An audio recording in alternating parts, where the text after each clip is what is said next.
War and Peace. By Leo Tolstoy. Book 1, 1805. Chapter 1. Well, Prince, so Genoa and Lucca are now just family estates of the Buonapartes. But I warn you, if you don't tell me that this means war, if you still try to defend the infamies and horrors perpetrated by that Antichrist, I really believe he is Antichrist, I will have nothing more to do with you, and you are no longer my friend, no longer my faithful slave, as you call yourself. But how do you do? I see I have frightened you. Sit down and tell me all the news. It was in July, 1805, and the speaker was the well-known Anna Pavlovna Scherer, maid of honor and favorite of the Empress Maria Fedorovna. With these words she greeted Prince Vasily Kuragin, a man of high rank and importance, who was the first to arrive at her reception. Anna Pavlovna had had a cough for some days. She was, as she said, suffering from la grippe, grippe being then a new word in St. Petersburg, used only by the elite. All her invitations without exception, written in French, and delivered by a scarlet-liveried footman that morning, ran as follows. If you have nothing better to do, Count, or Prince, and if the prospect of spending an evening with a poor invalid is not too terrible, I shall be very charmed to see you tonight between 7 and 10, Annette Scherer. Heavens! What a virulent attack, replied the prince, not in the least disconcerted by this reception. He had just entered, wearing an embroidered court uniform, knee breeches, and shoes, and had stars on his breast and a serene expression on his flat face. He spoke in that refined French in which our grandfathers not only spoke but thought, and with the gentle, patronizing intonation natural to a man of importance who had grown old in society and at court. He went up to Anna Pavlovna, kissed her hand, presenting to her his bald, scented, and shining head, and complacently seated himself on the sofa. First of all, dear friend, tell me how you are. Set your friend's mind at rest, said he without altering his tone, beneath the politeness and affected sympathy of which indifference and even irony could be discerned. Can one be well while suffering morally? Can one be calm in times like these if one has any feeling, said Anna Pavlovna. You are staying the whole evening, I hope. And the fate at the English ambassador's? Today is Wednesday. I must put in an appearance there, said the prince. My daughter is coming for me to take me there. I thought today's fete had been cancelled. I confess all these festivities and fireworks are becoming wearisome. If they had known that you wished it, the entertainment would have been put off, said the prince, who, like a wound-up clock, by force of habit said things he did not even wish to be believed. Don't tease. Well, and what has been decided about Novosiltsev's dispatch? You know everything. What can one say about it? Replied the prince in a cold, listless tone. What has been decided? They have decided that Bonaparte has burnt his boats, and I believe that we are ready to burn ours. Prince Vasily always spoke languidly, like an actor repeating a stale part. Anna Pavlovna Scherer, on the contrary, despite her 40 years, overflowed with animation and impulsiveness. To be an enthusiast had become her social vocation and, sometimes even when she did not feel like it, she became enthusiastic in order not to disappoint the expectations of those who knew her. The subdued smile which, though it did not suit her faded features, always played round her lips expressed, as in a spoiled child, a continual consciousness of her charming defect, which she neither wished, nor could, nor considered it necessary, to correct. In the midst of a conversation on political matters Anna Pavlovna burst out. Oh, don't speak to me of Austria. Perhaps I don't understand things, but Austria never has wished, and does not wish, for war. She is betraying us. Russia alone must save Europe. Our gracious sovereign recognizes his high vocation and will be true to it. That is the one thing I have faith in. Our good and wonderful sovereign has to perform the noblest role on earth, and he is so virtuous and noble that God will not forsake him. He will fulfill his vocation and crush the hydra of revolution, which has become more terrible than ever in the person of this murderer and villain. We alone must avenge the blood of the just one. Whom, I ask you, can we rely on? England with her commercial spirit will not and cannot understand the Emperor Alexander's loftiness of soul. She has refused to evacuate Malta. She wanted to find, and still seeks, some secret motive in our actions. What answer did Novosiltsev get? None. The English have not understood and cannot understand the self-abnegation of our emperor, who wants nothing for himself, but only desires the good of mankind. And what have they promised? Nothing. And what little they have promised they will not perform. Prussia has always declared that Bonaparte is invincible, and that all Europe is powerless before him. And I don't believe a word that Hardenberg says, or Haugwitz either. This famous Prussian neutrality is just a trap. I have faith only in God and the lofty destiny of our adored monarch. He will save Europe. She suddenly paused, smiling at her own impetuosity.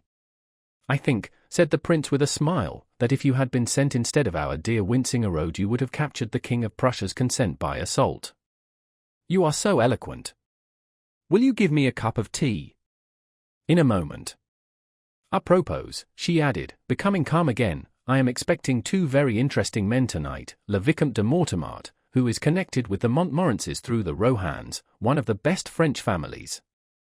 He is one of the genuine émigrés, the good ones. And also the Abbé Morio.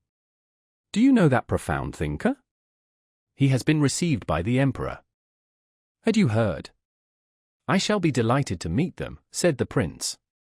But tell me, he added with studied carelessness as if it had only just occurred to him, though the question he was about to ask was the chief motive of his visit, is it true that the Dowager Empress wants Baron Funk to be appointed first secretary at Vienna? The Baron by all accounts is a poor creature. Prince Vasily wished to obtain this post for his son, but others were trying through the Dowager Empress Maria Fedorovna to secure it for the Baron.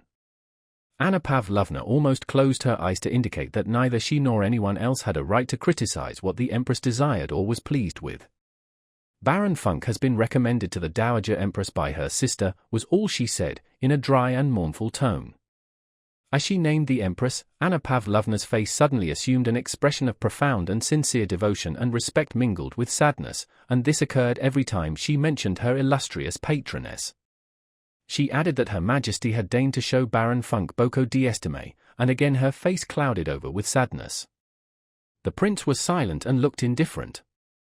But, with the womanly and courtier-like quickness and tact habitual to her, Anna Pavlovna wished both to rebuke him, for daring to speak as he had done of a man recommended to the Empress, and at the same time to console him, so she said.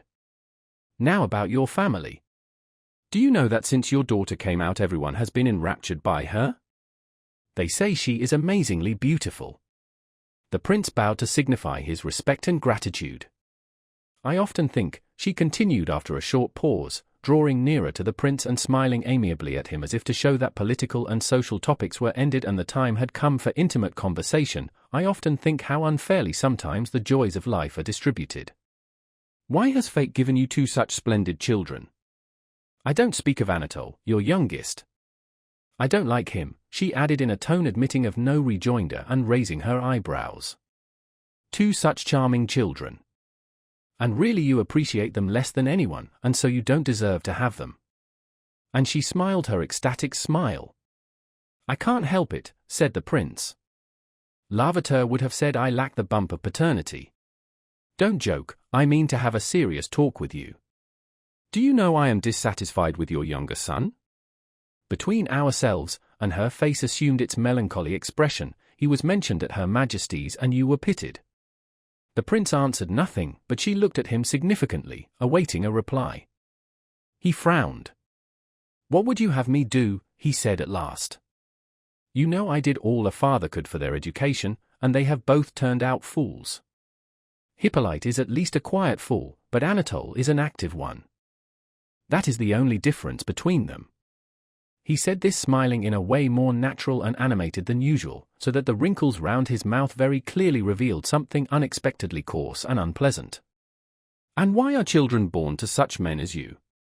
If you were not a father there would be nothing I could reproach you with, said Anna Pavlovna, looking up pensively. I am your faithful slave and to you alone I can confess that my children are the bane of my life. It is the cross I have to bear. That is how I explain it to myself. It can't be helped. He said no more, but expressed his resignation to cruel fate by a gesture. Anna Pavlovna meditated. Have you never thought of marrying your prodigal son Anatole? She asked. They say old maids have a mania for matchmaking, and though I don't feel that weakness in myself as yet, I know a little person who is very unhappy with her father.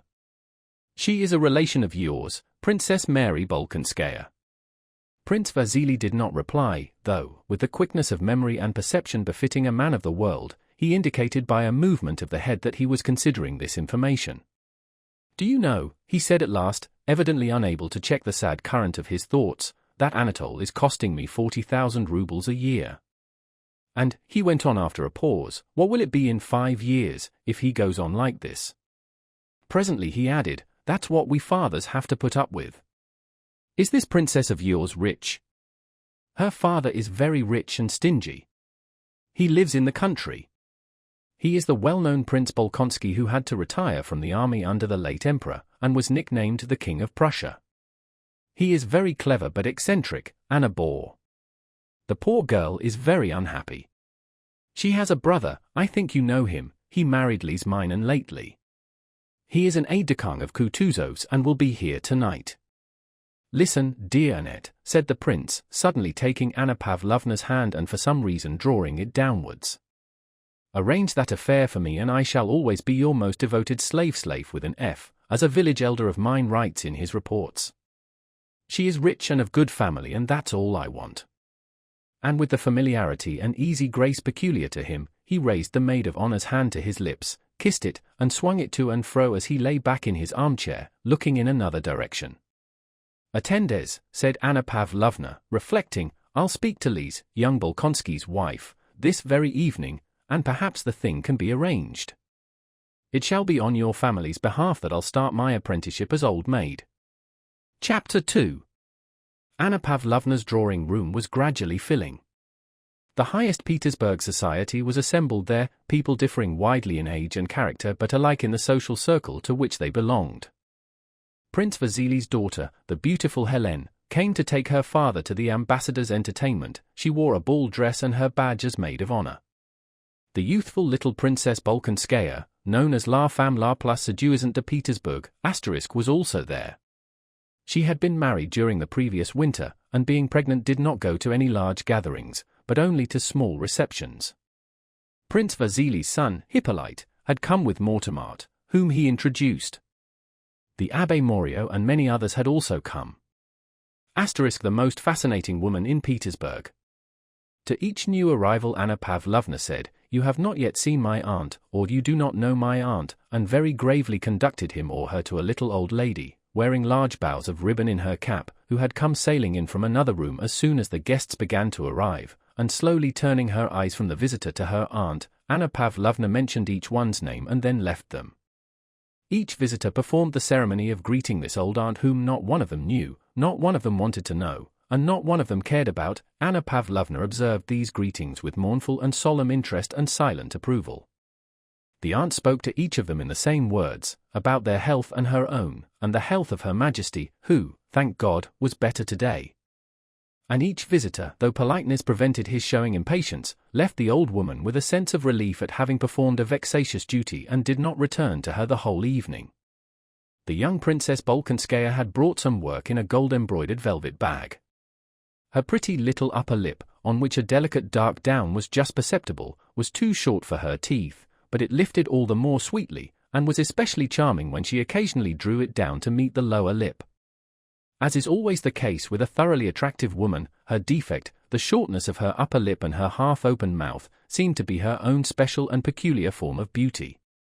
Everyone brightened at the sight of this pretty young woman, so soon to become a mother, so full of life and health, and carrying her burden so lightly.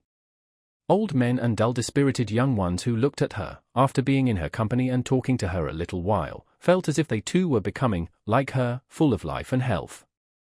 All who talked to her, and at each word saw her bright smile and the constant gleam of her white teeth, thought that they were in a specially amiable mood that day. The little princess went round the table with quick, short, swaying steps, her work-bag on her arm, and gaily spreading out her dress sat down on a sofa near the silver samovar, as if all she was doing was a pleasure to herself and to all around her. "I have brought my work," said she in French, displaying her bag and addressing all present. "Mind, Annette, I hope you have not played a wicked trick on me," she added, turning to her hostess. "You wrote that it was to be quite a small reception, and just see how badly I am dressed." And she spread out her arms to show her short-waisted, lace-trimmed, dainty grey dress, girdled with a broad ribbon just below the breast. "Soyez tranquille, Lise, you will always be prettier than anyone else," replied Anna Pavlovna. "You know," said the princess in the same tone of voice and still in French, turning to a general, "my husband is deserting me. He is going to get himself killed. Tell me what this wretched war is for," she added, addressing Prince Vasily, and without waiting for an answer she turned to speak to his daughter, the beautiful Helene. "What a delightful woman this little princess is," said Prince Vasily to Anna Pavlovna. One of the next arrivals was a stout, heavily built young man with close-cropped hair, spectacles, the light-colored breeches fashionable at that time, a very high ruffle, and a brown dress coat. This stout young man was an illegitimate son of Count Bezukhov, a well-known grandee of Catherine's time who now lay dying in Moscow. The young man had not yet entered either the military or civil service, as he had only just returned from abroad where he had been educated, and this was his first appearance in society. Anna Pavlovna greeted him with the nod she accorded to the lowest hierarchy in her drawing-room. But in spite of this lowest-grade greeting, a look of anxiety and fear, as at the sight of something too large and unsuited to the place, came over her face when she saw Pierre enter. Though he was certainly rather bigger than the other men in the room, her anxiety could only have reference to the clever though shy, but observant and natural, expression which distinguished him from everyone else in that drawing-room. "It is very good of you, Monsieur Pierre, to come and visit a poor invalid," said Anna Pavlovna, exchanging an alarmed glance with her aunt as she conducted him to her.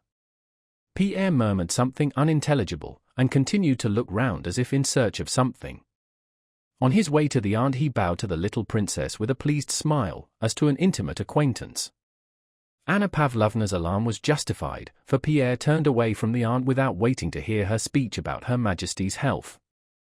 Anna Pavlovna in dismay detained him with the words, "Do you know the Abbé Morio? He is a most interesting man." "Yes, I have heard of his scheme for perpetual peace, and it is very interesting but hardly feasible." "You think so?" rejoined Anna Pavlovna in order to say something and get away to attend to her duties as hostess. But Pierre now committed a reverse act of impoliteness. First he had left a lady before she had finished speaking to him, and now he continued to speak to another who wished to get away. With his head bent, and his big feet spread apart, he began explaining his reasons for thinking the Abbé's plan chimerical. "We will talk of it later," said Anna Pavlovna with a smile. And having got rid of this young man who did not know how to behave, she resumed her duties as hostess and continued to listen and watch, ready to help at any point where the conversation might happen to flag. As the foreman of a spinning mill, when he has set the hands to work, goes round and notices here a spindle that has stopped or there one that creaks or makes more noise than it should, and hastens to check the machine or set it in proper motion, so Anna Pavlovna moved about her drawing-room, approaching now a silent, now a too noisy group, and by a word or slight rearrangement kept the conversational machine in steady, proper, and regular motion. But amid these cares her anxiety about Pierre was evident. She kept an anxious watch on him when he approached the group round Mortemart to listen to what was being said there, and again when he passed to another group whose centre was the Abbé. Pierre had been educated abroad, and this reception at Anna Pavlovna's was the first he had attended in Russia. He knew that all the intellectual lights of Petersburg were gathered there and, like a child in a toy shop, did not know which way to look, afraid of missing any clever conversation that was to be heard. Seeing the self-confident and refined expression on the faces of those present, he was always expecting to hear something very profound. At last he came up to Morio. Here the conversation seemed interesting and he stood waiting for an opportunity to express his own views, as young people are fond of doing. Chapter 3. Anna Pavlovna's reception was in full swing. The spindles hummed steadily and ceaselessly on all sides. With the exception of the aunt, beside whom sat only one elderly lady, who with her thin careworn face was rather out of place in this brilliant society, the whole company had settled into 3 groups.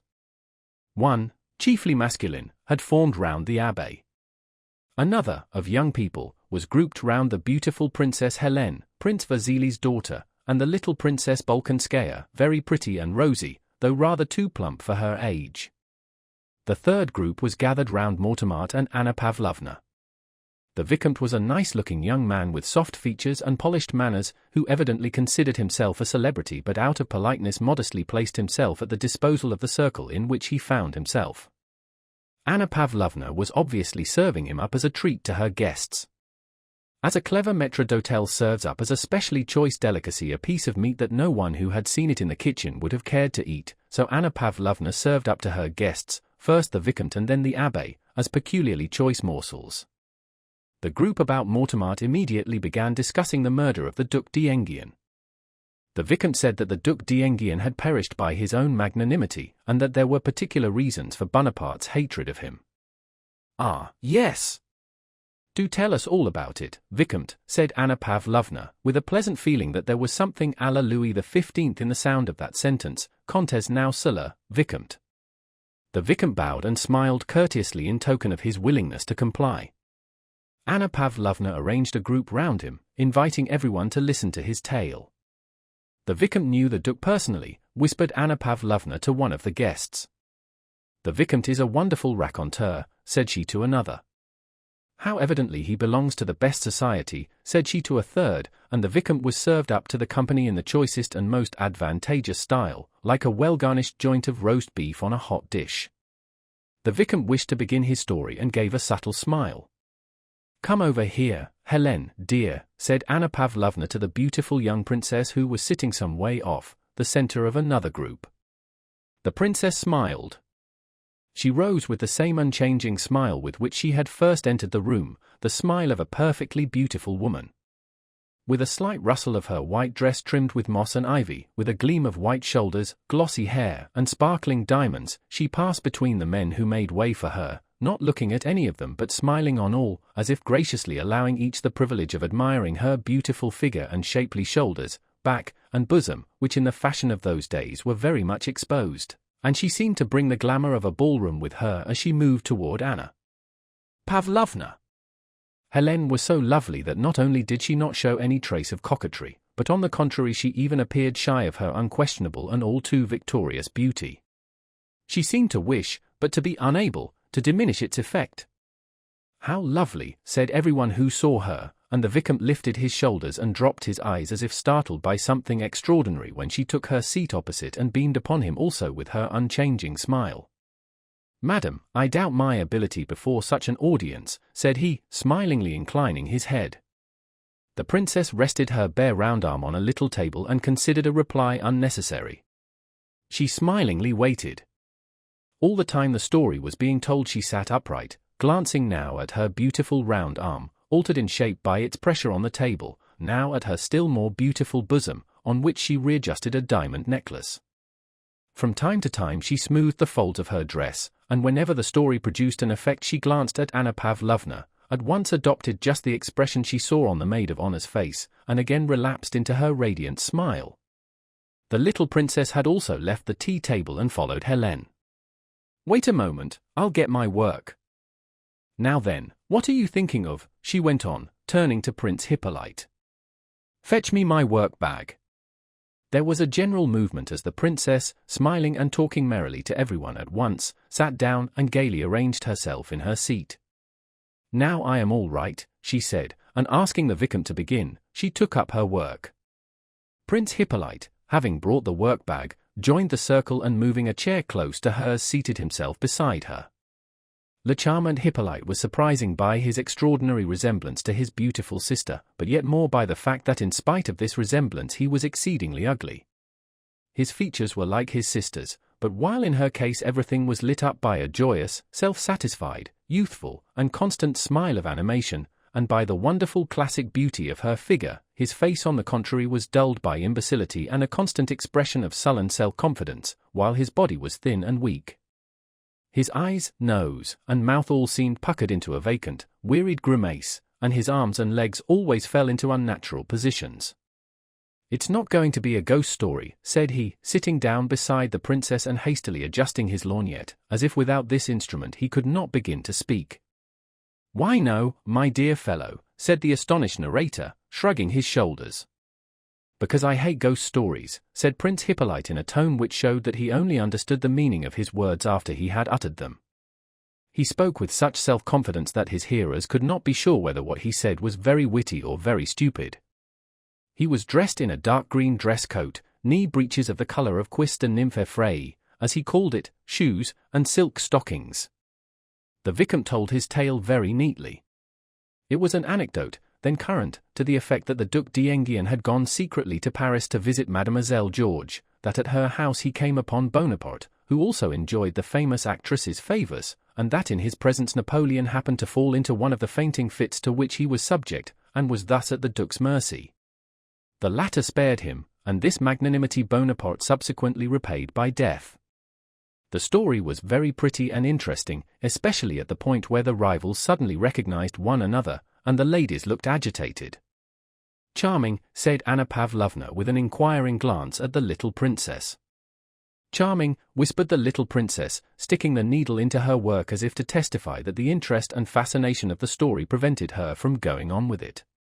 The Vicomte appreciated this silent praise and smiling gratefully prepared to continue, but just then Anna Pavlovna, who had kept a watchful eye on the young man who so alarmed her, noticed that he was talking too loudly and vehemently with the abbé, so she hurried to the rescue.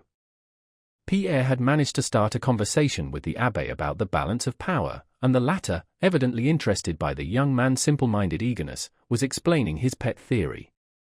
Both were talking and listening too eagerly and too naturally, which was why Anna Pavlovna disapproved.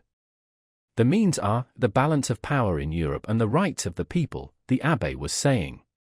"It is only necessary for one powerful nation like Russia, barbaric as she is said to be, to place herself disinterestedly at the head of an alliance having for its object the maintenance of the balance of power of Europe, and it would save the world." "But how are you to get that balance?" Pierre was beginning. At that moment Anna Pavlovna came up and, looking severely at Pierre, asked the Italian how he stood Russian climate. The Italian's face instantly changed and assumed an offensively affected, sugary expression, evidently habitual to him when conversing with women. "I am so enchanted by the brilliancy of the wit and culture of the society, more especially of the feminine society, in which I have had the honor of being received, that I have not yet had time to think of the climate," said he. Not letting the abbé and Pierre escape, Anna Pavlovna, the more conveniently to keep them under observation, brought them into the larger circle. Chapter 4. Just then another visitor entered the drawing-room, Prince Andrew Bolkonsky, the little princess's husband. He was a very handsome young man, of medium height, with firm, clear-cut features. Everything about him, from his weary, bored expression to his quiet, measured step, offered a most striking contrast to his quiet, little wife. It was evident that he not only knew everyone in the drawing-room, but had found them to be so tiresome that it wearied him to look at or listen to them. And among all these faces that he found so tedious, none seemed to bore him so much as that of his pretty wife. He turned away from her with a grimace that distorted his handsome face, kissed Anna Pavlovna's hand, and screwing up his eyes scanned the whole company. "You are off to the war, Prince," said Anna Pavlovna. "General Kutuzov," said Bolkonsky, speaking French and stressing the last syllable of the general's name like a Frenchman, "has been pleased to take me as an aide-de-camp. Anneliese, your wife. She will go to the country. Are you not ashamed to deprive us of your charming wife?" "André," said his wife, addressing her husband in the same coquettish manner in which she spoke to other men, "the Vicomte has been telling us such a tale about Mademoiselle Georges and Bonaparte." Prince Andrew screwed up his eyes and turned away. Pierre, who from the moment Prince Andrew entered the room had watched him with glad, affectionate eyes, now came up and took his arm. Before he looked round, Prince Andrew frowned again, expressing his annoyance with whoever was touching his arm, but when he saw Pierre's beaming face he gave him an unexpectedly kind and pleasant smile. "There now. So you, too, are in the great world," said he to Pierre. "I knew you would be here," replied Pierre. "I will come to supper with you. May I?" he added in a low voice so as not to disturb the Vicomte who was continuing his story. "No, impossible," said Prince Andrew, laughing and pressing Pierre's hand to show that there was no need to ask the question. He wished to say something more, but at that moment Prince Vasily and his daughter got up to go and the two young men rose to let them pass. "You must excuse me, dear Vicomte," said Prince Vasily to the Frenchman, holding him down by the sleeve in a friendly way to prevent his rising. This unfortunate fate at the ambassador's deprives me of a pleasure and obliges me to interrupt you. I am very sorry to leave your enchanting party, said he, turning to Anna Pavlovna. His daughter, Princess Helene, passed between the chairs, lightly holding up the folds of her dress, and the smile shone still more radiantly on her beautiful face. Pierre gazed at her with rapturous, almost frightened, eyes as she passed him. Very lovely, said Prince Andrew. Very, said Pierre. In passing, Prince Vasily seized Pierre's hand and said to Anna Pavlovna, "Educate this bear for me. He has been staying with me a whole month and this is the first time I have seen him in society. Nothing is so necessary for a young man as the society of clever women." Anna Pavlovna smiled and promised to take Pierre in hand. She knew his father to be a connection of Prince Vasily's.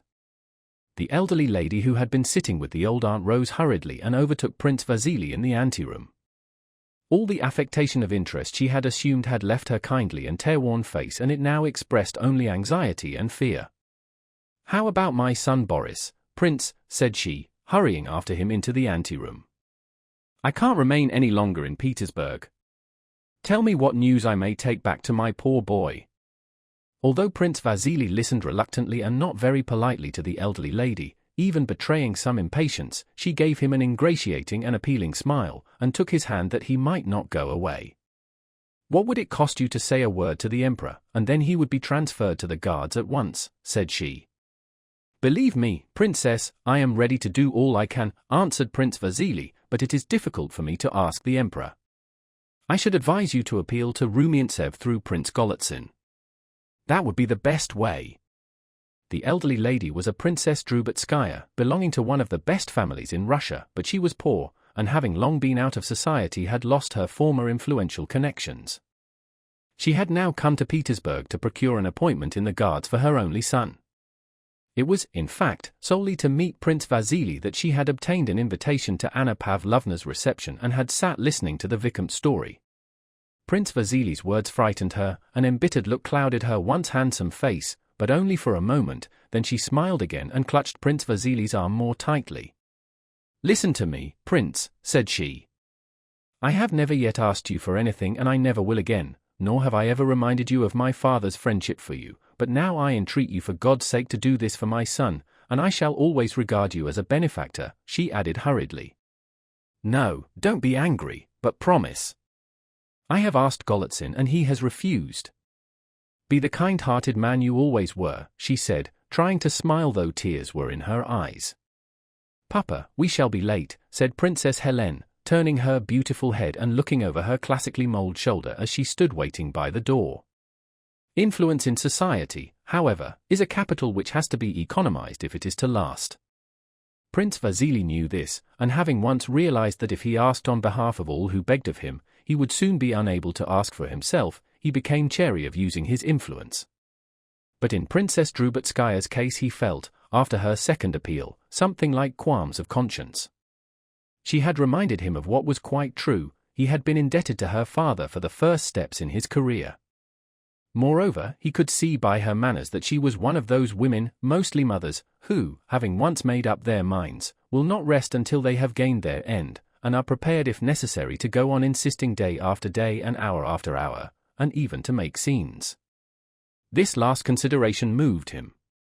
"My dear Anna Mikhailovna," said he with his usual familiarity and weariness of tone, "it is almost impossible for me to do what you ask, but to prove my devotion to you and how I respect your father's memory, I will do the impossible: your son shall be transferred to the Guards. Here is my hand on it. Are you satisfied? My dear benefactor? This is what I expected from you, I knew your kindness." He turned to go. "Wait, just a word. When he has been transferred to the Guards," she faltered. "You are on good terms with Michael Illarionovich Kutuzov, recommend Boris to him as adjutant. Then I shall be at rest, and then—" Prince Vasily smiled. "No, I won't promise that. You don't know how Kutuzov is pestered since his appointment as commander-in-chief. He told me himself that all the Moscow ladies have conspired to give him all their sons as adjutants. No, but do promise. I won't let you go. My dear benefactor? Papa," said his beautiful daughter in the same tone as before, "we shall be late." "Well, au revoir. Goodbye. You hear her? Then tomorrow you will speak to the Emperor." "Certainly, but about Kutuzov, I don't promise." Do promise, Vasily," cried Anna Mikhailovna as he went, with the smile of a coquettish girl, which at one time probably came naturally to her, but was now very ill-suited to her careworn face. Apparently she had forgotten her age and by force of habit employed all the old feminine arts. But as soon as the prince had gone her face resumed its former cold, artificial expression. She returned to the group where the Vicomte was still talking, and again pretended to listen, while waiting till it would be time to leave. Her task was accomplished. Chapter 5. "And what do you think of this latest comedy, The Coronation at Milan?" asked Anna Pavlovna, "and of the comedy of the people of Genoa and Lucca laying their petitions before Monsieur Bonaparte, and Monsieur Bonaparte sitting on a throne and granting the petitions of the nations?" "Adorable. It is enough to make one's head whirl. It is as if the whole world had gone crazy." Prince Andrew looked Anna Pavlovna straight in the face with a sarcastic smile. "Dayumi la dun, guerre qui la tuche." They say he was very fine when he said that, he remarked, repeating the words in Italian, domil dato. Guaia kai la tocchi. God has given it to me, let him who touches it beware. I hope this will prove the last drop that will make the glass run over, Anna Pavlovna continued. The sovereigns will not be able to endure this man who is a menace to everything. The sovereigns? I do not speak of Russia, said the Vicomte, polite but hopeless. The sovereigns, madam. What have they done for Louis XVII, for the Queen, or for Madame Elizabeth? Nothing, and he became more animated. And believe me, they are reaping the reward of their betrayal of the Bourbon cause. The sovereigns? Why, they are sending ambassadors to compliment the usurper. And sighing disdainfully, he again changed his position. Prince Hippolyte, who had been gazing at the Vicomte for some time through his lorgnette, suddenly turned completely round toward the little princess, and having asked for a needle began tracing the Condé coat of arms on the table. He explained this to her with as much gravity as if she had asked him to do it. Bâton de girls, in grille de girls d'Asia, Maison Condé, said he. The princess listened, smiling. If Bonaparte remains on the throne of France a year longer, the Vicomte continued, with the air of a man who, in a matter with which he is better acquainted than anyone else, does not listen to others but follows the current of his own thoughts, things will have gone too far. By intrigues, violence, exile, and executions, French society, I mean good French society, will have been forever destroyed, and then. He shrugged his shoulders and spread out his hands. Pierre wished to make a remark, for the conversation interested him, but Anna Pavlovna, who had him under observation, interrupted. The Emperor Alexander, said she, with the melancholy which always accompanied any reference of hers to the imperial family, has declared that he will leave it to the French people themselves to choose their own form of government, and I believe that once free from the usurper, the whole nation will certainly throw itself into the arms of its rightful king, she concluded, trying to be amiable to the royalist emigrant. That is doubtful, said Prince Andrew. Monsieur le Vicomte quite rightly supposes that matters have already gone too far. I think it will be difficult to return to the old regime. From what I have heard, said Pierre, blushing and breaking into the conversation, almost all the aristocracy has already gone over to Bonaparte's side. It is the Bonapartists who say that, replied the Vicomte without looking at Pierre. At the present time it is difficult to know the real state of French public opinion. Bonaparte has said so, remarked Prince Andrew with a sarcastic smile. It was evident that he did not like the Vicomte and was aiming his remarks at him, though without looking at him. I showed them the path to glory, but they did not follow it, Prince Andrew continued after a short silence, again quoting Napoleon's words. I opened my antechambers and they crowded in. I do not know how far he was justified in saying so. Not in the least, replied the Vicomte. After the murder of the Duke even the most partial ceased to regard him as a hero. If to some people, he went on, turning to Anna Pavlovna, he ever was a hero, after the murder of the Duke there was one martyr more in heaven and one hero less on earth. Before Anna Pavlovna and the others had time to smile their appreciation of the Vicomte's epigram, Pierre again broke into the conversation, and though Anna Pavlovna felt sure he would say something inappropriate, she was unable to stop him. The execution of the Duc d'Enghien, declared Monsieur Pierre, was a political necessity, and it seems to me that Napoleon showed greatness of soul by not fearing to take on himself the whole responsibility of that deed. Dieu! Mon Dieu, muttered Anna Pavlovna in a terrified whisper. What, Monsieur Pierre? Do you consider that assassination shows greatness of soul? Said the little princess, smiling and drawing her work nearer to her. Oh! Oh! Exclaimed several voices. Capital, said Prince Hippolyte in English, and began slapping his knee with the palm of his hand. The Vicomte merely shrugged his shoulders. Pierre looked solemnly at his audience over his spectacles and continued. I say so, he continued desperately, because the Bourbons fled from the revolution, leaving the people to anarchy, and Napoleon alone understood the revolution and quelled it, and so for the general good, he could not stop short for the sake of one man's life. Won't you come over to the other table, suggested Anna Pavlovna. But Pierre continued his speech without heeding her.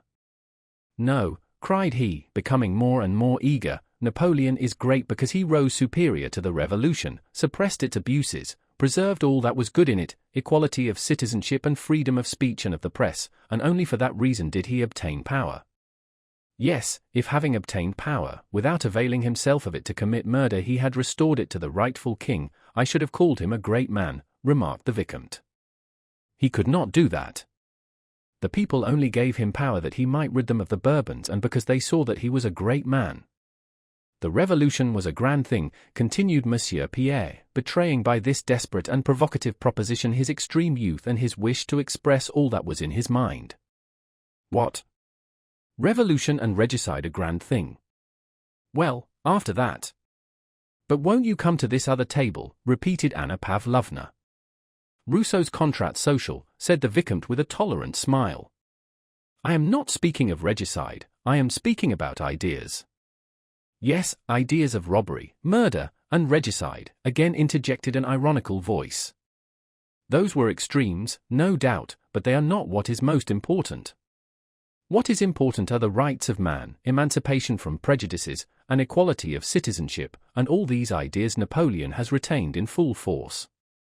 Liberty and equality, said the Vicomte contemptuously, as if at last deciding seriously to prove to this youth how foolish his words were, high-sounding words which have long been discredited. Who does not love liberty and equality? Even our Saviour preached liberty and equality.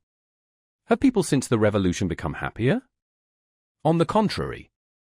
We wanted liberty, but Bonaparte has destroyed it. Prince Andrew kept looking with an amused smile from Pierre to the Vicomte and from the Vicomte to their hostess. In the first moment of Pierre's outburst, Anna Pavlovna, despite her social experience, was horror-struck.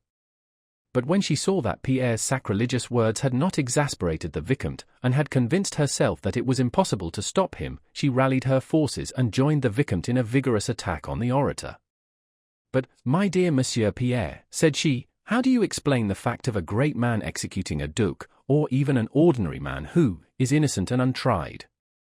I should like, said the Vicomte, to ask how Monsieur explains the 18th Brumaire. Was not that an imposture?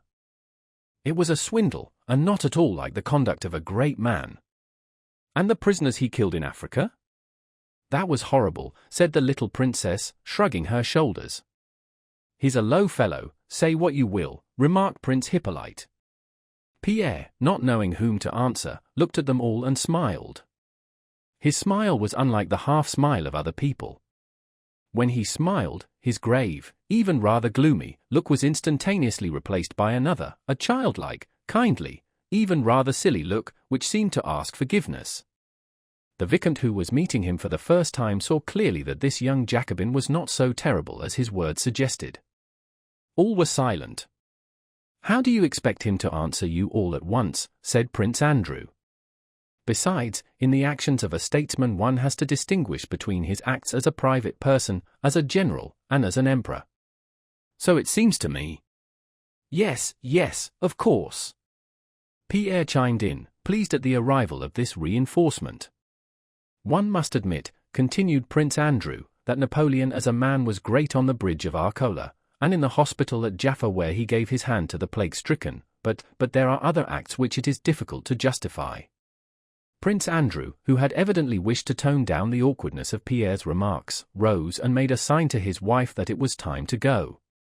Suddenly Prince Hippolyte started up, making signs to everyone to attend, and asking them all to be seated began. "I was told a charming Moscow story today and must treat you to it." "Excuse me, Vicomte, I must tell it in Russian or the point will be lost."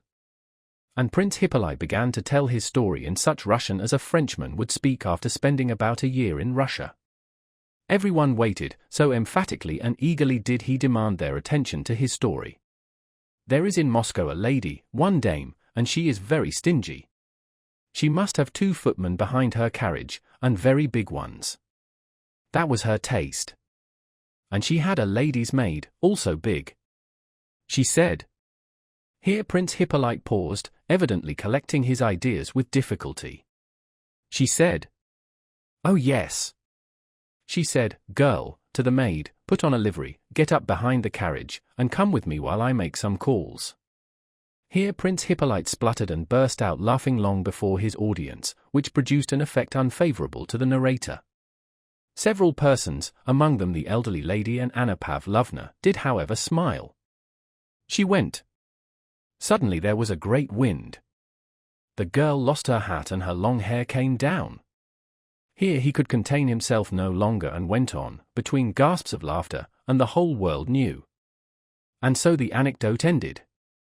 Though it was unintelligible why he had told it, or why it had to be told in Russian, still Anna Pavlovna and the others appreciated Prince Hippolyte's social tact in so agreeably ending Pierre's unpleasant and unamiable outburst. After the anecdote the conversation broke up into insignificant small talk about the last and next balls, about theatricals, and who would meet whom, and when and where. Chapter 6. Having thanked Anna Pavlovna for her charming soirée, the guests began to take their leave. Pierre was ungainly. Stout, about the average height, broad, with huge red hands, he did not know, as the saying is, how to enter a drawing-room and still less how to leave one, that is, how to say something particularly agreeable before going away. Besides this he was absent-minded. When he rose to go, he took up instead of his own, the general's 3-cornered hat, and held it, pulling at the plume, till the general asked him to restore it. All his absent-mindedness and inability to enter a room and converse in it was, however, redeemed by his kindly, simple, and modest expression. Anna Pavlovna turned toward him and, with a Christian mildness that expressed forgiveness of his indiscretion, nodded and said, "I hope to see you again, but I also hope you will change your opinions, my dear Monsieur Pierre." When she said this, he did not reply and only bowed, but again everybody saw his smile, which said nothing, unless perhaps, opinions are opinions, but you see what a capital, good-natured fellow I am. And everyone, including Anna Pavlovna, felt this. Prince Andrew had gone out into the hall, and, turning his shoulders to the footman who was helping him on with his cloak, listened indifferently to his wife's chatter with Prince Hippolyte who had also come into the hall. Prince Hippolyte stood close to the pretty, pregnant princess, and stared fixedly at her through his eyeglass. "Go in, Annette, or you will catch cold," said the little princess, taking leave of Anna Pavlovna. "It is settled," she added in a low voice. Anna Pavlovna had already managed to speak to Lise about the match she contemplated between Anatole and the little princess's sister-in-law. "I rely on you, my dear," said Anna Pavlovna, also in a low tone. "Write to her and let me know how her father looks at the matter. Au revoir." And she left the hall. Prince Hippolyte approached the little princess and, bending his face close to her, began to whisper something. 2 footmen, the princess's and his own, stood holding a shawl and a cloak, waiting for the conversation to finish. They listened to the French sentences which to them were meaningless, with an air of understanding but not wishing to appear to do so. The princess as usual spoke smilingly and listened with a laugh. "I am very glad I did not go to the ambassador's," said Prince Hippolyte, "so dull. It has been a delightful evening, has it not?" "Delightful." "They say the ball will be very good," replied the princess, drawing up her downy little lip. "All the pretty women in society will be there." "Not all, for you will not be there, not all," said Prince Hippolyte smiling joyfully, and snatching the shawl from the footman, whom he even pushed aside, he began wrapping it round the princess. Either from awkwardness or intentionally, no one could have said which, after the shawl had been adjusted he kept his arm around her for a long time, as though embracing her. Still smiling, she gracefully moved away, turning and glancing at her husband. Prince Andrew's eyes were closed, so weary and sleepy did he seem. "Are you ready?" he asked his wife, looking past her. Prince Hippolyte hurriedly put on his cloak, which in the latest fashion reached to his very heels, and, stumbling in it, ran out into the porch following the princess, whom a footman was helping into the carriage. "Princess, au revoir," cried he, stumbling with his tongue as well as with his feet. The princess, picking up her dress, was taking her seat in the dark carriage, her husband was adjusting his sabre, Prince Hippolyte, under pretence of helping, was in everyone's way. "Allow me, sir," said Prince Andrew in Russian in a cold, disagreeable tone to Prince Hippolyte who was blocking his path. "I am expecting you, Pierre," said the same voice, but gently and affectionately. The postilion started, the carriage wheels rattled. Prince Hippolyte laughed spasmodically as he stood in the porch waiting for the Vicomte whom he had promised to take home. "Well, mon cher," said the Vicomte, having seated himself beside Hippolyte in the carriage, "your little princess is very nice indeed, quite French," and he kissed the tips of his fingers. Hippolyte burst out laughing. "Do you know, you are a terrible chap for all your innocent airs," continued the Vicomte. "I pity the poor husband, that little officer who gives himself the airs of a monarch." Hippolyte spluttered again, and amid his laughter said, "And you were saying that the Russian ladies are not equal to the French? One has to know how to deal with them." Pierre, reaching the house first, went into Prince Andrew's study like one quite at home, and from habit immediately lay down on the sofa, took from the shelf the first book that came to his hand, it was Caesar's Commentaries, and resting on his elbow, began reading it in the middle. "What have you done to Mademoiselle Scherer?" "She will be quite ill now," said Prince Andrew, as he entered the study, rubbing his small white hands. Pierre turned his whole body, making the sofa creak. He lifted his eager face to Prince Andrew, smiled, and waved his hand. "That abbé is very interesting, but he does not see the thing in the right light. In my opinion, perpetual peace is possible, but I do not know how to express it, not by a balance of political power." It was evident that Prince Andrew was not interested in such abstract conversation. "One can't everywhere say all one thinks, mon cher." "Well, have you at last decided on anything? Are you going to be a guardsman or a diplomatist?" asked Prince Andrew after a momentary silence. Pierre sat up on the sofa, with his legs tucked under him. "Really, I don't yet know. I don't like either the one or the other. But you must decide on something. Your father expects it." Pierre at the age of 10 had been sent abroad with an abbé as tutor, and had remained away till he was 20. When he returned to Moscow his father dismissed the abbé and said to the young man, "Now go to Petersburg, look round, and choose your profession. I will agree to anything. Here is a letter to Prince Vasily, and here is money.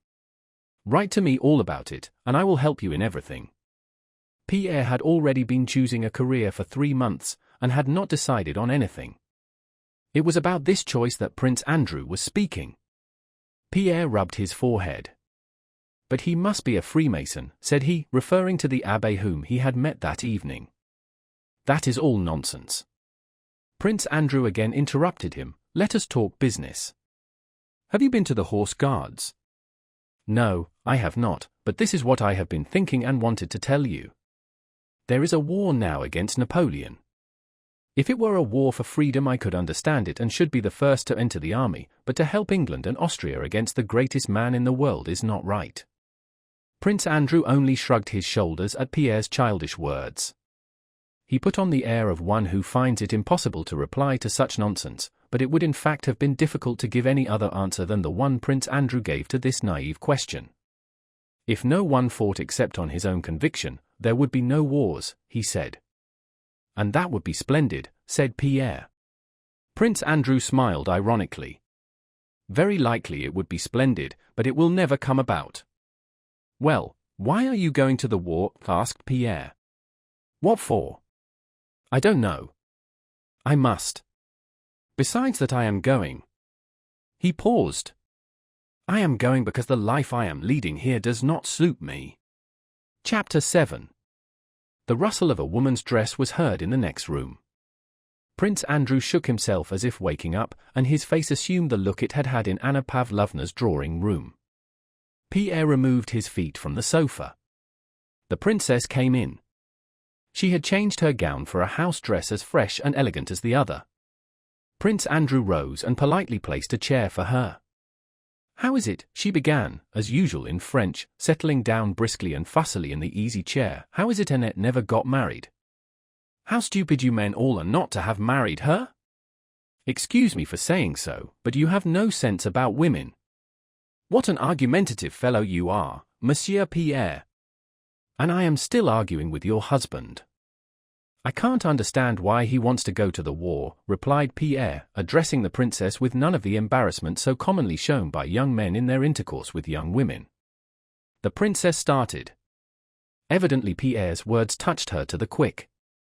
Ah, that is just what I tell him, said she. I don't understand it, I don't in the least understand why men can't live without wars. How is it that we women don't want anything of the kind, don't need it? Now you shall judge between us.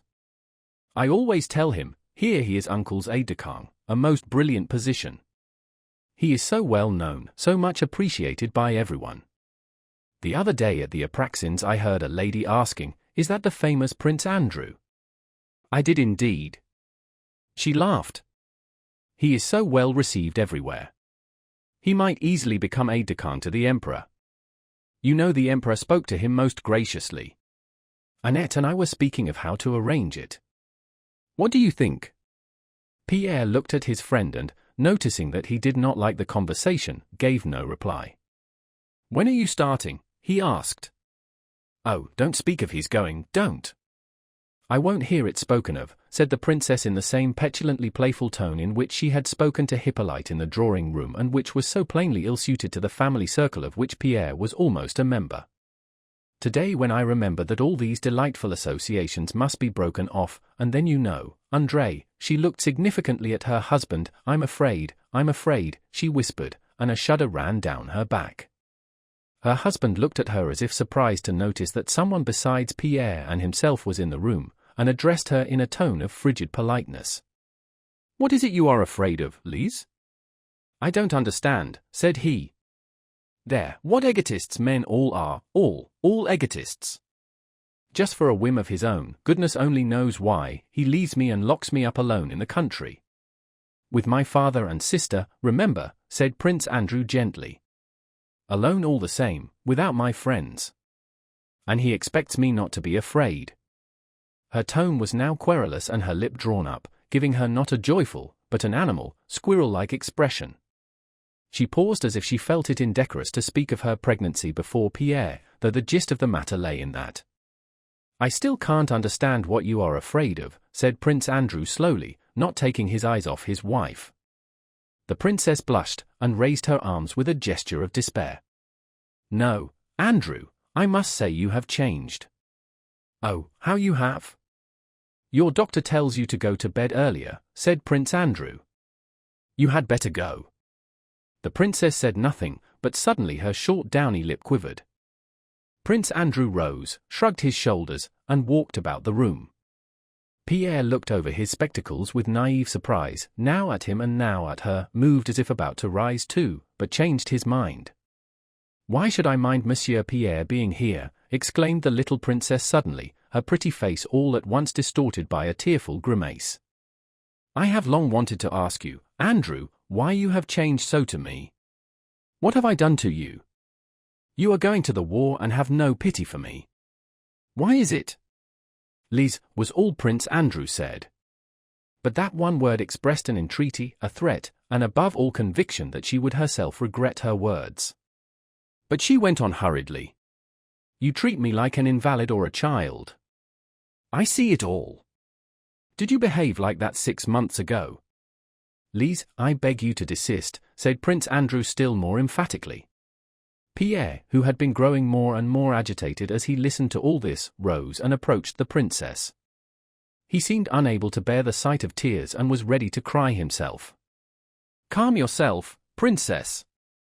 It seems so to you because I assure you I myself have experienced, and so, because. No, excuse me. An outsider is out of place here. No, don't distress yourself. Goodbye. Prince Andrew caught him by the hand.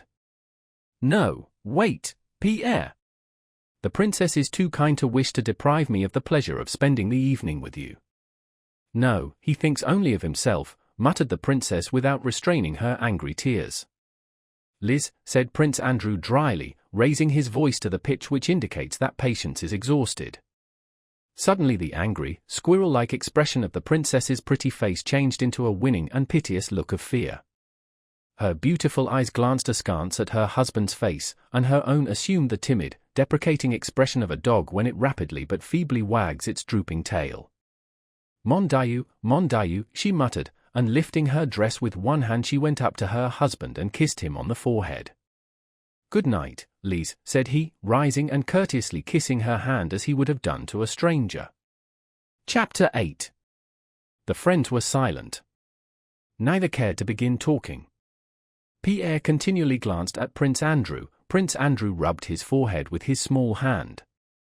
Let us go and have supper, he said with a sigh, going to the door. They entered the elegant, newly decorated, and luxurious dining room. Everything from the table napkins to the silver, china, and glass bore that imprint of newness found in the households of the newly married. Halfway through supper Prince Andrew leaned his elbows on the table and, with a look of nervous agitation such as Pierre had never before seen on his face, began to talk, as one who has long had something on his mind and suddenly determines to speak out. Never, never marry, my dear fellow. That's my advice, never marry till you can say to yourself that you have done all you are capable of, and until you have ceased to love the woman of your choice and have seen her plainly as she is, or else you will make a cruel and irrevocable mistake. Marry when you are old and good for nothing, or all that is good and noble in you will be lost. It will all be wasted on trifles. Yes. Yes. Yes. Don't look at me with such surprise. If you marry expecting anything from yourself in the future, you will feel at every step that for you all is ended, all is closed except the drawing room, where you will be ranged side by side with a court lackey and an idiot. But what's the good? And he waved his arm. Pierre took off his spectacles, which made his face seem different and the good-natured expression still more apparent, and gazed at his friend in amazement. My wife, continued Prince Andrew, is an excellent woman, one of those rare women with whom a man's honor is safe, but, oh God, what would I not give now to be unmarried? You are the first and only one to whom I mention this, because I like you. As he said this Prince Andrew was less than ever like that Bolkonsky who had lolled in Anna Pavlovna's easy chairs and with half-closed eyes had uttered French phrases between his teeth. Every muscle of his thin face was now quivering with nervous excitement, his eyes, in which the fire of life had seemed extinguished, now flashed with brilliant light. It was evident that the more lifeless he seemed at ordinary times, the more impassioned he became in these moments of almost morbid irritation. You don't understand why I say this, he continued, but it is the whole story of life. You talk of Bonaparte and his career, said he, though Pierre had not mentioned Bonaparte, but Bonaparte when he worked went step by step toward his goal. He was free, he had nothing but his aim to consider, and he reached it. But tie yourself up with a woman and, like a chained convict, you lose all freedom. And all you have of hope and strength merely weighs you down and torments you with regret. Drawing rooms, gossip, balls, vanity, and triviality, these are the enchanted circle I cannot escape from. I am now going to the war, the greatest war there ever was, and I know nothing and am fit for nothing. I am very amiable and have a caustic wit, continued Prince Andrew, and at Anna Pavlovna's they listen to me. And that stupid set without whom my wife cannot exist, and those women. If you only knew what those society women are, and women in general. My father is right. Selfish, vain, stupid, trivial in everything, that's what women are when you see them in their true colors. When you meet them in society it seems as if there were something in them, but there's nothing, nothing, nothing. No, don't marry, my dear fellow, don't marry, concluded Prince Andrew. "It seems funny to me," said Pierre, "that you should consider yourself incapable and your life a spoiled life. You have everything before you, everything. And you?" He did not finish his sentence, but his tone showed how highly he thought of his friend and how much he expected of him in the future. How can he talk like that, thought Pierre. He considered his friend a model of perfection because Prince Andrew possessed in the highest degree just the very qualities Pierre lacked, and which might be best described as strength of will.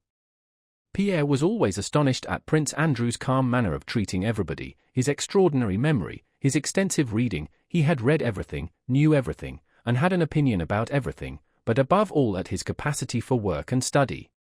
And if Pierre was often struck by Andrew's lack of capacity for philosophical meditation, to which he himself was particularly addicted, he regarded even this not as a defect but as a sign of strength. Even in the best, most friendly, and simplest relations of life, praise and commendation are essential, just as grease is necessary to wheels that they may run smoothly. "My part is played out," said Prince Andrew. "What's the use of talking about me? Let us talk about you," he added after a silence, smiling at his reassuring thoughts. That smile was immediately reflected on Pierre's face. "But what is there to say about me?" said Pierre, his face relaxing into a careless, merry smile. "What am I? An illegitimate son?" He suddenly blushed crimson, and it was plain that he had made a great effort to say this. "Without a name and without means. And but he did not say what it really was. For the present I am free and am all right. Only I haven't the least idea what I am to do. I wanted to consult you seriously." Prince Andrew looked kindly at him, yet his glance, friendly and affectionate as it was, expressed a sense of his own superiority. "I am fond of you, especially as you are the one live man among our whole set. Yes, you're all right. Choose what you will, it's all the same. You'll be all right anywhere. But look here, give up visiting those Kuragins and leading that sort of life. It suits you so badly, all this debauchery, dissipation, and the rest of it." "What would you have, my dear fellow?" answered Pierre, shrugging his shoulders. "Women, my dear fellow, women." "I don't understand it," replied Prince Andrew. "Women who are comme Illinois fort, that's a different matter, but the Kuragin set of women and wine I don't understand." Pierre was staying at Prince Vasily Kuragin's and sharing the dissipated life of his son Anatole, the son whom they were planning to reform by marrying him to Prince Andrew's sister. "Do you know," said Pierre, as if suddenly struck by a happy thought, "seriously, I have long been thinking of it. Leading such a life I can't decide or think properly about anything. One's head aches, and one spends all one's money. He asked me for tonight, but I won't go." "You give me your word of honor not to go?" "On my honor." Chapter 9. It was past 1 o'clock when Pierre left his friend. It was a cloudless, northern, summer night. Pierre took an open cab intending to drive straight home. But the nearer he drew to the house the more he felt the impossibility of going to sleep on such a night. It was light enough to see a long way in the deserted street and it seemed more like morning or evening than night. On the way Pierre remembered that Anatole Kuragin was expecting the usual set for cards that evening, after which there was generally a drinking bout, finishing with visits of a kind Pierre was very fond of. "I should like to go to Kuragin's," thought he. But he immediately recalled his promise to Prince Andrew not to go there. Then, as happens to people of weak character, he desired so passionately once more to enjoy that dissipation he was so accustomed to that he decided to go.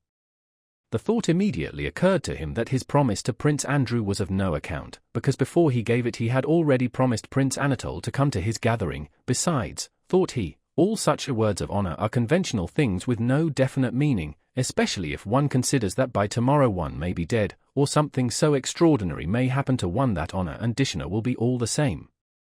Pierre often indulged in reflections of this sort, nullifying all his decisions and intentions. He went to Kuragin's. Reaching the large house near the Horse Guards barracks, in which Anatole lived, Pierre entered the lighted porch, ascended the stairs, and went in at the open door. There was no one in the anteroom. Empty bottles, cloaks, and overshoes were lying about. There was a smell of alcohol, and sounds of voices and shouting in the distance. Cards and supper were over, but the visitors had not yet dispersed. Pierre threw off his cloak and entered the first room, in which were the remains of supper. A footman, thinking no one saw him, was drinking on the sly what was left in the glasses.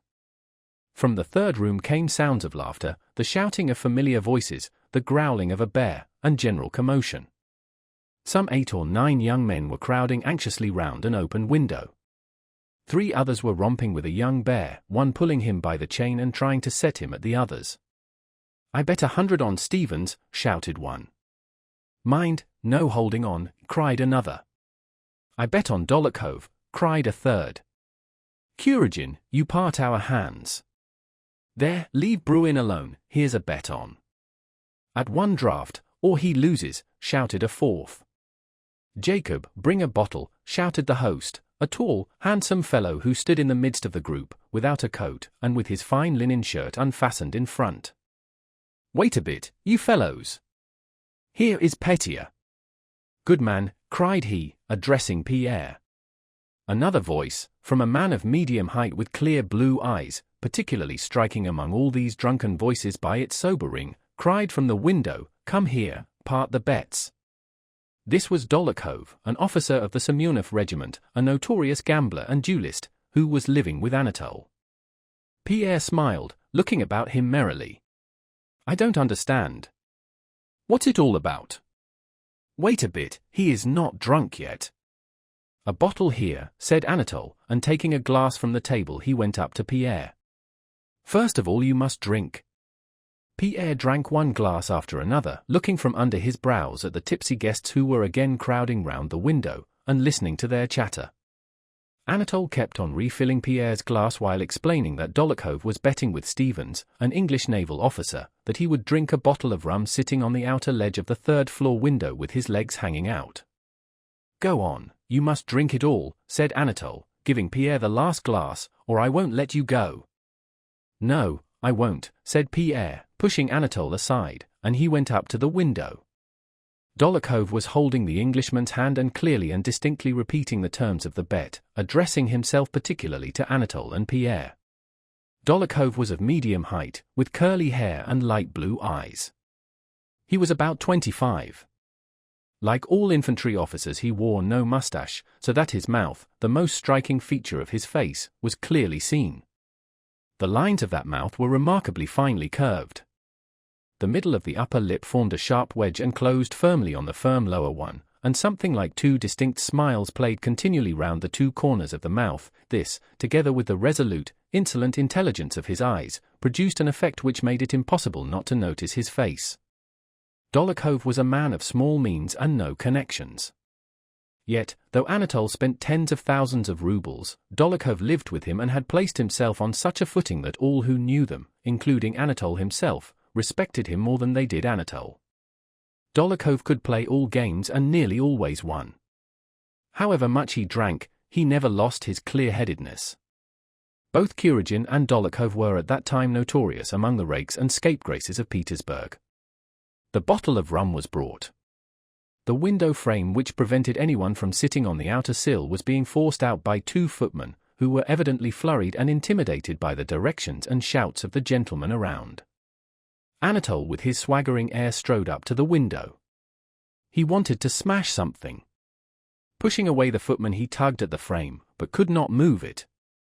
He smashed a pane. "You have a try, Hercules," said he, turning to Pierre. Pierre seized the crossbeam, tugged, and wrenched the oak frame out with a crash. "Take it right out, or they'll think I'm holding on," said Dolokhov. "Is the Englishman bragging?" "Eh? Is it all right?" said Anatole. "First rate," said Pierre, looking at Dolokhov, who with a bottle of rum in his hand was approaching the window, from which the light of the sky, the dawn merging with the afterglow of sunset, was visible.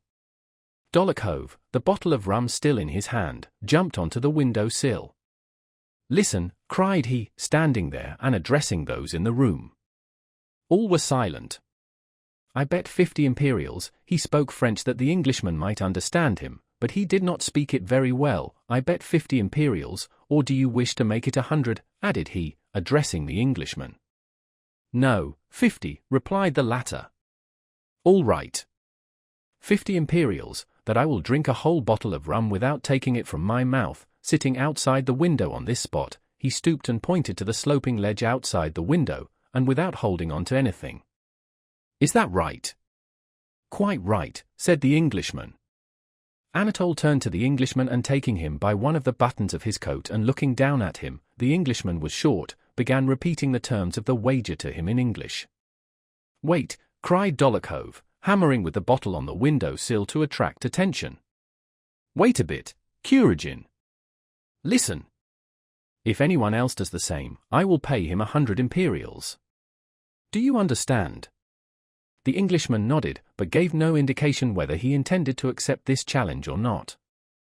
Anatole did not release him, and though he kept nodding to show that he understood, Anatole went on translating Dolokhov's words into English. A thin young lad, an hussar of the Life Guards, who had been losing that evening, climbed on the window sill, leaned over, and looked down. "Oh! Oh! Oh!" he muttered, looking down from the window at the stones of the pavement. "Shut up," cried Dólokhov, pushing him away from the window. The lad jumped awkwardly back into the room, tripping over his spurs. Placing the bottle on the window sill where he could reach it easily, Dólokhov climbed carefully and slowly through the window and lowered his legs. Pressing against both sides of the window, he adjusted himself on his seat, lowered his hands, moved a little to the right and then to the left, and took up the bottle. Anatole brought 2 candles and placed them on the window sill, though it was already quite light.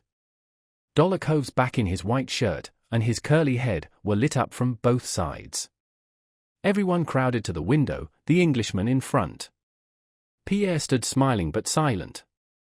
One man, older than the others present, suddenly pushed forward with a scared and angry look and wanted to seize hold of Dolokhov's shirt. "I say, this is folly." "He'll be killed," said this more sensible man. Anatole stopped him. "Don't touch him. You'll startle him and then he'll be killed." "Eh? What then? Eh?" Dólokhov turned round and, again holding on with both hands, arranged himself on his seat. "If anyone comes meddling again," said he, emitting the words separately through his thin compressed lips, "I will throw him down there. Now then." Saying this he again turned round, dropped his hands, took the bottle and lifted it to his lips, threw back his head, and raised his free hand to balance himself. One of the footmen who had stooped to pick up some broken glass remained in that position without taking his eyes from the window and from Dolokhov's back. Anatole stood erect with staring eyes. The Englishman looked on sideways, pursing up his lips. The man who had wished to stop the affair ran to a corner of the room and threw himself on a sofa with his face to the wall. Pierre hid his face, from which a faint smile forgot to fade though his features now expressed horror and fear. All was still. Pierre took his hands from his eyes. Dólokhov still sat in the same position, only his head was thrown further back till his curly hair touched his shirt collar, and the hand holding the bottle was lifted higher and trembled with the effort. The bottle was emptying perceptibly and rising still higher and his head tilting yet further back. "Why is it so long?" thought Pierre. It seemed to him that more than half an hour had elapsed. Suddenly Dólokhov made a backward movement with his spine, and his arm trembled nervously. This was sufficient to cause his whole body to slip as he sat on the sloping ledge. As he began slipping down, his head and arm wavered still more with the strain. One hand moved as if to clutch the window sill, but refrained from touching it. Pierre again covered his eyes and thought he would never open them again. Suddenly he was aware of a stir all around. He looked up. Dólokhov was standing on the window sill, with a pale but radiant face. "It's empty." He threw the bottle to the Englishman, who caught it neatly. Dólokhov jumped down. He smelt strongly of rum. "Well done. Fine fellow. There's a bet for you." "Devil take you," came from different sides. The Englishman took out his purse and began counting out the money. Dólokhov stood frowning and did not speak.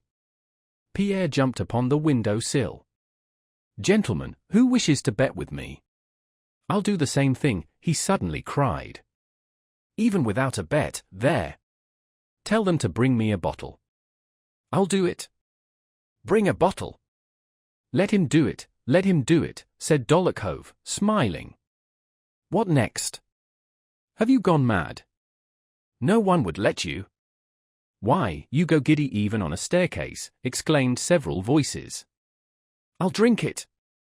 Let's have a bottle of rum, shouted Pierre, banging the table with a determined and drunken gesture and preparing to climb out of the window. They seized him by his arms, but he was so strong that everyone who touched him was sent flying.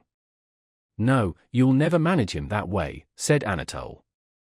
Wait a bit and I'll get round him. Listen.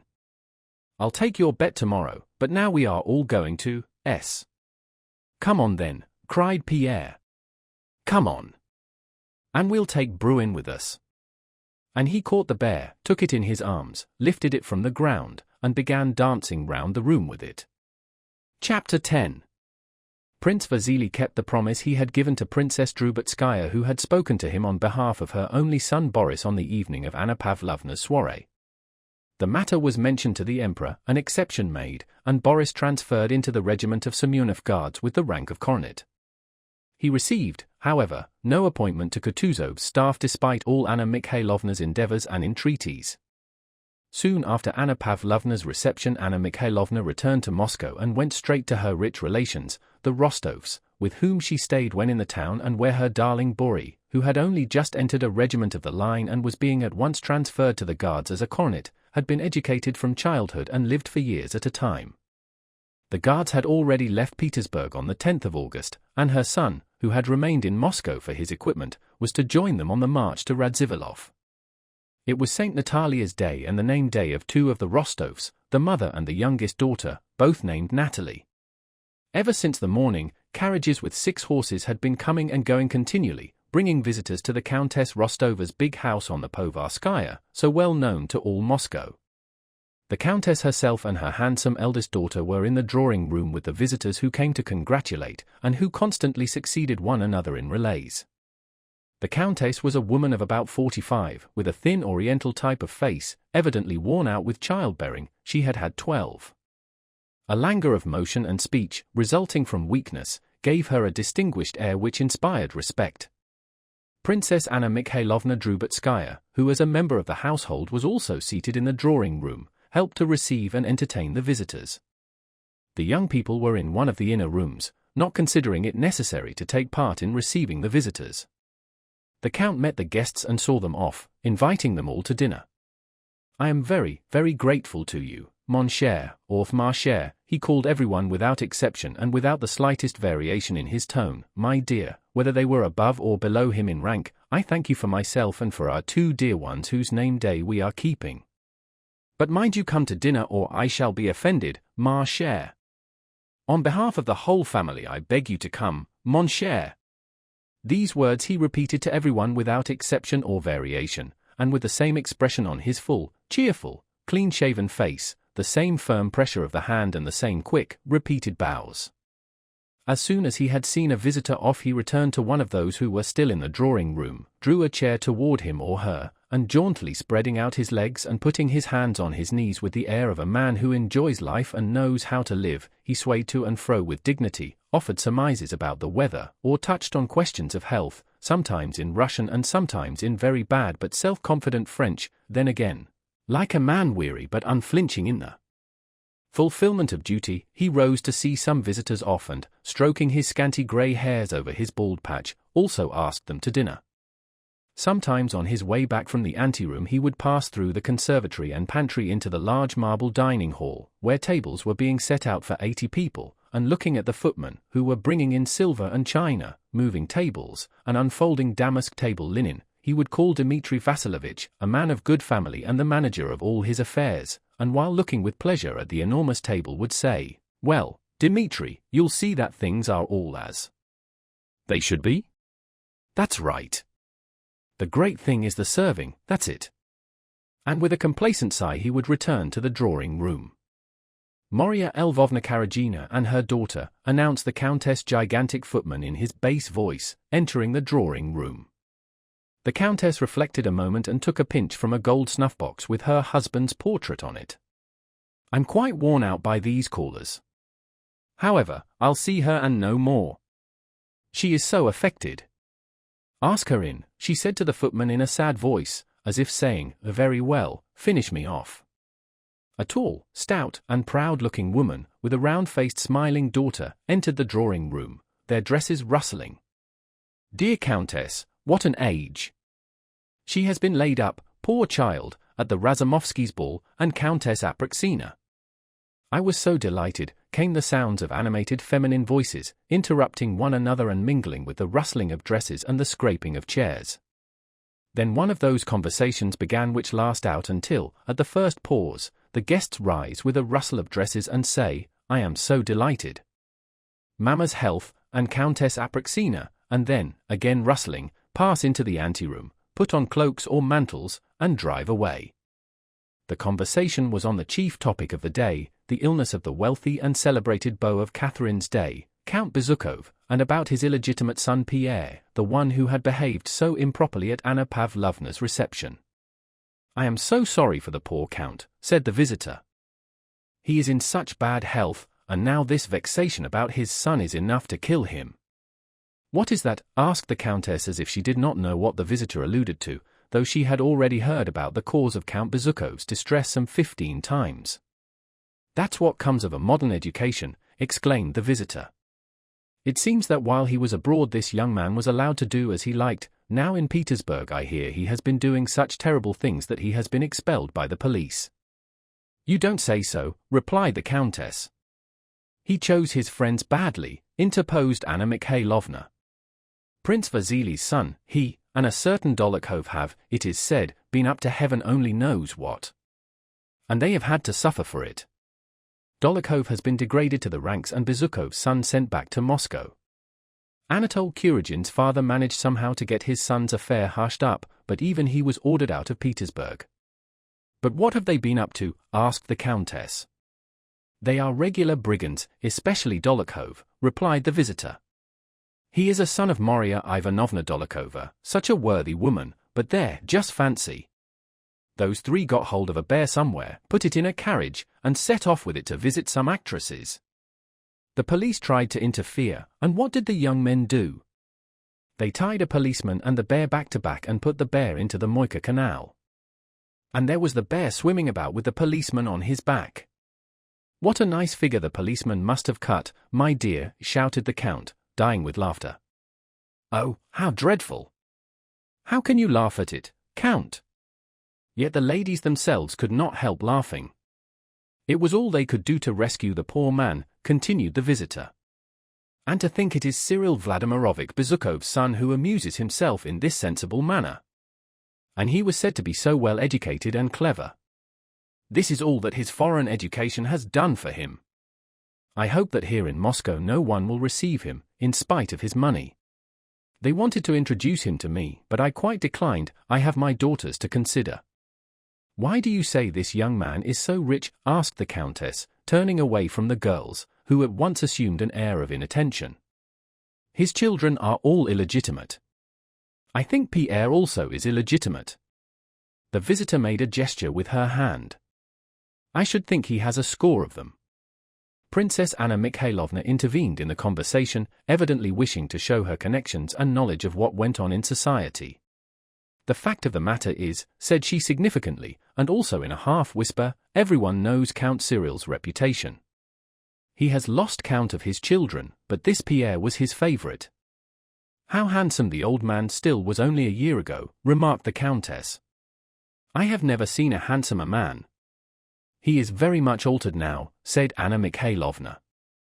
"Well, as I was saying, Prince Vasily is the next heir through his wife, but the Count is very fond of Pierre, looked after his education, and wrote to the Emperor about him, so that in the case of his death, and he is so ill that he may die at any moment, and Dr. Lorraine has come from Petersburg, no one knows who will inherit his immense fortune, Pierre or Prince Vasily. 40,000 serfs and millions of rubles. I know it all very well, for Prince Vasily told me himself. Besides, Cyril Vladimirovich is my mother's second cousin. He's also my Boris' godfather," she added, as if she attached no importance at all to the fact. "Prince Vasily arrived in Moscow yesterday." "I hear he has come on some inspection business," remarked the visitor. "Yes, but between ourselves," said the princess, "that is a pretext. The fact is he has come to see Count Cyril Vladimirovich, hearing how ill he is." "But do you know, my dear, that was a capital joke," said the Count, and seeing that the elder visitor was not listening, he turned to the young ladies. "I can just imagine what a funny figure that policeman cut." And as he waved his arms to impersonate the policeman, his portly form again shook with a deep ringing laugh, the laugh of one who always eats well and, in particular, drinks well. "So do come and dine with us," he said. Chapter 11. Silence ensued. The Countess looked at her callers, smiling affably, but not concealing the fact that she would not be distressed if they now rose and took their leave. The visitor's daughter was already smoothing down her dress with an inquiring look at her mother, when suddenly from the next room were heard the footsteps of boys and girls running to the door and the noise of a chair falling over, and a girl of 13, hiding something in the folds of her short muslin frock, darted in and stopped short in the middle of the room. It was evident that she had not intended her flight to bring her so far. Behind her in the doorway appeared a student with a crimson coat collar, an officer of the guards, a girl of 15, and a plump rosy-faced boy in a short jacket. The Count jumped up and, swaying from side to side, spread his arms wide and threw them round the little girl who had run in. "Ah, here she is," he exclaimed laughing. "My pet, whose name day it is." "My dear pet." "Ma chère, there is a time for everything," said the Countess with feigned severity. "You spoil her, Ilya," she added, turning to her husband. "How do you do, my dear?" "I wish you many happy returns of your name day," said the visitor. "What a charming child," she added, addressing the mother. This black-eyed, wide-mouthed girl, not pretty but full of life, with childish bare shoulders which after her run heaved and shook her bodice, with black curls tossed backward, thin bare arms, little legs in lace-frilled drawers, and feet in low slippers, was just at that charming age when a girl is no longer a child, though the child is not yet a young woman. Escaping from her father, she ran to hide her flushed face in the lace of her mother's mantilla, not paying the least attention to her severe remark, and began to laugh. She laughed, and in fragmentary sentences tried to explain about a doll which she produced from the folds of her frock. "Do you see? My doll. Mimi." "You see," was all Natasha managed to utter. To her everything seemed funny. She leaned against her mother and burst into such a loud, ringing fit of laughter that even the prim visitor could not help joining in. "Now then, go away and take your monstrosity with you," said the mother, pushing away her daughter with pretended sternness, and turning to the visitor she added, "She is my youngest girl." Natasha, raising her face for a moment from her mother's mantilla, glanced up at her through tears of laughter, and again hid her face. The visitor, compelled to look on at this family scene, thought it necessary to take some part in it. "Tell me, my dear," said she to Natasha, "is Mimi a relation of yours? A daughter, I suppose?" Natasha did not like the visitor's tone of condescension to childish things. She did not reply, but looked at her seriously. Meanwhile the younger generation, Boris, the officer, Anna Mikhailovna's son, Nicholas, the undergraduate, the Count's eldest son, Sonia, the Count's 15-year-old niece, and little Petya, his youngest boy, had all settled down in the drawing-room and were obviously trying to restrain within the bounds of decorum the excitement and mirth that shone in all their faces. Evidently in the back rooms, from which they had dashed out so impetuously, the conversation had been more amusing than the drawing-room talk of society scandals, the weather, and Countess Apraxina. Now and then they glanced at one another, hardly able to suppress their laughter. The two young men, the student and the officer, friends from childhood, were of the same age and both handsome fellows, though not alike. Boris was tall and fair, and his calm and handsome face had regular, delicate features. Nicholas was short with curly hair and an open expression. Dark hairs were already showing on his upper lip, and his whole face expressed impetuosity and enthusiasm. Nicholas blushed when he entered the drawing-room. He evidently tried to find something to say, but failed. Boris, on the contrary, at once found his footing, and related quietly and humorously how he had known that doll Mimi when she was still quite a young lady, before her nose was broken, how she had aged during the 5 years he had known her, and how her head had cracked right across the skull. Having said this, he glanced at Natasha. She turned away from him and glanced at her younger brother, who was screwing up his eyes and shaking with suppressed laughter, and unable to control herself any longer, she jumped up and rushed from the room as fast as her nimble little feet would carry her. Boris did not laugh. "You were meaning to go out, weren't you, Mama? Do you want the carriage?" he asked his mother with a smile. "Yes, yes, go and tell them to get it ready," she answered, returning his smile. Boris quietly left the room and went in search of Natasha. The plump boy ran after them angrily, as if vexed that their program had been disturbed. Chapter 12. The only young people remaining in the drawing room, not counting the young lady visitor and the Countess' eldest daughter, who was 4 years older than her sister and behaved already like a grown-up person, were Nicholas and Sonia, the niece. Sonia was a slender little brunette with a tender look in her eyes which were veiled by long lashes, thick black plaits coiling twice round her head, and a tawny tint in her complexion and especially in the color of her slender but graceful and muscular arms and neck. By the grace of her movements, by the softness and flexibility of her small limbs, and by a certain coyness and reserve of manner, she reminded one of a pretty, half-grown kitten which promises to become a beautiful little cat.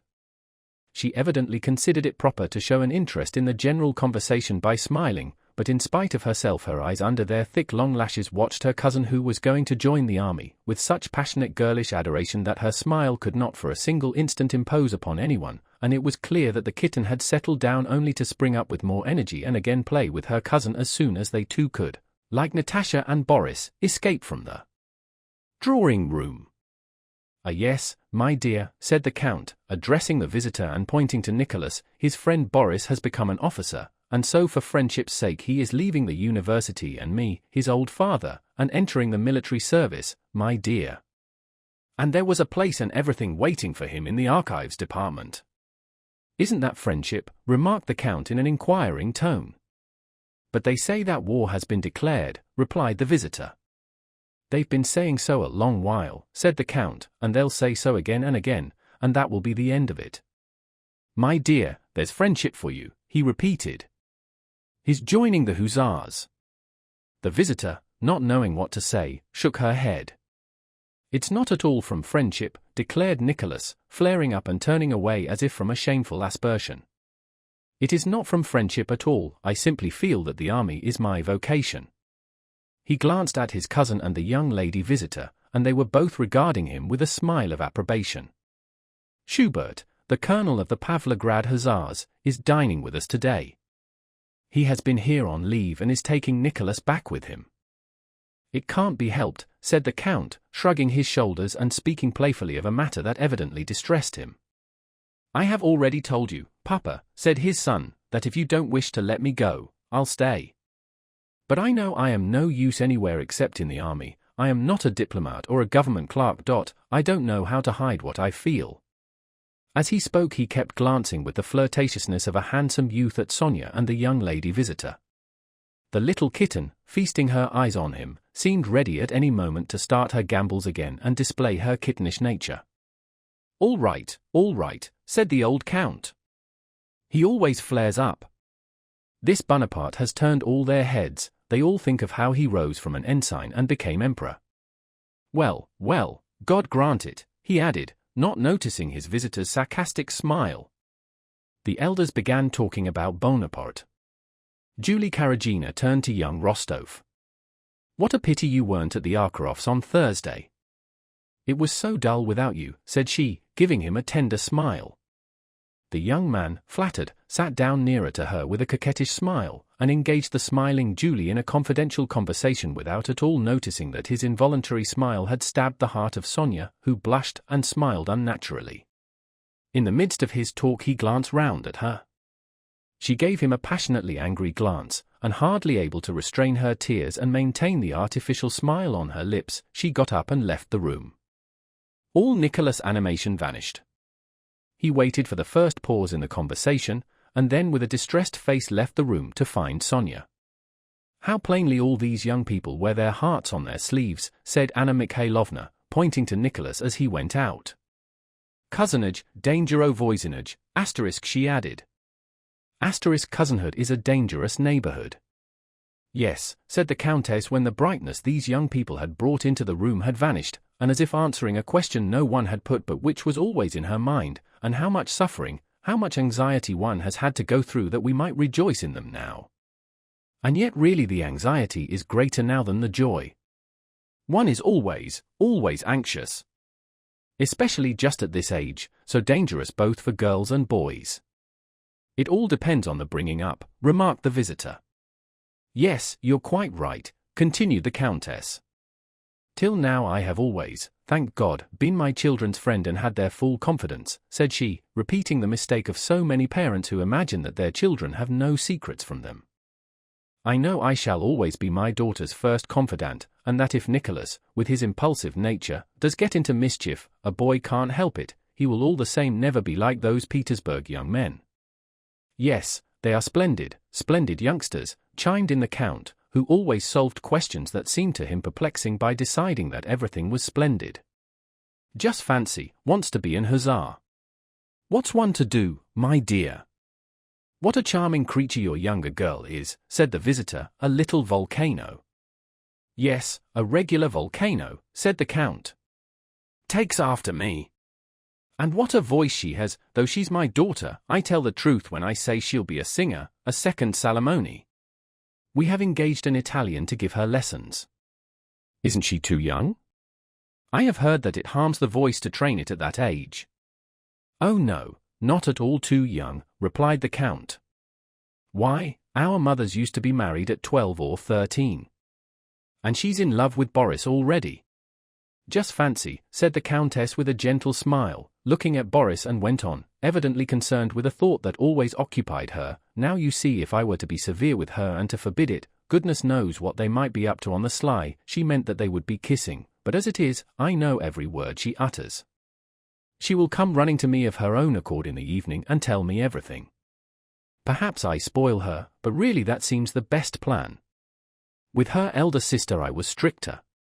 Yes, I was brought up quite differently, remarked the handsome elder daughter, Countess Vera, with a smile. But the smile did not enhance Vera's beauty as smiles generally do, on the contrary it gave her an unnatural, and therefore unpleasant, expression. Vera was good-looking, not at all stupid, quick at learning, was well brought up, and had a pleasant voice. What she said was true and appropriate, yet, strange to say, everyone, the visitors and Countess alike, turned to look at her as if wondering why she had said it, and they all felt awkward. People are always too clever with their eldest children and try to make something exceptional of them, said the visitor. What's the good of denying it, my dear? Our dear Countess was too clever with Vera, said the Count. Well, what of that? She's turned out splendidly all the same, he added, winking at Vera. The guests got up and took their leave, promising to return to dinner. What manners! I thought they would never go, said the Countess, when she had seen her guests out. Chapter 13. When Natasha ran out of the drawing-room she only went as far as the conservatory. There she paused and stood listening to the conversation in the drawing-room, waiting for Boris to come out. She was already growing impatient, and stamped her foot, ready to cry at his not coming at once, when she heard the young man's discreet steps approaching neither quickly nor slowly. At this Natasha dashed swiftly among the flower tubs and hid there. Boris paused in the middle of the room, looked round, brushed a little dust from the sleeve of his uniform, and going up to a mirror examined his handsome face. Natasha, very still, peered out from her ambush, waiting to see what he would do. He stood a little while before the glass, smiled, and walked toward the other door. Natasha was about to call him but changed her mind. Let him look for me, thought she. Hardly had Boris gone than Sonia, flushed, in tears, and muttering angrily, came in at the other door. Natasha checked her first impulse to run out to her, and remained in her hiding place, watching, as under an invisible cap, to see what went on in the world. She was experiencing a new and peculiar pleasure. Sonia, muttering to herself, kept looking round toward the drawing-room door. It opened and Nicholas came in. Sonia, what is the matter with you? How can you, said he, running up to her. It's nothing, nothing, leave me alone, sobbed Sonia. Ah, I know what it is. Well, if you do, so much the better, and you can go back to her. So Sonia. Look here. How can you torture me and yourself like that, for a mere fancy, said Nicholas, taking her hand. Sonia did not pull it away, and left off crying. Natasha, not stirring and scarcely breathing, watched from her ambush with sparkling eyes. What will happen now, thought she. Sonia. What is anyone in the world to me? You alone are everything, said Nicholas. And I will prove it to you. I don't like you to talk like that. Well, then, I won't, only forgive me, Sonia. He drew her to him and kissed her. Oh, how nice, thought Natasha, and when Sonia and Nicholas had gone out of the conservatory she followed and called Boris to her.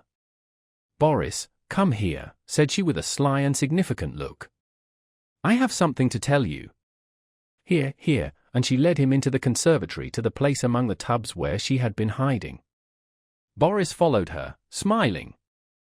What is the something? Asked he.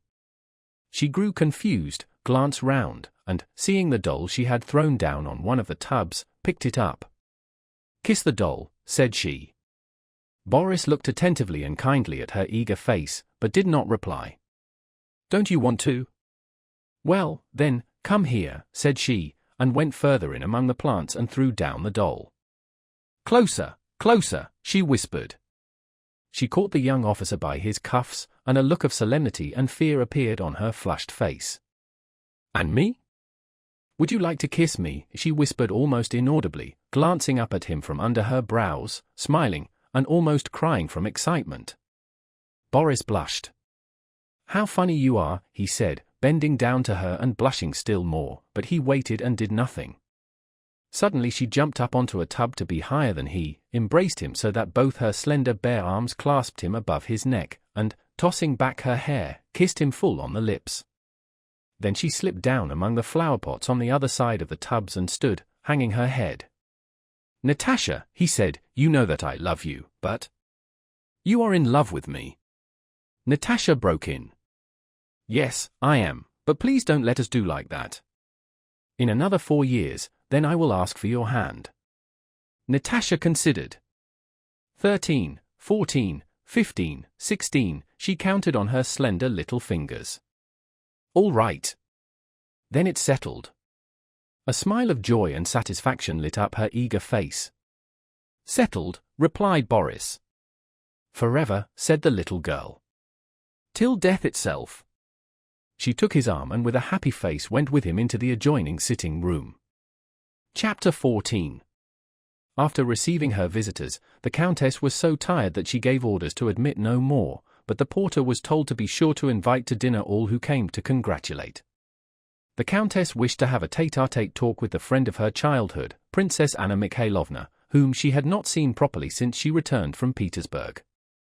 Anna Mikhailovna, with her careworn but pleasant face, drew her chair nearer to that of the Countess. With you I will be quite frank, said Anna Mikhailovna. There are not many left of us old friends. That's why I so value your friendship. Anna Mikhailovna looked at Vera and paused. The Countess pressed her friend's hand. Vera, she said to her eldest daughter who was evidently not a favorite, how is it you have so little tact? Don't you see you are not wanted here? Go to the other girls, or...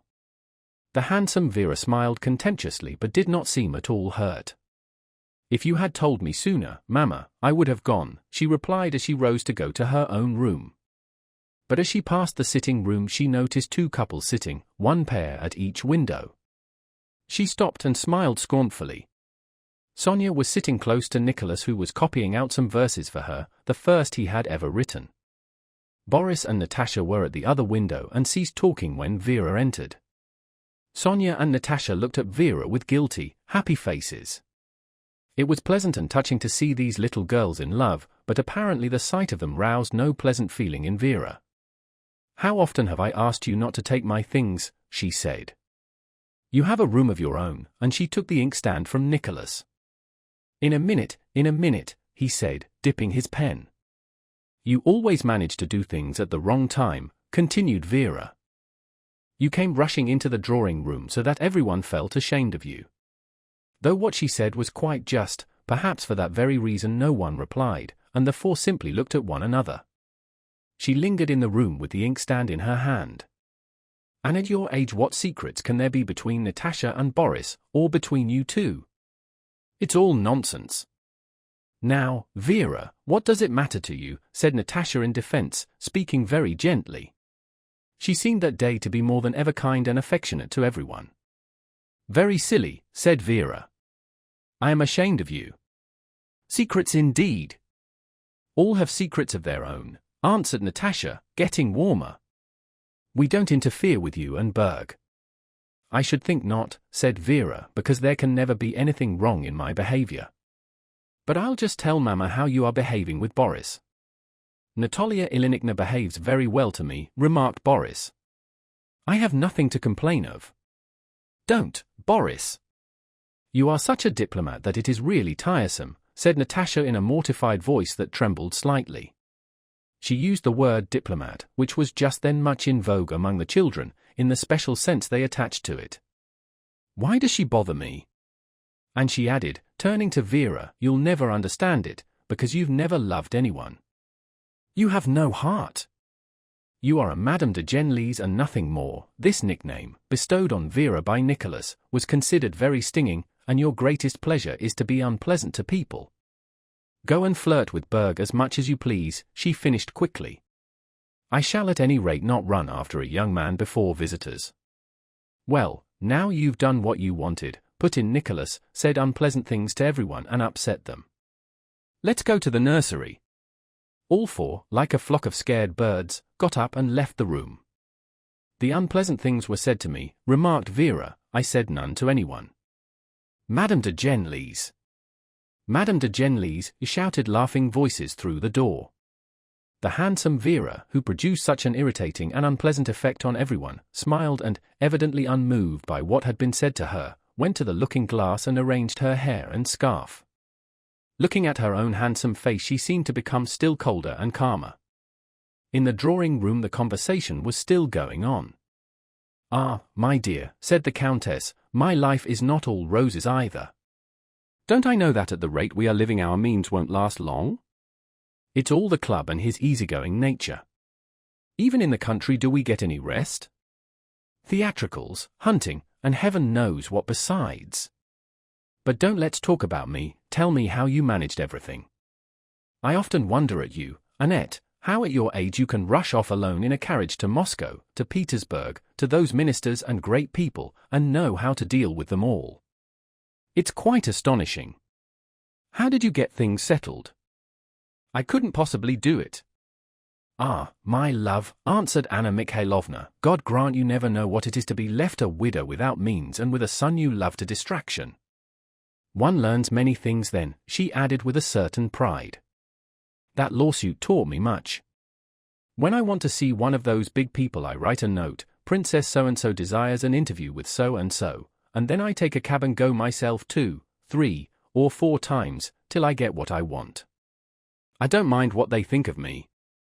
Well, and to whom did you apply about Bori? Asked the Countess. You see, yours is already an officer in the Guards, while my Nicholas is going as a cadet. There's no one to interest himself for him. To whom did you apply? To Prince Vasily. He was so kind. He at once agreed to everything, and put the matter before the Emperor, said Princess Anna Mikhailovna enthusiastically, quite forgetting all the humiliation she had endured to gain her end. Has Prince Vasily aged much? Asked the Countess. I have not seen him since we acted together at the Rumiantsov's theatricals. I expect he has forgotten me. He paid me attentions in those days, said the Countess, with a smile. He is just the same as ever, replied Anna Mikhailovna, overflowing with amiability. His position has not turned his head at all. He said to me, I am sorry I can do so little for you, dear Princess. I am at your command. Yes, he is a fine fellow and a very kind relation. But, Natalie, you know my love for my son, I would do anything for his happiness. And my affairs are in such a bad way that my position is now a terrible one, continued Anna Mikhailovna, sadly, dropping her voice. My wretched lawsuit takes all I have and makes no progress. Would you believe it, I have literally not a penny and don't know how to equip Boris. She took out her handkerchief and began to cry. I need 500 rubles, and have only one 25-ruble note. I am in such a state. My only hope now is in Count Cyril Vladimirovich Bezukov. If he will not assist his godson, you know he is Boris' godfather, and allow him something for his maintenance, all my trouble will have been thrown away. I shall not be able to equip him. The countess' eyes filled with tears and she pondered in silence. I often think, though, perhaps it's a sin, said the princess, that here lives Count Cyril Vladimirovich Bezukov so rich, all alone, that tremendous fortune, and what is his life worth?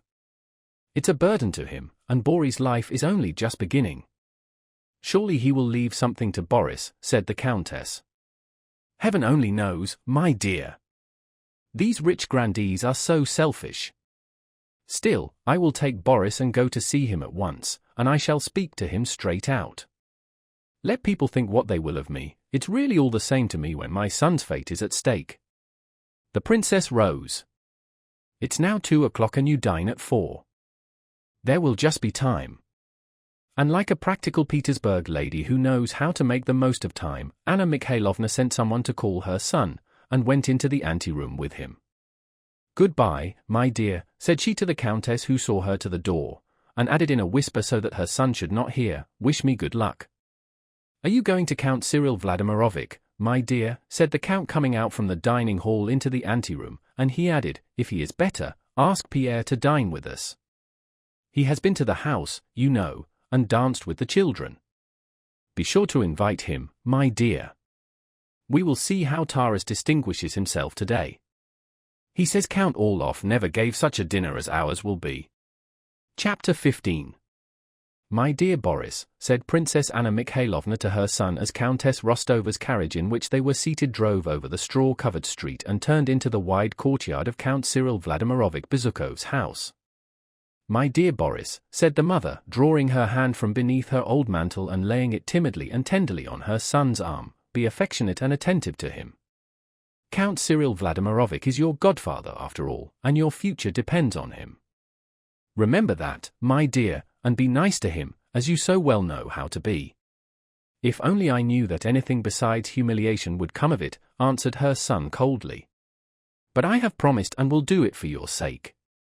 Although the hall porter saw someone's carriage standing at the entrance, after scrutinizing the mother and son, who without asking to be announced had passed straight through the glass porch between the rows of statues in niches, and looking significantly at the lady's old cloak, he asked whether they wanted the count or the princesses, and, hearing that they wished to see the count, said His Excellency was worse today, and that His Excellency was not receiving anyone. We may as well go back, said the son in French. My dear, exclaimed his mother imploringly, again laying her hand on his arm as if that touch might soothe or rouse him. Boris said no more, but looked inquiringly at his mother without taking off his cloak. My friend, said Anna Mikhailovna in gentle tones, addressing the hall porter, I know Count Cyril Vladimirovich is very ill, that's why I have come. I am a relation. I shall not disturb him, my friend. I only need see Prince Vasily Sergeyevich. He is staying here, is he not? Please announce me. The hall porter sullenly pulled a bell that rang upstairs, and turned away. Princess Drubetskaya to see Prince Vasily Sergeyevich, he called to a footman dressed in knee breeches, shoes, and a swallowtail coat, who ran downstairs and looked over from the halfway landing. The mother smoothed the folds of her dyed silk dress before a large Venetian mirror in the wall, and in her trodden-down shoes briskly ascended the carpeted stairs. My dear, she said to her son, once more stimulating him by a touch, you promise me. The son, lowering his eyes, followed her quietly. They entered the large hall, from which one of the doors led to the apartments assigned to Prince Vasily. Just as the mother and son, having reached the middle of the hall, were about to ask their way of an elderly footman who had sprung up as they entered, the bronze handle of one of the doors turned and Prince Vasily came out, wearing a velvet coat with a single star on his breast, as was his custom when at home, taking leave of a good-looking, dark-haired man. This was the celebrated Petersburg doctor, Lorraine. Then it is certain, said the prince.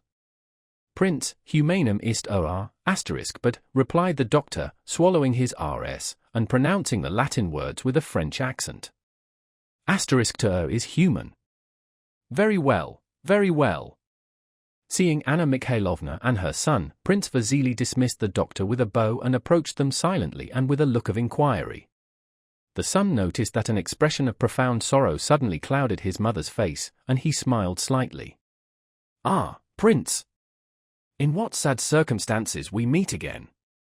And how is our dear invalid?" said she, as though unaware of the cold offensive look fixed on her. Prince Vasily stared at her and at Boris questioningly and perplexed. Boris bowed politely. Prince Vasily, without acknowledging the bow, turned to Anna Mikhailovna, answering her query by a movement of the head and lips indicating very little hope for the patient. "Is it possible?" exclaimed Anna Mikhailovna. "Oh, how awful! It is terrible to think. This is my son," she added, indicating Boris. "He wanted to thank you himself." Boris bowed again politely. "Believe me, Prince, a mother's heart will never forget what you have done for us." "I am glad I was able to do you a service, my dear Anna Mikhailovna," said Prince Vasily, arranging his lace frill, and in tone and manner, here in Moscow, to Anna Mikhailovna, whom he had placed under an obligation, assuming an air of much greater importance than he had done in Petersburg at Anna Shura's reception. "Try to serve well and show yourself worthy," added he, addressing Boris with severity. "I am glad. Are you here on leave?" he went on in his usual tone of indifference. "I am awaiting orders to join my new regiment, Your Excellency," replied Boris, betraying neither annoyance at the prince's brusque manner nor a desire to enter into conversation, but speaking so quietly and respectfully that the prince gave him a searching glance. "Are you living with your mother?" "I am living at Countess Rostova's," replied Boris, again adding, "Your Excellency." "That is, with Ilya Rostov, who married Natalie Shinshina," said Anna Mikhailovna. I know," answered Prince Vasily in his monotonous voice. "I never could understand how Natalie made up her mind to marry that unlicked bear. A perfectly absurd and stupid fellow, and a gambler too, I am told." "But a very kind man, Prince," said Anna Mikhailovna with a pathetic smile, as though she too knew that Count Rostov deserved this censure, but asked him not to be too hard on the poor old man. "What do the doctors say?" asked the princess after a pause, her worn face again expressing deep sorrow. "They give little hope," replied the prince. "And I should so like to thank Uncle once for all his kindness to me and Boris. He is his godson," she added, her tone suggesting that this fact ought to give Prince Vasily much satisfaction. Prince Vasily became thoughtful and frowned. Anna Mikhailovna saw that he was afraid of finding in her a rival for Count Bezukhov's fortune, and hastened to reassure him. "If it were not for my sincere affection and devotion to Uncle," said she, uttering the word with peculiar assurance and unconcern, "I know his character, noble, upright, but you see he has no one with him except the young princesses. They are still young." She bent her head and continued in a whisper, "Has he performed his final duty, Prince? How priceless are those last moments! It can make things no worse, and it is absolutely necessary to prepare him if he is so ill. We women, Prince," and she smiled tenderly, "always know how to say these things. I absolutely must see him, however painful it may be for me. I am used to suffering." Evidently the prince understood her, and also understood, as he had done at Anna Pavlovna's, that it would be difficult to get rid of Anna Mikhailovna. "Would not such a meeting be too trying for him, dear Anna Mikhailovna?" said he. "Let us wait until evening. The doctors are expecting a crisis. But one cannot delay, Prince, at such a moment. Consider that the welfare of his soul is at stake. Ah, it is awful, the duties of a Christian." A door of one of the inner rooms opened and one of the princesses, the count's niece, entered with a cold, stern face. The length of her body was strikingly out of proportion to her short legs. Prince Vasily turned to her. "Well, how is he?" "Still the same, but what can you expect, this noise," said the princess, looking at Anna Mikhailovna as at a stranger. "Ah, my dear, I hardly knew you," said Anna Mikhailovna with a happy smile, ambling lightly up to the count's niece. "I have come, and am at your service to help you nurse my uncle. I imagine what you have gone through," and she sympathetically turned up her eyes. The princess gave no reply and did not even smile, but left the room as Anna Mikhailovna took off her gloves and, occupying the position she had conquered, settled down in an armchair, inviting Prince Vasily to take a seat beside her. "Boris," she said to her son with a smile, "I shall go in to see the Count, my uncle, but you, my dear, had better go to Pierre meanwhile and don't forget to give him the Rostovs' invitation. They ask him to dinner." "I suppose he won't go," she continued, turning to the prince.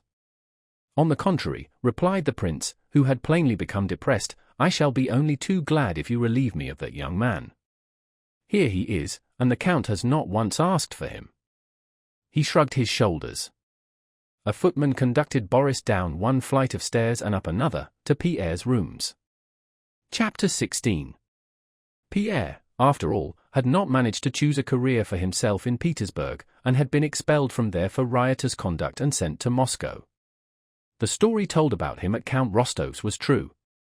Pierre had taken part in tying a policeman to a bear. He had now been for some days in Moscow and was staying as usual at his father's house. Though he expected that the story of his escapade would be already known in Moscow and that the ladies about his father, who were never favorably disposed toward him, would have used it to turn the Count against him, he nevertheless on the day of his arrival went to his father's part of the house. Entering the drawing room, where the princesses spent most of their time, he greeted the ladies, two of whom were sitting at embroidery frames while a third read aloud. It was the eldest who was reading, the one who had met Anna Mikhailovna. The two younger ones were embroidering, both were rosy and pretty, and they differed only in that one had a little mole on her lip which made her much prettier. Pierre was received as if he were a corpse or a leper. The eldest princess paused in her reading and silently stared at him with frightened eyes. The second assumed precisely the same expression, while the youngest, the one with the mole, who was of a cheerful and lively disposition, bent over her frame to hide a smile probably evoked by the amusing scene she foresaw. She drew her wool down through the canvas and, scarcely able to refrain from laughing, stooped as if trying to make out the pattern. "How do you do, cousin?" said Pierre. "You don't recognize me?" "I recognize you only too well, too well." "How is the Count?" "Can I see him?" asked Pierre, awkwardly as usual, but unabashed. "The Count is suffering physically and mentally, and apparently you have done your best to increase his mental sufferings."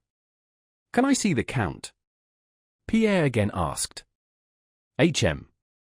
If you wish to kill him outright, you can see him. Olga, go and see whether Uncle's beef tea is ready, it is almost time," she added, giving Pierre to understand that they were busy making his father comfortable, while evidently he, Pierre, was only busy causing him annoyance. Olga went out. Pierre stood looking at the sisters, then he bowed and said, "Then I will go to my rooms. You will let me know when I can see him." And he left the room, followed by the low but ringing laughter of the sister with the mole. Next day Prince Vasily had arrived and settled in the Count's house. He sent for Pierre and said to him, "My dear fellow, if you are going to behave here as you did in Petersburg, you will end very badly, that is all I have to say to you. The Count is very, very ill, and you must not see him at all." Since then Pierre had not been disturbed and had spent the whole time in his rooms upstairs. When Boris appeared at his door, Pierre was pacing up and down his room, stopping occasionally at a corner to make menacing gestures at the wall, as if running a sword through an invisible foe, and glaring savagely over his spectacles, and then again resuming his walk, muttering indistinct words, shrugging his shoulders and gesticulating. "England is done for," said he, scowling and pointing his finger at someone unseen. "Mr. Pitt, as a traitor to the nation and to the rights of man, is sentenced to," but before Pierre, who at that moment imagined himself to be Napoleon in person and to have just effected the dangerous crossing of the Straits of Dover and captured London, could pronounce Pitt's sentence, he saw a well-built and handsome young officer entering his room. Pierre paused. He had left Moscow when Boris was a boy of 14, and had quite forgotten him, but in his usual impulsive and hearty way he took Boris by the hand with a friendly smile. "Do you remember me?" asked Boris quietly with a pleasant smile. "I have come with my mother to see the Count, but it seems he is not well." "Yes, it seems he is ill. People are always disturbing him," answered Pierre, trying to remember who this young man was. Boris felt that Pierre did not recognize him but did not consider it necessary to introduce himself, and without experiencing the least embarrassment looked Pierre straight in the face. "Count Rostov asks you to come to dinner today," said he, after a considerable pause which made Pierre feel uncomfortable. "Ah, Count Rostov," exclaimed Pierre joyfully. "Then you are his son, Ilya? Only fancy, I didn't know you at first. Do you remember how we went to the Sparrow Hills with Madame Jacquot? It's such an age." "You are mistaken," said Boris deliberately, with a bold and slightly sarcastic smile. "I am Boris, son of Princess Anna Mikhailovna Drubetskaya. Rostov, the father, is Ilya, and his son is Nicholas. I never knew any Madame Jacquot." Pierre shook his head and arms as if attacked by mosquitoes or bees. "Oh dear, what am I thinking about? I've mixed everything up. One has so many relatives in Moscow. So you are Boris?" "Of course." "Well, now we know where we are. And what do you think of the Boulogne expedition? The English will come off badly, you know, if Napoleon gets across the Channel. I think the expedition is quite feasible. If only Villeneuve doesn't make a mess of things." Boris knew nothing about the Boulogne expedition, he did not read the papers, and it was the first time he had heard Villeneuve's name. "We here in Moscow are more occupied with dinner parties and scandal than with politics," said he in his quiet, ironical tone. "I know nothing about it and have not thought about it. Moscow is chiefly busy with gossip," he continued. "Just now they are talking about you and your father." Pierre smiled in his good-natured way as if afraid for his companion's sake that the latter might say something he would afterwards regret. But Boris spoke distinctly, clearly, and dryly, looking straight into Pierre's eyes. "Moscow has nothing else to do but gossip," Boris went on. "Everybody is wondering to whom the Count will leave his fortune, though he may perhaps outlive us all, as I sincerely hope he will." "Yes, it is all very horrid," interrupted Pierre, "very horrid." Pierre was still afraid that this officer might inadvertently say something disconcerting to himself. "And it must seem to you," said Boris, flushing slightly, but not changing his tone or attitude, "it must seem to you that everyone is trying to get something out of the rich man." "So it does," thought Pierre. "But I just wish to say, to avoid misunderstandings, that you are quite mistaken if you reckon me or my mother among such people. We are very poor, but for my own part at any rate, for the very reason that your father is rich, I don't regard myself as a relation of his, and neither I nor my mother would ever ask or take anything from him." For a long time Pierre could not understand, but when he did, he jumped up from the sofa, seized Boris under the elbow in his quick, clumsy way, and, blushing far more than Boris, began to speak with a feeling of mingled shame and vexation. "Well, this is strange. Do you suppose who could think? I know very well." But Boris again interrupted him. "I am glad I have spoken out fully. Perhaps you did not like it? You must excuse me," said he, putting Pierre at ease instead of being put at ease by him, "but I hope I have not offended you. I always make it a rule to speak out. Well, what answer am I to take? Will you come to dinner at the Rostovs?" And Boris, having apparently relieved himself of an onerous duty and extricated himself from an awkward situation and placed another in it, became quite pleasant again. "No, but I say," said Pierre, calming down, "you are a wonderful fellow. What you have just said is good, very good. Of course you don't know me. We have not met for such a long time, not since we were children. You might think that I understand, quite understand. I could not have done it myself, I should not have had the courage, but it's splendid. I am very glad to have made your acquaintance. It's queer," he added after a pause, "that you should have suspected me." He began to laugh. "Well, what of it? I hope we'll get better acquainted," and he pressed Boris' hand. "Do you know, I have not once been in to see the Count. He has not sent for me. I am sorry for him as a man, but what can one do?" "And so you think Napoleon will manage to get an army across?" asked Boris with a smile. Pierre saw that Boris wished to change the subject, and being of the same mind he began explaining the advantages and disadvantages of the Boulogne expedition. A footman came in to summon Boris, the princess was going. Pierre, in order to make Boris better acquaintance, promised to come to dinner, and warmly pressing his hand looked affectionately over his spectacles into Boris' eyes. After he had gone, Pierre continued pacing up and down the room for a long time, no longer piercing an imaginary foe with his imaginary sword, but smiling at the remembrance of that pleasant, intelligent, and resolute young man. As often happens in early youth, especially to one who leads a lonely life, he felt an unaccountable tenderness for this young man and made up his mind that they would be friends. Prince Vasily saw the princess off. She held a handkerchief to her eyes and her face was tearful. "It is dreadful, dreadful," she was saying, "but cost me what it may, I shall do my duty. I will come and spend the night. He must not be left like this. Every moment is precious. I can't think why his nieces put it off. Perhaps God will help me to find a way to prepare him. Adieu, Prince. May God support you." "Adieu, ma bonne," answered Prince Vasily, turning away from her. "Oh, he is in a dreadful state," said the mother to her son when they were in the carriage. "He hardly recognizes anybody." "I don't understand, Mamma, what is his attitude to Pierre?" asked the son. "The will show that, my dear, our fate also depends on it." "But why do you expect that he will leave us anything?" "Ah, my dear. He is so rich, and we are so poor." "Well, that is hardly a sufficient reason, Mamma." "Oh, heaven! How ill he is!" exclaimed the mother. Chapter 17. After Anna Mikhailovna had driven off with her son to visit Count Cyril Vladimirovich Bezukov, Countess Rostova sat for a long time all alone, applying her handkerchief to her eyes. At last she rang. "What is the matter with you, my dear?" she said crossly to the maid who kept her waiting some minutes. "Don't you wish to serve me? Then I'll find you another place." The Countess was upset by her friend's sorrow and humiliating poverty, and was therefore out of sorts, a state of mind which with her always found expression in calling her maid "my dear" and speaking to her with exaggerated politeness. "I am very sorry," answered the maid.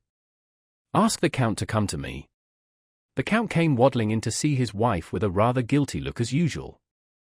"Well, little Countess? What a sauté of game au Madeira we are to have, my dear. I tasted it. The 1,000 rubles I paid for Taras were not ill spent. He is worth it." He sat down by his wife, his elbows on his knees and his hands ruffling his grey hair.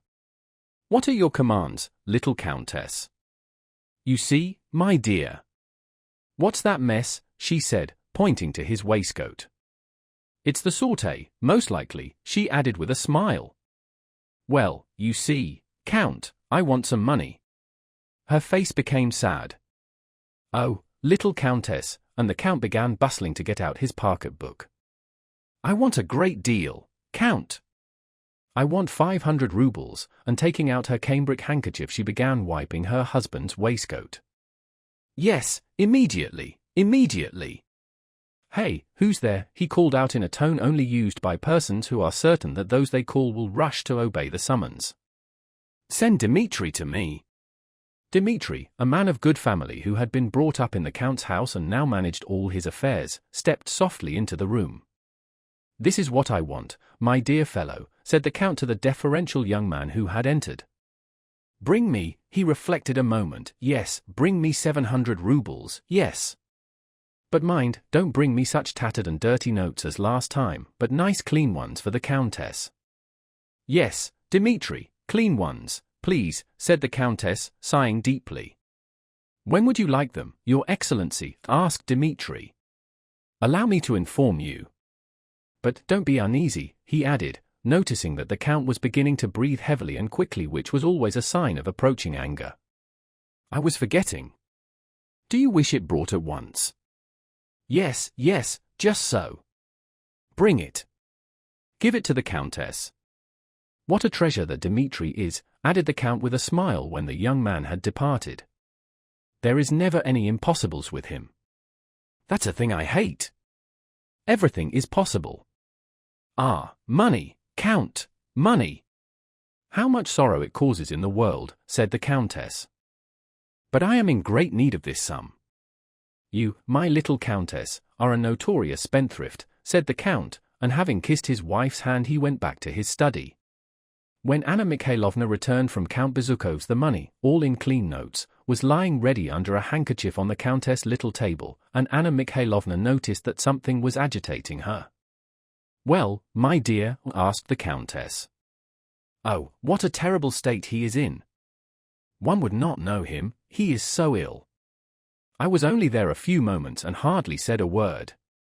"Annette, for heaven's sake don't refuse me," the Countess began, with a blush that looked very strange on her thin, dignified, elderly face, and she took the money from under the handkerchief. Anna Mikhailovna instantly guessed her intention and stooped to be ready to embrace the Countess at the appropriate moment. "This is for Boris from me, for his outfit." Anna Mikhailovna was already embracing her and weeping. The Countess wept too. They wept because they were friends, and because they were kind-hearted, and because they, friends from childhood, had to think about such a base thing as money, and because their youth was over. But those tears were pleasant to them both. Chapter 18. Countess Rostova, with her daughters and a large number of guests, was already seated in the drawing-room. The Count took the gentlemen into his study and showed them his choice collection of Turkish pipes. From time to time he went out to ask, "Hasn't she come yet?"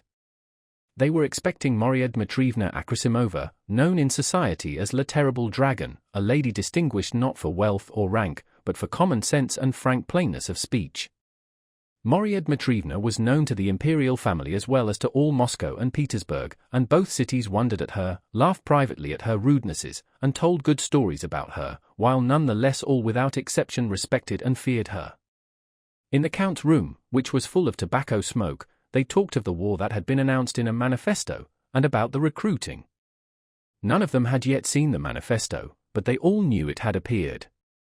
The Count sat on the sofa between two guests who were smoking and talking. He neither smoked nor talked, but bending his head first to one side and then to the other watched the smokers with evident pleasure and listened to the conversation of his two neighbors, whom he egged on against each other. One of them was a sallow, clean-shaven civilian with a thin and wrinkled face, already growing old, though he was dressed like a most fashionable young man. He sat with his legs up on the sofa as if quite at home and, having stuck an amber mouthpiece far into his mouth, was inhaling the smoke spasmodically and screwing up his eyes. This was an old bachelor, Shinshin, a cousin of the Countess, a man with a sharp tongue as they said in Moscow society. He seemed to be condescending to his companion. The latter, a fresh, rosy officer of the Guards, irreproachably washed, brushed, and buttoned, held his pipe in the middle of his mouth and with red lips gently inhaled the smoke, letting it escape from his handsome mouth in rings. This was Lieutenant Berg, an officer in the Semyonov regiment with whom Boris was to travel to join the army, and about whom Natasha had teased her elder sister Vera, speaking of Berg as her intended. The Count sat between them and listened attentively. His favorite occupation when not playing Boston, a card game he was very fond of, was that of listener, especially when he succeeded in setting two loquacious talkers at one another. "Well, then, old chap, Montrez Honorable Alphonse Karlovich," said Shinshin, laughing ironically and mixing the most ordinary Russian expressions with the choicest French phrases, which was a peculiarity of his speech. "Vous comptez vous faire des rancer elitat, * you want to make something out of your company. * you expect to make an income out of the government. No, Peter Nikolaevich, I only want to show that in the cavalry the advantages are far less than in the infantry. Just consider my own position now, Peter Nikolaevich." Berg always spoke quietly, politely, and with great precision. His conversation always related entirely to himself. He would remain calm and silent when the talk related to any topic that had no direct bearing on himself. He could remain silent for hours without being at all put out of countenance himself or making others uncomfortable, but as soon as the conversation concerned himself he would begin to talk circumstantially and with evident satisfaction. "Consider my position, Peter Nikolaevich. Were I in the cavalry I should get not more than 200 rubles every 4 months, even with the rank of lieutenant, but as it is I receive 230, said he, looking at Shinshin and the Count with a joyful, pleasant smile, as if it were obvious to him that his success must always be the chief desire of everyone else. "Besides that, Peter Nikolaevich, by exchanging into the Guards I shall be in a more prominent position," continued Berg, "and vacancies occur much more frequently in the Foot Guards. Then just think what can be done with 230 rubles. I even managed to put a little aside and to send something to my father, he went on, emitting a smoke ring. La balance y ist, asterisk a German knows how to skin a flint, as the proverb says, remarked Shinshin, moving his pipe to the other side of his mouth and winking at the Count. Asterisk so that squares matters. The Count burst out laughing. The other guests, seeing that Shinshin was talking, came up to listen. Berg, oblivious of irony or indifference, continued to explain how by exchanging into the guards he had already gained a step on his old comrades of the cadet corps, how in wartime the company commander might get killed and he, a senior in the company, might easily succeed to the post, how popular he was with everyone in the regiment, and how satisfied his father was with him. Berg evidently enjoyed narrating all this, and did not seem to suspect that others, too, might have their own interests. But all he said was so prettily sedate, and the naivete of his youthful egotism was so obvious, that he disarmed his hearers. Well, my boy, you'll get along wherever you go, foot or horse, that I'll warrant, said Shinshin, patting him on the shoulder and taking his feet off the sofa. Berg smiled joyously. The Count, followed by his guests, went into the drawing room. It was just the moment before a big dinner when the assembled guests, expecting the summons to Zakuska, avoid engaging in any long conversation but think it necessary to move about and talk, in order to show that they are not at all impatient for their food. The host and hostess look toward the door, and now and then glance at one another, and the visitors try to guess from these glances who, or what, they are waiting for, some important relation who has not yet arrived, or a dish that is not yet ready. Hors d'oeuvres. Pierre had come just at dinner time and was sitting awkwardly in the middle of the drawing room on the first chair he had come across, blocking the way for everyone. The Countess tried to make him talk, but he went on naively looking around through his spectacles as if in search of somebody and answered all her questions in monosyllables.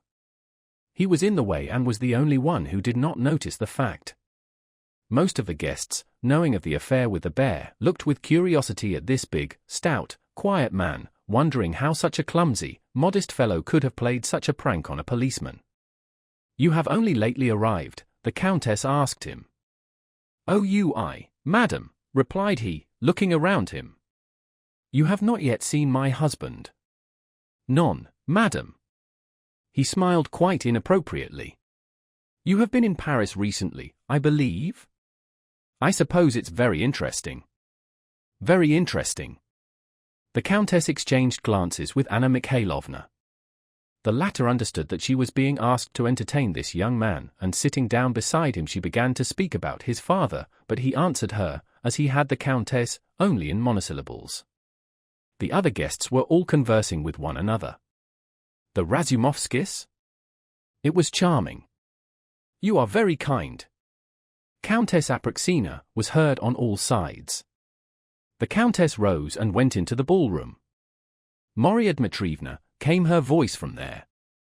"Herself," came the answer in a rough voice, and Maria Dmitrievna entered the room. All the unmarried ladies and even the married ones except the very oldest rose. Maria Dmitrievna paused at the door. Tall and stout, holding high her 50-year-old head with its grey curls, she stood surveying the guests, and leisurely arranged her wide sleeves as if rolling them up. Maria Dmitrievna always spoke in Russian. "Health and happiness to her whose name day we are keeping and to her children," she said, in her loud, full-toned voice which drowned all others. "Well, you old sinner," she went on, turning to the Count who was kissing her hand, "you're feeling dull in Moscow, I dare say? Nowhere to hunt with your dogs? But what is to be done, old man? Just see how these nestlings are growing up," and she pointed to the girls. "You must look for husbands for them whether you like it or not." "Well," said she, "how's my car-sack?" Maria Dmitrievna always called Natasha a car-sack, and she stroked the child's arm as she came up fearless and gay to kiss her hand. "I know she's a scamp of a girl, but I like her." She took a pair of pear-shaped ruby earrings from her huge reticule and, having given them to the rosy Natasha, who beamed with the pleasure of her saint's-day fate, turned away at once and addressed herself to Pierre. Friend. Come here a bit," said she, assuming a soft high tone of voice. "Come here, my friend," and she ominously tucked up her sleeve still higher. Pierre approached, looking at her in a childlike way through his spectacles. Come nearer, friend. I used to be the only one to tell your father the truth when he was in favor, and in your case it's my evident duty. She paused. All were silent, expectant of what was to follow, for this was clearly only a prelude. A fine lad. My word. A fine lad. His father lies on his deathbed and he amuses himself setting a policeman astride a bear. For shame, sir, for shame. It would be better if you went to the war. She turned away and gave her hand to the Count, who could hardly keep from laughing. Well, I suppose it is time we were at table, said Marya Dmitrievna. The Count went in first with Marya Dmitrievna. The Countess followed on the arm of a colonel of hussars, a man of importance to them because Nicholas was to go with him to the regiment. Then came Anna Mikhailovna with Shinshin. Berg gave his arm to Vera. The smiling Julie Karagina went in with Nicholas. After them other couples followed, filling the whole dining hall, and last of all the children, tutors, and governesses followed singly. The footmen began moving about, chairs scraped, the band struck up in the gallery, and the guests settled down in their places.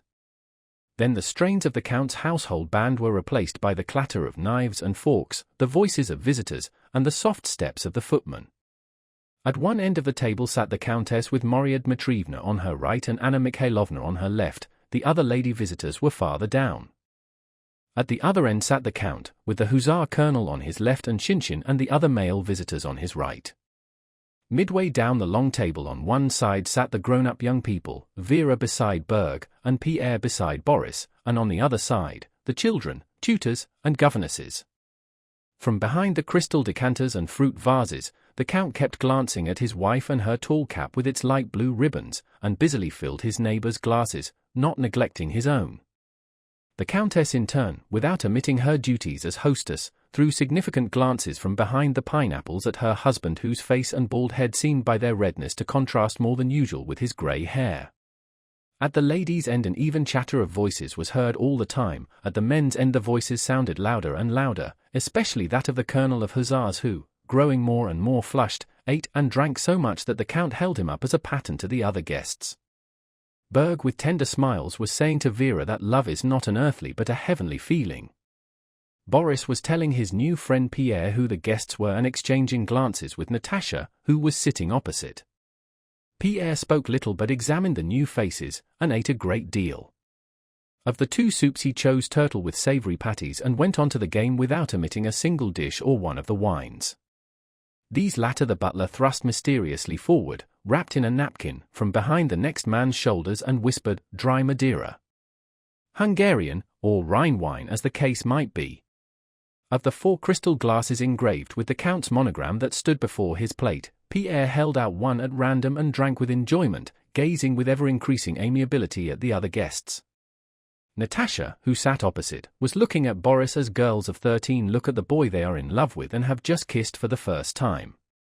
Sometimes that same look fell on Pierre, and that funny lively little girl's look made him inclined to laugh without knowing why.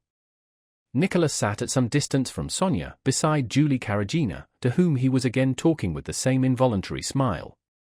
Sonia wore a company smile but was evidently tormented by jealousy. Now she turned pale, now blushed and strained every nerve to overhear what Nicholas and Julie were saying to one another. The governess kept looking round uneasily as if preparing to resent any slight that might be put upon the children.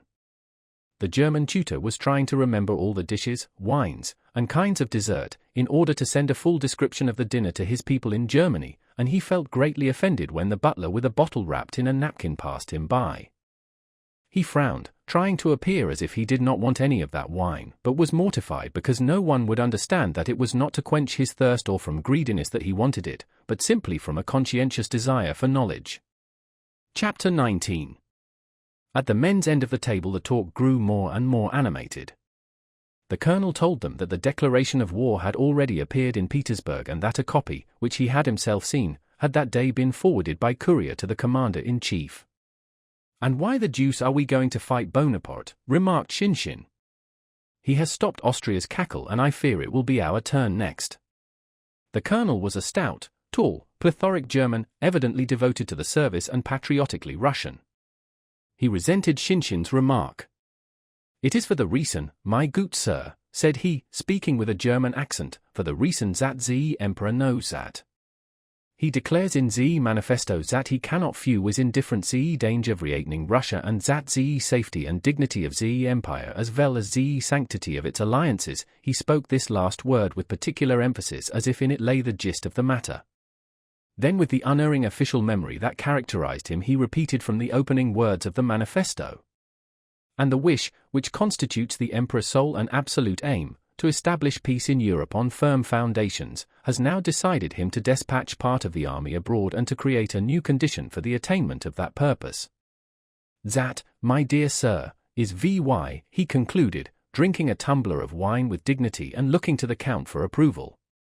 "Connaissez vous le proverbe *a Jerome, Jerome, do not roam, but turn spindles at home," said Shinshin, puckering his brows and smiling. "Cela nous convient à merveille. *2 Suvorov now, he knew what he was about, yet they beat him à plate couture. *3 And where are we to find Suvorovs now? Je vous demande un peu, for, said he, continually changing from French to Russian. Do you know the proverb? 2 That suits us down to the ground. 3 Hollow. For, I just ask you that. We must fight to the last tr up of our blood, said the colonel, thumping the table, and we must tie for our emperor, and then all will be well. And we must discuss it as little as possible. He dwelt particularly on the word possible. As possible, he ended, again turning to the Count. That is how we old hussars look at it, and there's an end of it. And how do you, a young man and a young hussar, how do you judge of it? He added, addressing Nicholas, who when he heard that the war was being discussed had turned from his partner with eyes and ears intent on the colonel. I am quite of your opinion, replied Nicholas, flaming up, turning his plate round and moving his wineglasses about with as much decision and desperation as though he were at that moment facing some great danger. I am convinced that we Russians must die or conquer, he concluded, conscious, as were others, after the words were uttered, that his remarks were too enthusiastic and emphatic for the occasion and were therefore awkward. What you said just now was splendid, said his partner Julie. Sonia trembled all over and blushed to her ears and behind them and down to her neck and shoulders while Nicholas was speaking. Pierre listened to the colonel's speech and nodded approvingly. That's fine, said he. The young man's a real hussar, shouted the colonel, again thumping the table. What are you making such a noise about over there? Marya Dmitrievna's deep voice suddenly inquired from the other end of the table.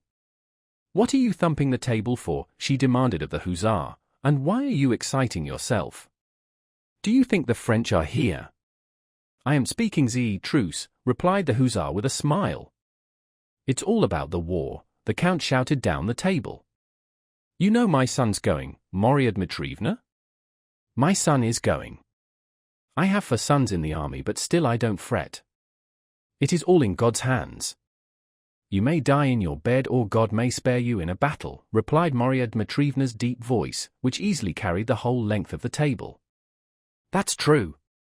Once more the conversations concentrated, the ladies at the one end and the men's at the other. You won't ask, Natasha's little brother was saying. I know you won't ask. I will, replied Natasha. Her face suddenly flushed with reckless and joyous resolution. She half rose, by a glance inviting Pierre, who sat opposite, to listen to what was coming, and turning to her mother. Mama, rang out the clear contralto notes of her childish voice, audible the whole length of the table.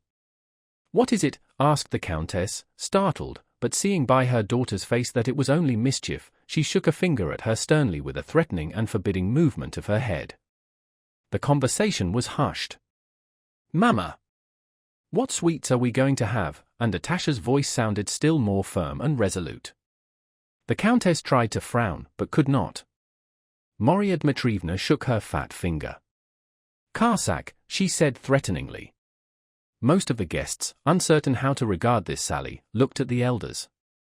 You had better take care, said the Countess. Mama! What sweets are we going to have? Natasha again cried boldly, with saucy gaiety, confident that her prank would be taken in good part. Sonia and fat little Petya doubled up with laughter. You see, I have asked, whispered Natasha to her little brother and to Pierre, glancing at him again. Ice pudding, but you won't get any, said Marya Dmitrievna. Natasha saw there was nothing to be afraid of, and so she braved even Marya Dmitrievna. Marya Dmitrievna. What kind of ice pudding? I don't like ice cream. Carrot ices. No. What kind, Marya Dmitrievna? What kind? She almost screamed. I want to know. Marya Dmitrievna and the Countess burst out laughing, and all the guests joined in. Everyone laughed, not at Marya Dmitrievna's answer but at the incredible boldness and smartness of this little girl who had dared to treat Marya Dmitrievna in this fashion. Natasha only desisted when she had been told that there would be pineapple ice. Before the ices, champagne was served round. The band again struck up, the Count and Countess kissed, and the guests, leaving their seats, went up to congratulate the Countess, and reached across the table to clink glasses with the Count, with the children, and with one another. Again the footmen rushed about, chairs scraped, and in the same order in which they had entered but with redder faces, the guests returned to the drawing-room and to the Count's study. Chapter 20.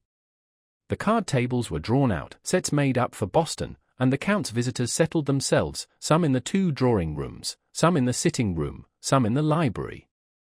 The Count, holding his cards fanwise, kept himself with difficulty from dropping into his usual after-dinner nap, and laughed at everything. The young people, at the Countess' instigation, gathered round the clavichord and harp. Julie by general request played first. After she had played a little air with variations on the harp, she joined the other young ladies in begging Natasha and Nicholas, who were noted for their musical talent, to sing something.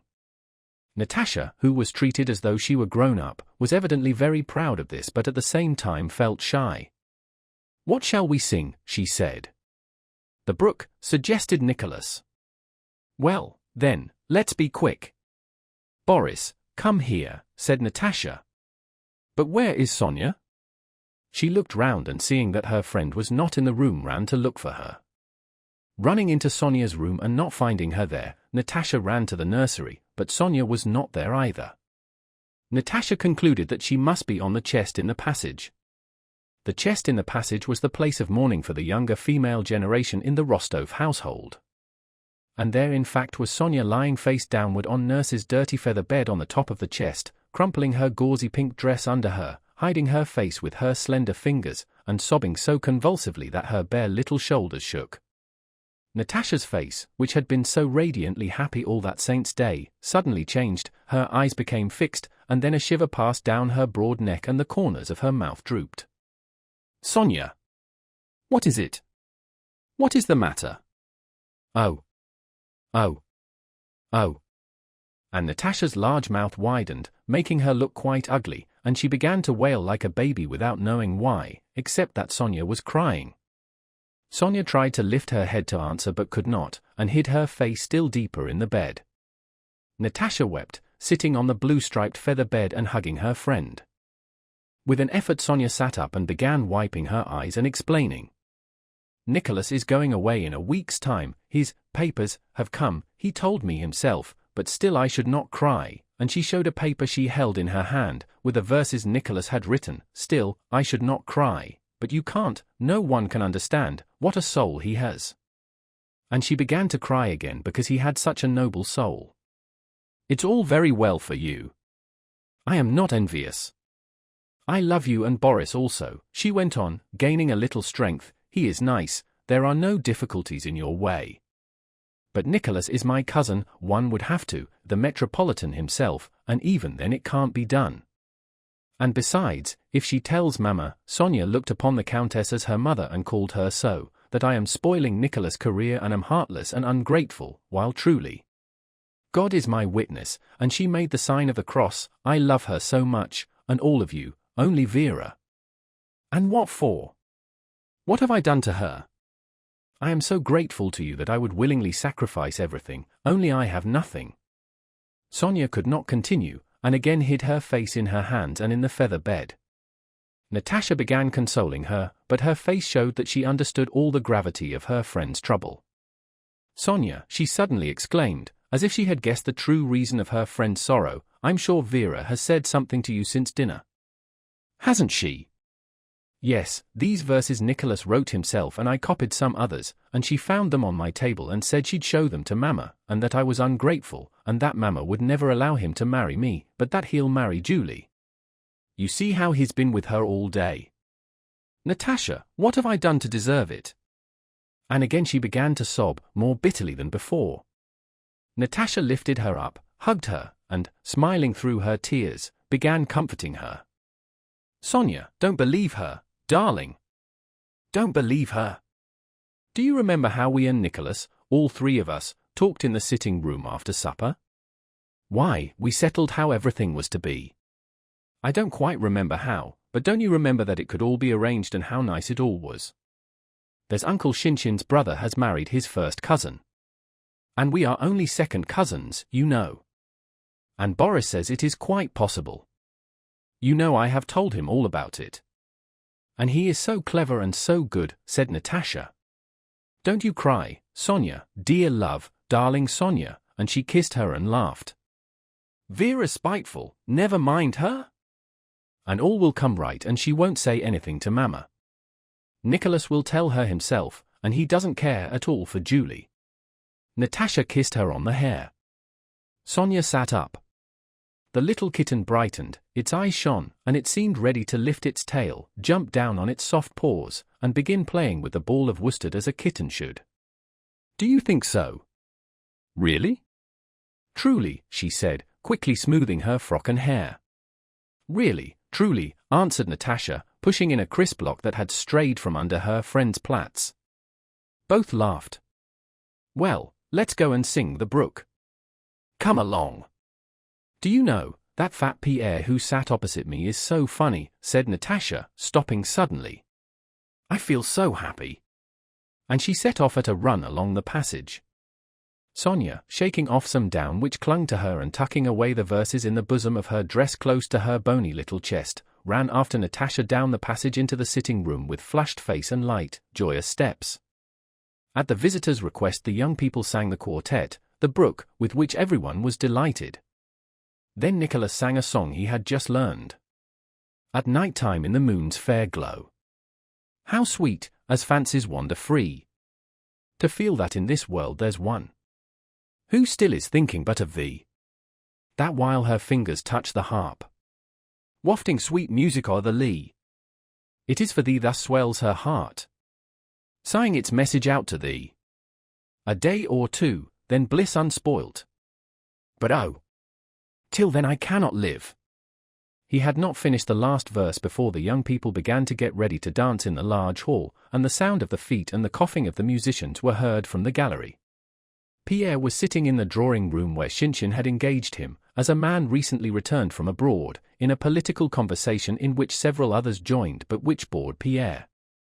When the music began, Natasha came in and walking straight up to Pierre said, laughing and blushing, "Mama told me to ask you to join the dancers." "I am afraid of mixing the figures," Pierre replied, "but if you will be my teacher," and lowering his big arm he offered it to the slender little girl. While the couples were arranging themselves and the musicians tuning up, Pierre sat down with his little partner. Natasha was perfectly happy. She was dancing with a grown-up man who had been abroad. She was sitting in a conspicuous place and talking to him like a grown-up lady. She had a fan in her hand that one of the ladies had given her to hold. Assuming quite the pose of a society woman, heaven knows when and where she had learned it, she talked with her partner, fanning herself and smiling over the fan. "Dear, dear! Just look at her," exclaimed the Countess as she crossed the ballroom, pointing to Natasha. Natasha blushed and laughed. "Well, really, Mama. Why should you? What is there to be surprised at?" In the midst of the third exposé there was a clatter of chairs being pushed back in the sitting room where the Count and Maria Dmitrievna had been playing cards with the majority of the more distinguished and older visitors. They now, stretching themselves after sitting so long, and replacing their purses and pocketbooks, entered the ballroom. First came Maria Dmitrievna and the Count, both with merry countenances. The Count, with playful ceremony somewhat in ballet style, offered his bent arm to Maria Dmitrievna. He drew himself up, a smile of debonair gallantry lit up his face, and as soon as the last figure of the écossais was ended, he clapped his hands to the musicians and shouted up to their gallery, addressing the first violin. "Seaman, do you know the Daniel Cooper?" This was the Count's favourite dance, which he had danced in his youth. Strictly speaking, Daniel Cooper was one figure of the Anglaise. "Look at Papa," shouted Natasha to the whole company, and quite forgetting that she was dancing with a grown-up partner, she bent her curly head to her knees and made the whole room ring with her laughter. And indeed everybody in the room looked with a smile of pleasure at the jovial old gentleman who, standing beside his tall and stout partner, Marya Dmitrievna, curved his arms, beat time, straightened his shoulders, turned out his toes, tapped gently with his foot, and, by a smile that broadened his round face more and more, prepared the onlookers for what was to follow. As soon as the provocatively gay strains of Daniel Cooper, somewhat resembling those of a merry peasant dance, began to sound, all the doorways of the ballroom were suddenly filled by the domestic serfs, the men on one side and the women on the other, who with beaming faces had come to see their master making merry. "Just look at the master.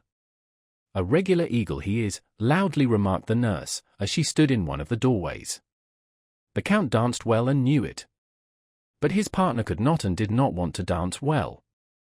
Her enormous figure stood erect, her powerful arms hanging down. She had handed her reticule to the Countess, and only her stern but handsome face really joined in the dance.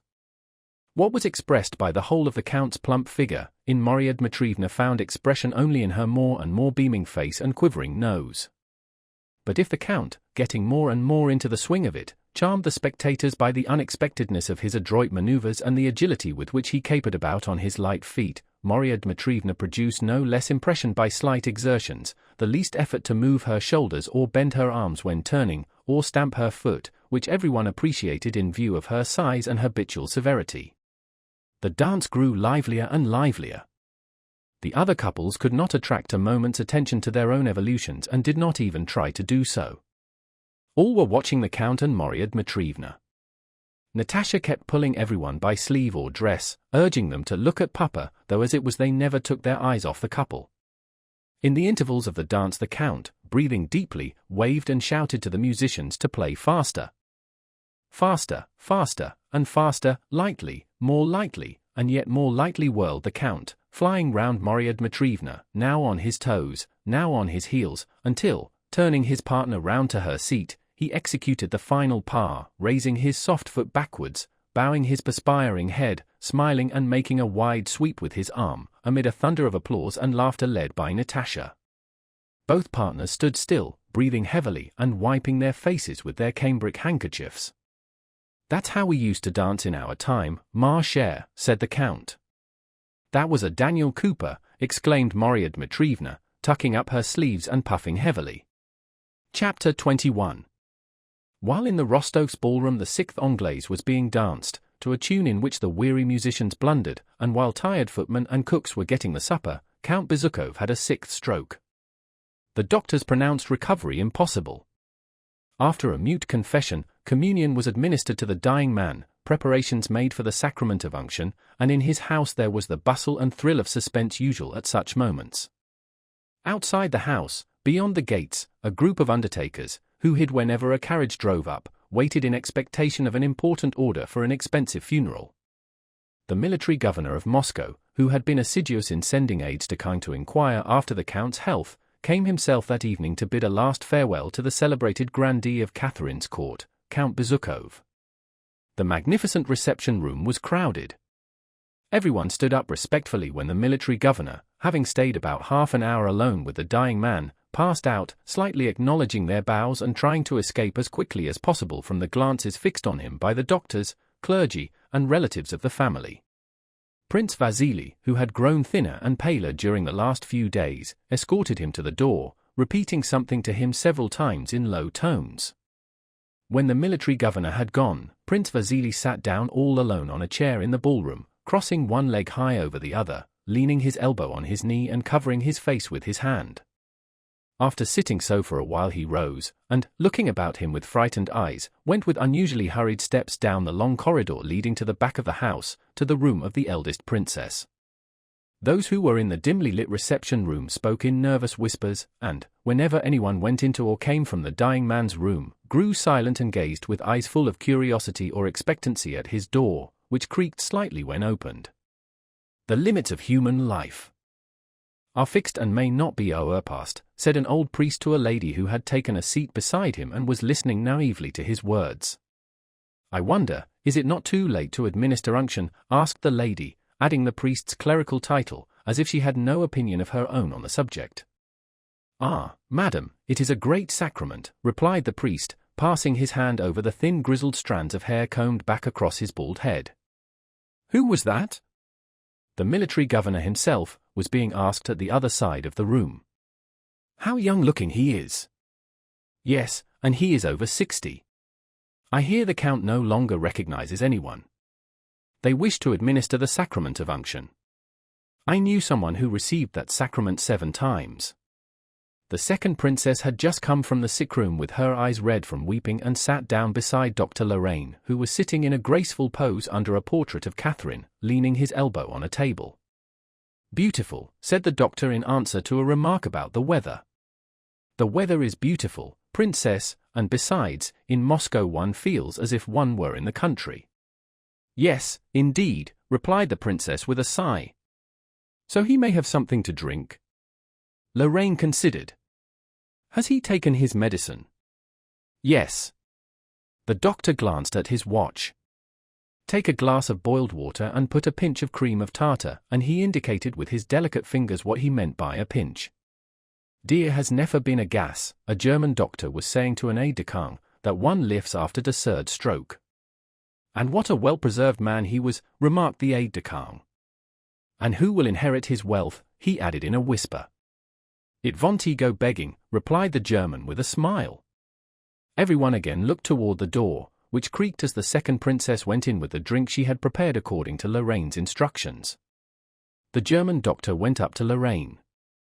Do you think he can last till morning? Asked the German, addressing Lorraine in French which he pronounced badly. Lorraine, pursing up his lips, waved a severely negative finger before his nose. Tonight, not later, said he in a low voice, and he moved away with a decorous smile of self-satisfaction at being able clearly to understand and state the patient's condition. Meanwhile Prince Vasily had opened the door into the princess's room. In this room it was almost dark, only 2 tiny lamps were burning before the icons and there was a pleasant scent of flowers and burnt pastels. The room was crowded with small pieces of furniture, whatnots, cupboards, and little tables. The quilt of a high, white feather bed was just visible behind a screen. A small dog began to bark. Ah, is it you, cousin? She rose and smoothed her hair, which was as usual so extremely smooth that it seemed to be made of one piece with her head and covered with varnish. Has anything happened? She asked. I am so terrified. No, there is no change. I only came to have a talk about business, Katish, muttered the prince, seating himself wearily on the chair she had just vacated. You have made the place warm, I must say, he remarked. Well, sit down, let's have a talk. Catherine. I thought perhaps something had happened, she said with her unchanging stonily severe expression, and, sitting down opposite the prince, she prepared to listen. I wish to get a nap, mon cousin, but I can't. Well, my dear, said Prince Vasily, taking her hand and bending it downwards as was his habit. It was plain that this well referred to much that they both understood without naming.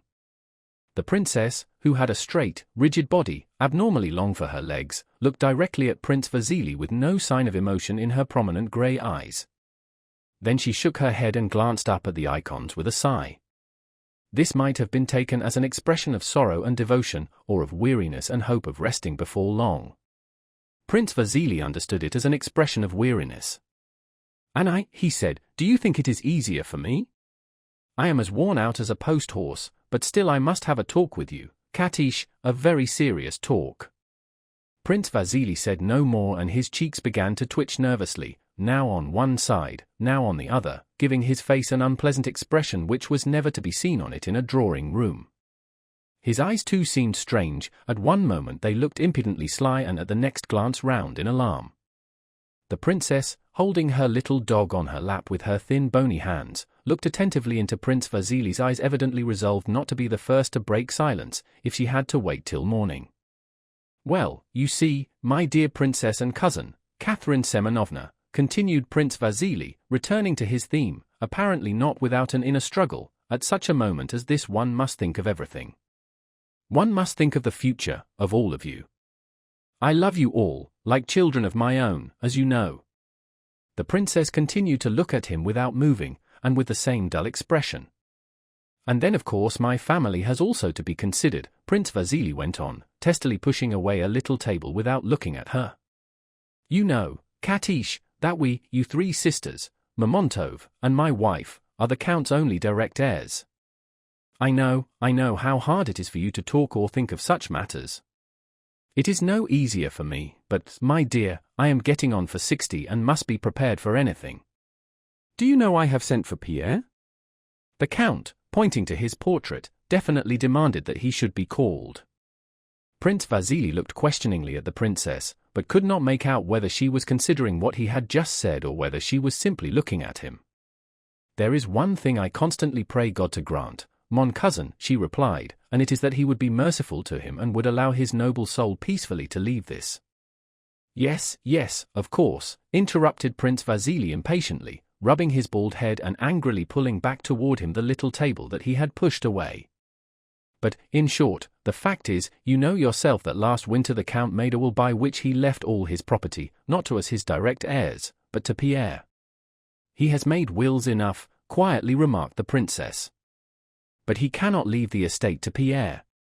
Pierre is illegitimate."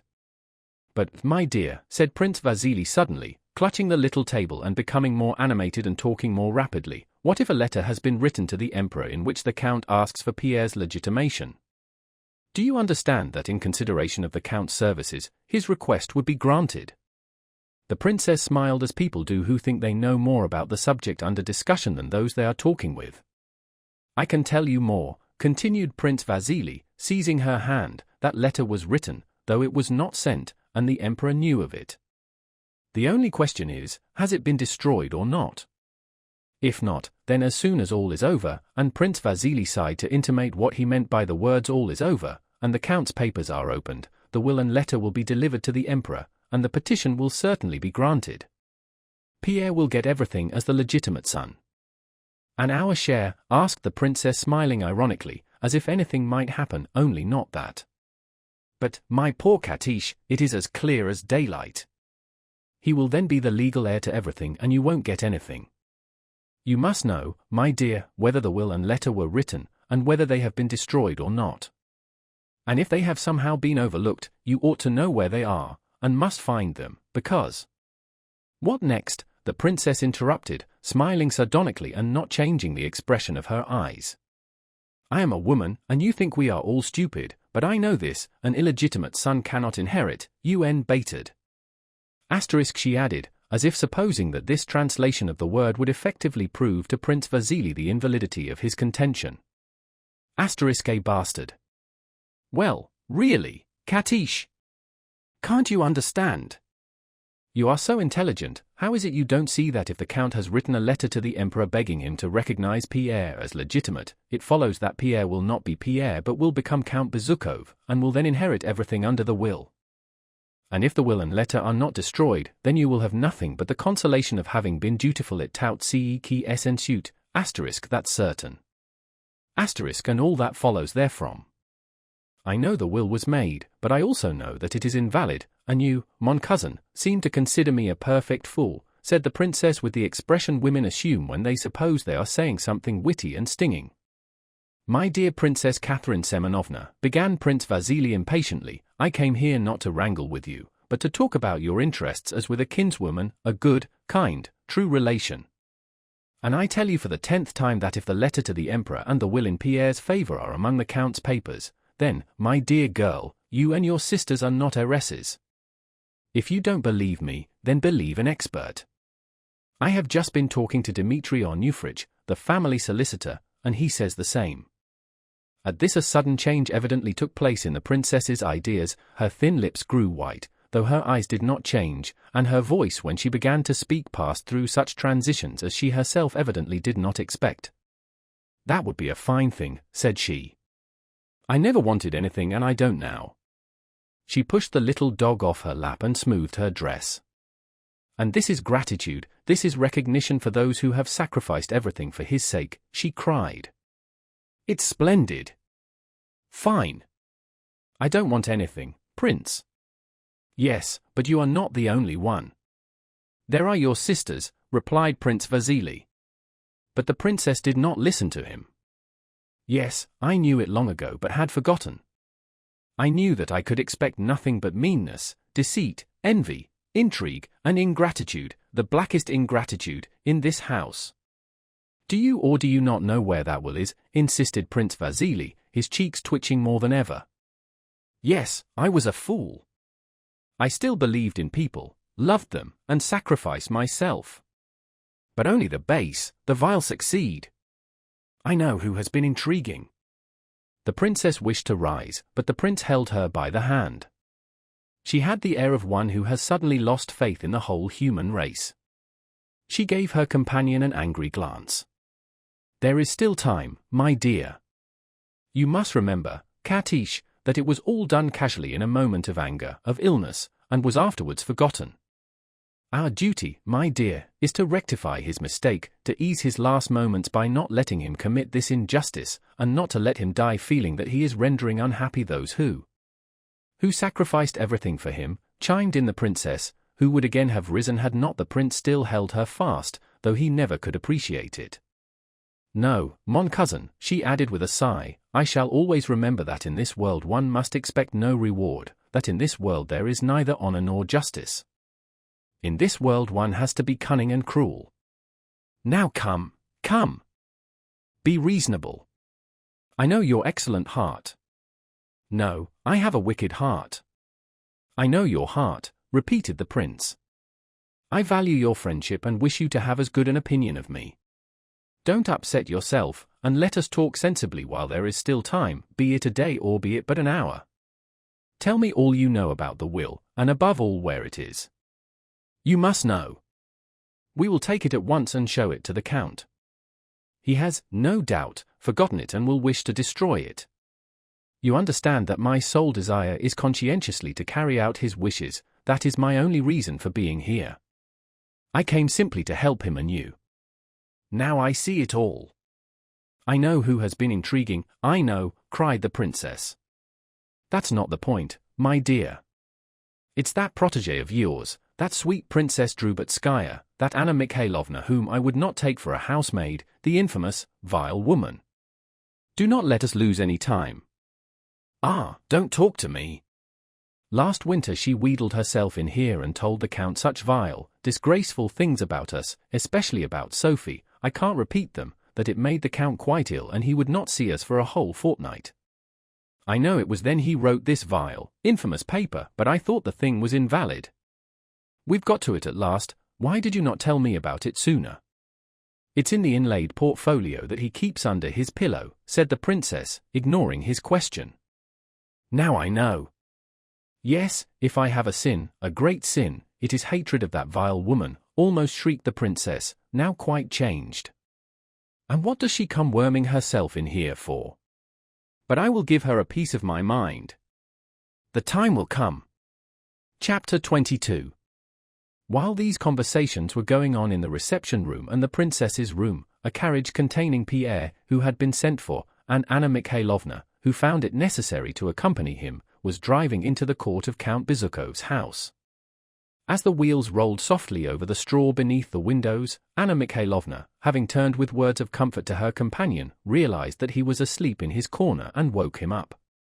Rousing himself, Pierre followed Anna Mikhailovna out of the carriage, and only then began to think of the interview with his dying father which awaited him. He noticed that they had not come to the front entrance but to the back door. While he was getting down from the carriage steps, two men, who looked like tradespeople, ran hurriedly from the entrance and hid in the shadow of the wall. Pausing for a moment, Pierre noticed several other men of the same kind hiding in the shadow of the house on both sides.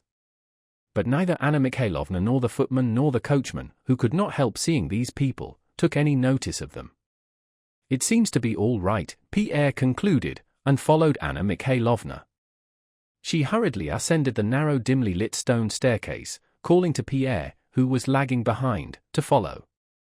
Though he did not see why it was necessary for him to go to the Count at all, still less why he had to go by the back stairs, yet judging by Anna Mikhailovna's air of assurance and haste, Pierre concluded that it was all absolutely necessary.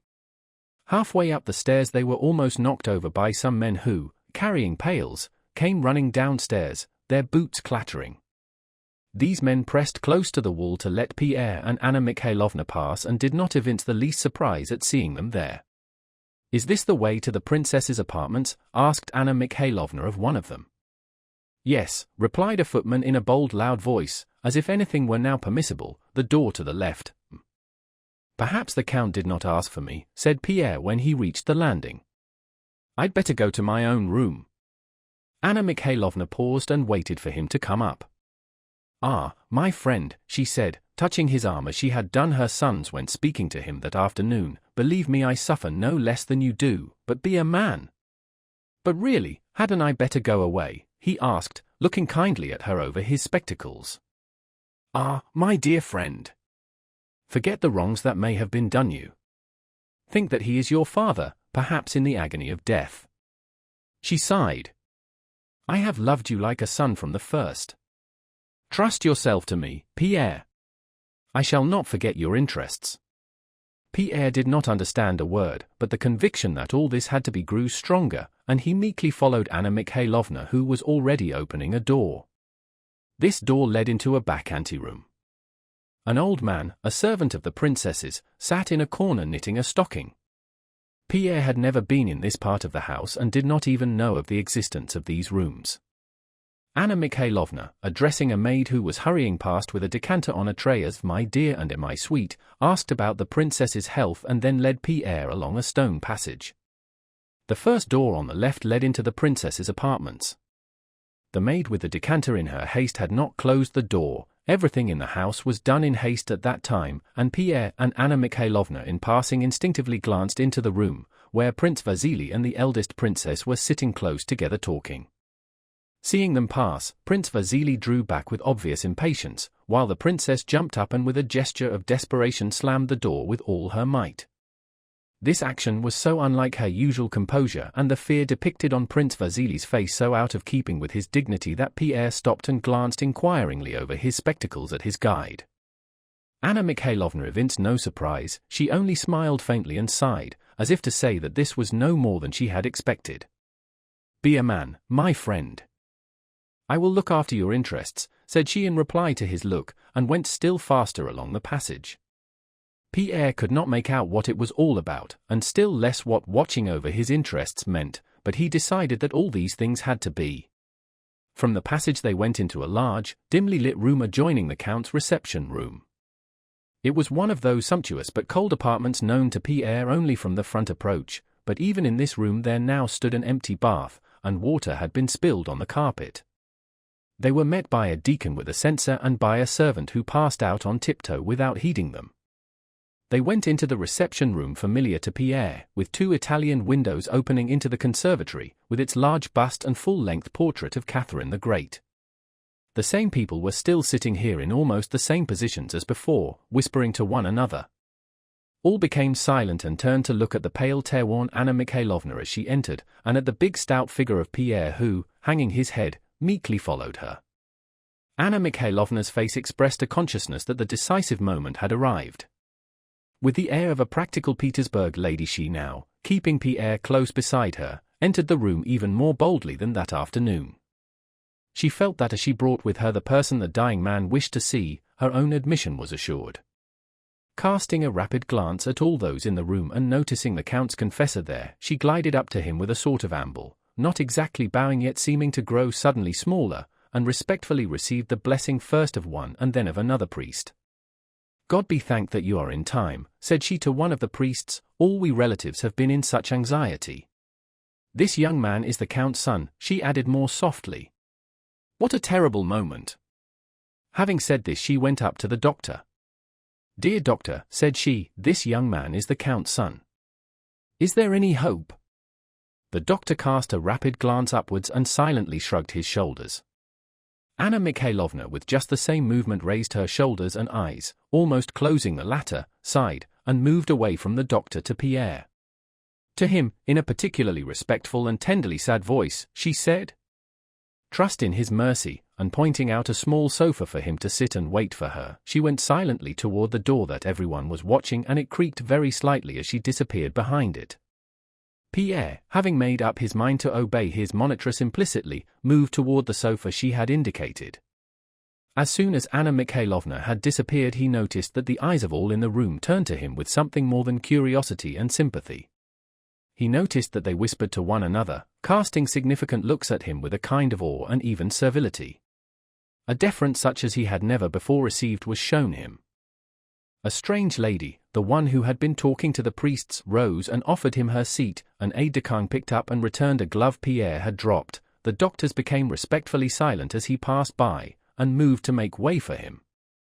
At first Pierre wished to take another seat so as not to trouble the lady, and also to pick up the glove himself and to pass round the doctors who were not even in his way, but all at once he felt that this would not do, and that tonight he was a person obliged to perform some sort of awful rite which everyone expected of him, and that he was therefore bound to accept their services. He took the glove in silence from the aide-de-camp, and sat down in the lady's chair, placing his huge hands symmetrically on his knees in the naive attitude of an Egyptian statue, and decided in his own mind that all was as it should be, and that in order not to lose his head and do foolish things he must not act on his own ideas tonight, but must yield himself up entirely to the will of those who were guiding him. Not 2 minutes had passed before Prince Vasily, with head erect, majestically entered the room. He was wearing his long coat with 3 stars on his breast.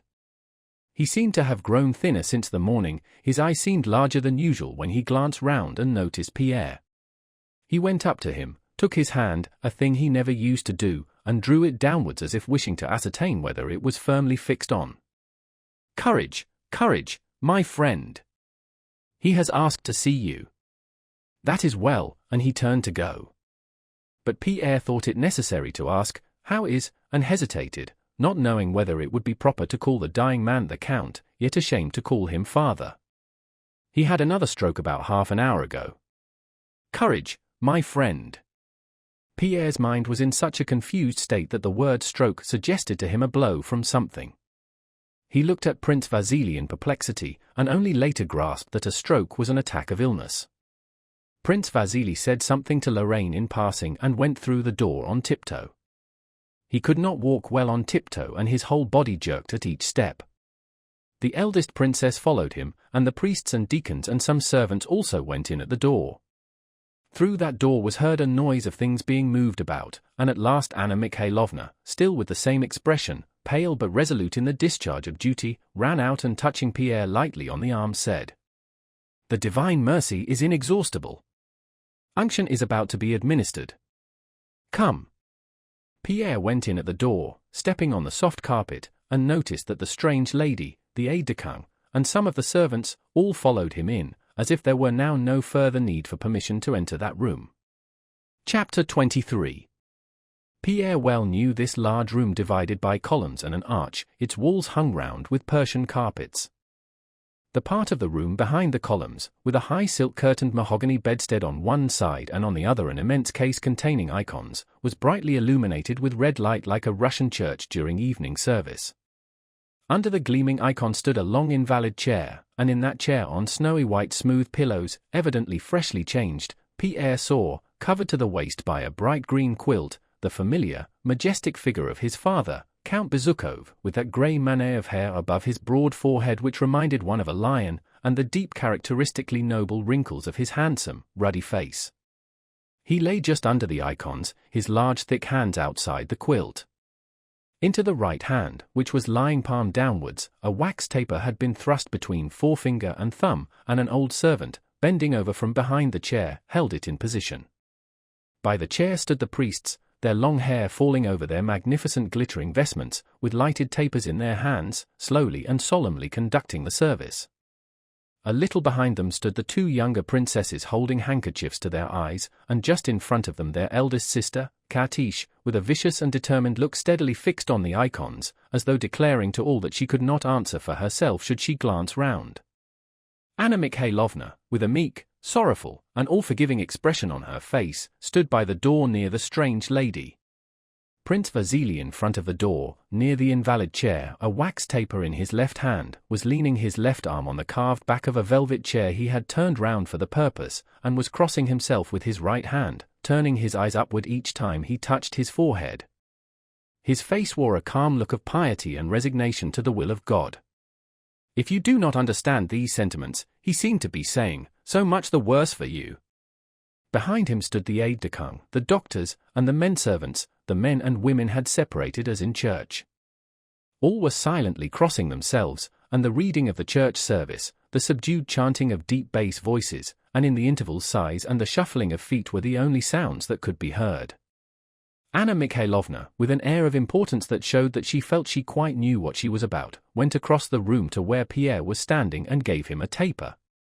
He lit it and, distracted by observing those around him, began crossing himself with the hand that held the taper. Sophie, the rosy, laughter-loving, youngest princess with the mole, watched him. She smiled, hid her face in her handkerchief, and remained with it hidden for a while, then looking up and seeing Pierre she again began to laugh. She evidently felt unable to look at him without laughing, but could not resist looking at him, so to be out of temptation she slipped quietly behind one of the columns. In the midst of the service the voices of the priests suddenly ceased, they whispered to one another, and the old servant who was holding the count's hand got up and said something to the ladies. Anna Mikhailovna stepped forward and, stooping over the dying man, beckoned to Lorraine from behind her back. The French doctor held no taper, he was leaning against one of the columns in a respectful attitude implying that he, a foreigner, in spite of all differences of faith, understood the full importance of the rite now being performed and even approved of it. He now approached the sick man with the noiseless step of one in full vigor of life, with his delicate white fingers raised from the green quilt the hand that was free, and turning sideways felt the pulse and reflected a moment. The sick man was given something to drink, there was a stir around him, then the people resumed their places and the service continued.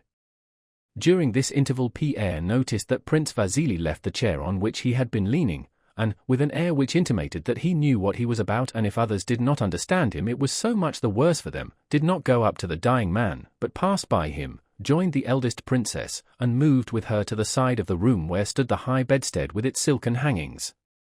On leaving the bed both Prince Vasily and the princess passed out by a back door, but returned to their places one after the other before the service was concluded. Pierre paid no more attention to this occurrence than to the rest of what went on, having made up his mind once for all that what he saw happening around him that evening was in some way essential. The chanting of the service ceased, and the voice of the priest was heard respectfully congratulating the dying man on having received the sacrament. The dying man lay as lifeless and immovable as before. Around him everyone began to stir, steps were audible and whispers, among which Anna Mikhailovna's was the most distinct. Pierre heard her say, "Certainly he must be moved onto the bed, here it will be impossible." The sick man was so surrounded by doctors, princesses, and servants that Pierre could no longer see the reddish-yellow face with its grey manet, which, though he saw other faces as well, he had not lost sight of for a single moment during the whole service. He judged by the cautious movements of those who crowded round the invalid chair that they had lifted the dying man and were moving him. "Catch hold of my arm or you'll drop him," he heard one of the servants say in a frightened whisper. "Catch hold from underneath." "Here," exclaimed different voices, and the heavy breathing of the bearers and the shuffling of their feet grew more hurried, as if the weight they were carrying were too much for them.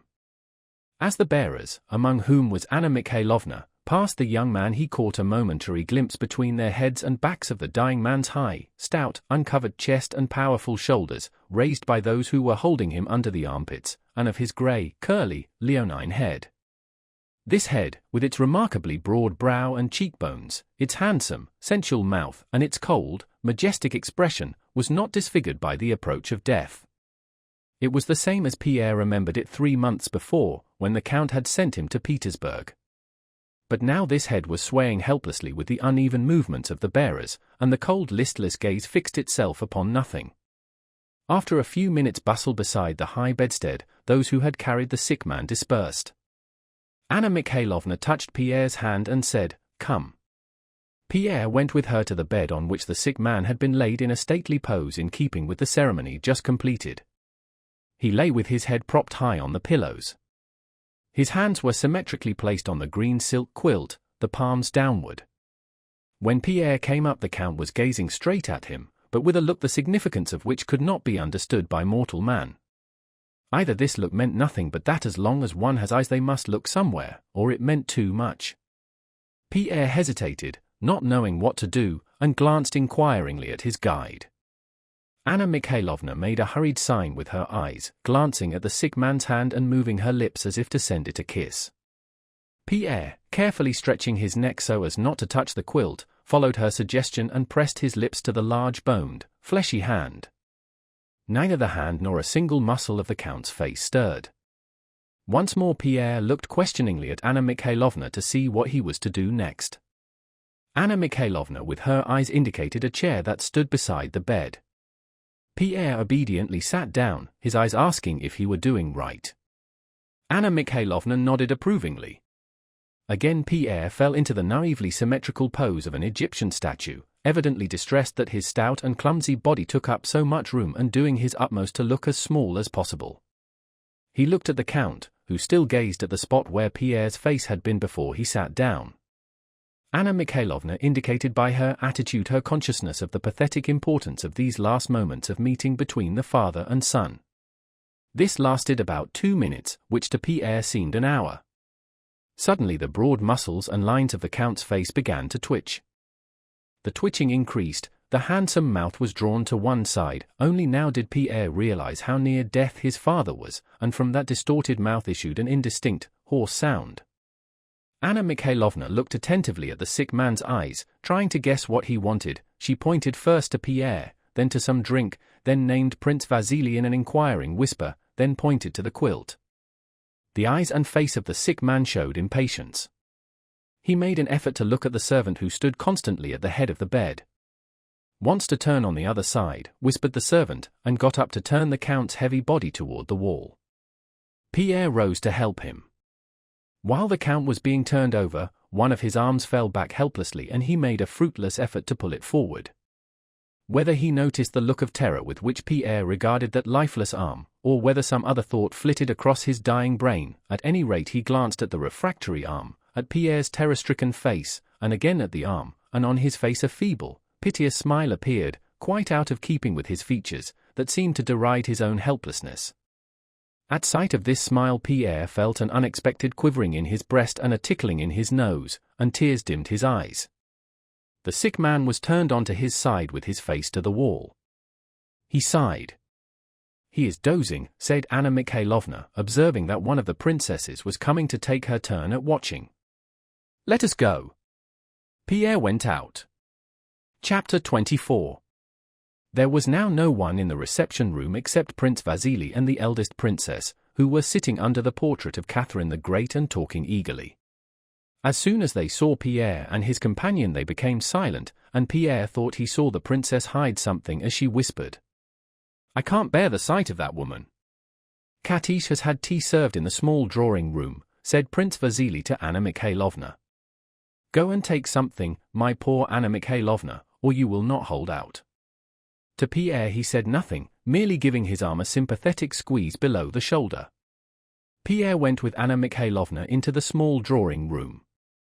"There is nothing so refreshing after a sleepless night as a cup of this delicious Russian tea," Lorraine was saying with an air of restrained animation as he stood sipping tea from a delicate Chinese handleless cup before a table on which tea and a cold supper were laid in the small circular room. Around the table all who were at Count Bezukov's house that night had gathered to fortify themselves. Pierre well remembered this small circular drawing room with its mirrors and little tables. During balls given at the house Pierre, who did not know how to dance, had liked sitting in this room to watch the ladies who, as they passed through in their ball dresses with diamonds and pearls on their bare shoulders, looked at themselves in the brilliantly lighted mirrors which repeated their reflections several times. Now this same room was dimly lighted by 2 candles. On one small table tea things and supper dishes stood in disorder, and in the middle of the night a motley throng of people sat there, not merry-making, but somberly whispering, and betraying by every word and movement that they none of them forgot what was happening and what was about to happen in the bedroom. Pierre did not eat anything though he would very much have liked to. He looked inquiringly at his monitress and saw that she was again going on tiptoe to the reception room where they had left Prince Vasily and the eldest princess. Pierre concluded that this also was essential, and after a short interval followed her. Anna Mikhailovna was standing beside the princess, and they were both speaking in excited whispers. "Permit me, princess, to know what is necessary and what is not necessary," said the younger of the two speakers, evidently in the same state of excitement as when she had slammed the door of her room. "But, my dear princess," answered Anna Mikhailovna blandly but impressively, blocking the way to the bedroom and preventing the other from passing, "won't this be too much for poor uncle at a moment when he needs repose? Worldly conversation at a moment when his soul is already prepared." Prince Vasily was seated in an easy chair in his familiar attitude, with one leg crossed high above the other. His cheeks, which were so flabby that they looked heavier below, were twitching violently, but he wore the air of a man little concerned in what the two ladies were saying. "Come, my dear Anna Mikhailovna, let Katish do as she pleases. You know how fond the Count is of her." "I don't even know what is in this paper," said the younger of the two ladies, addressing Prince Vasily and pointing to an inlaid portfolio she held in her hand. "All I know is that his real will is in his writing table, and this is a paper he has forgotten." She tried to pass Anna Mikhailovna, but the latter sprang so as to bar her path. "I know, my dear, kind princess," said Anna Mikhailovna, seizing the portfolio so firmly that it was plain she would not let go easily. "Dear princess, I beg and implore you, have some pity on him. Je vous en conjure." The princess did not reply.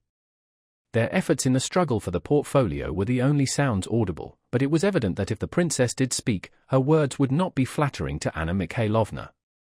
Though the latter held on tenaciously, her voice lost none of its honeyed firmness and softness. "Pierre, my dear, come here. I think he will not be out of place in a family consultation, is it not so, Prince?" "Why don't you speak, cousin?" suddenly shrieked the princess so loud that those in the drawing-room heard her and were startled. "Why do you remain silent when heaven knows who permits herself to interfere, making a scene on the very threshold of a dying man's room?" "Intriguer," she hissed viciously, and tugged with all her might at the portfolio. But Anna Mikhailovna went forward a step or two to keep her hold on the portfolio, and changed her grip. Prince Vasily rose.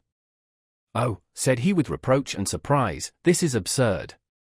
Come, let go, I tell you." The princess let go. "And you too." But Anna Mikhailovna did not obey him.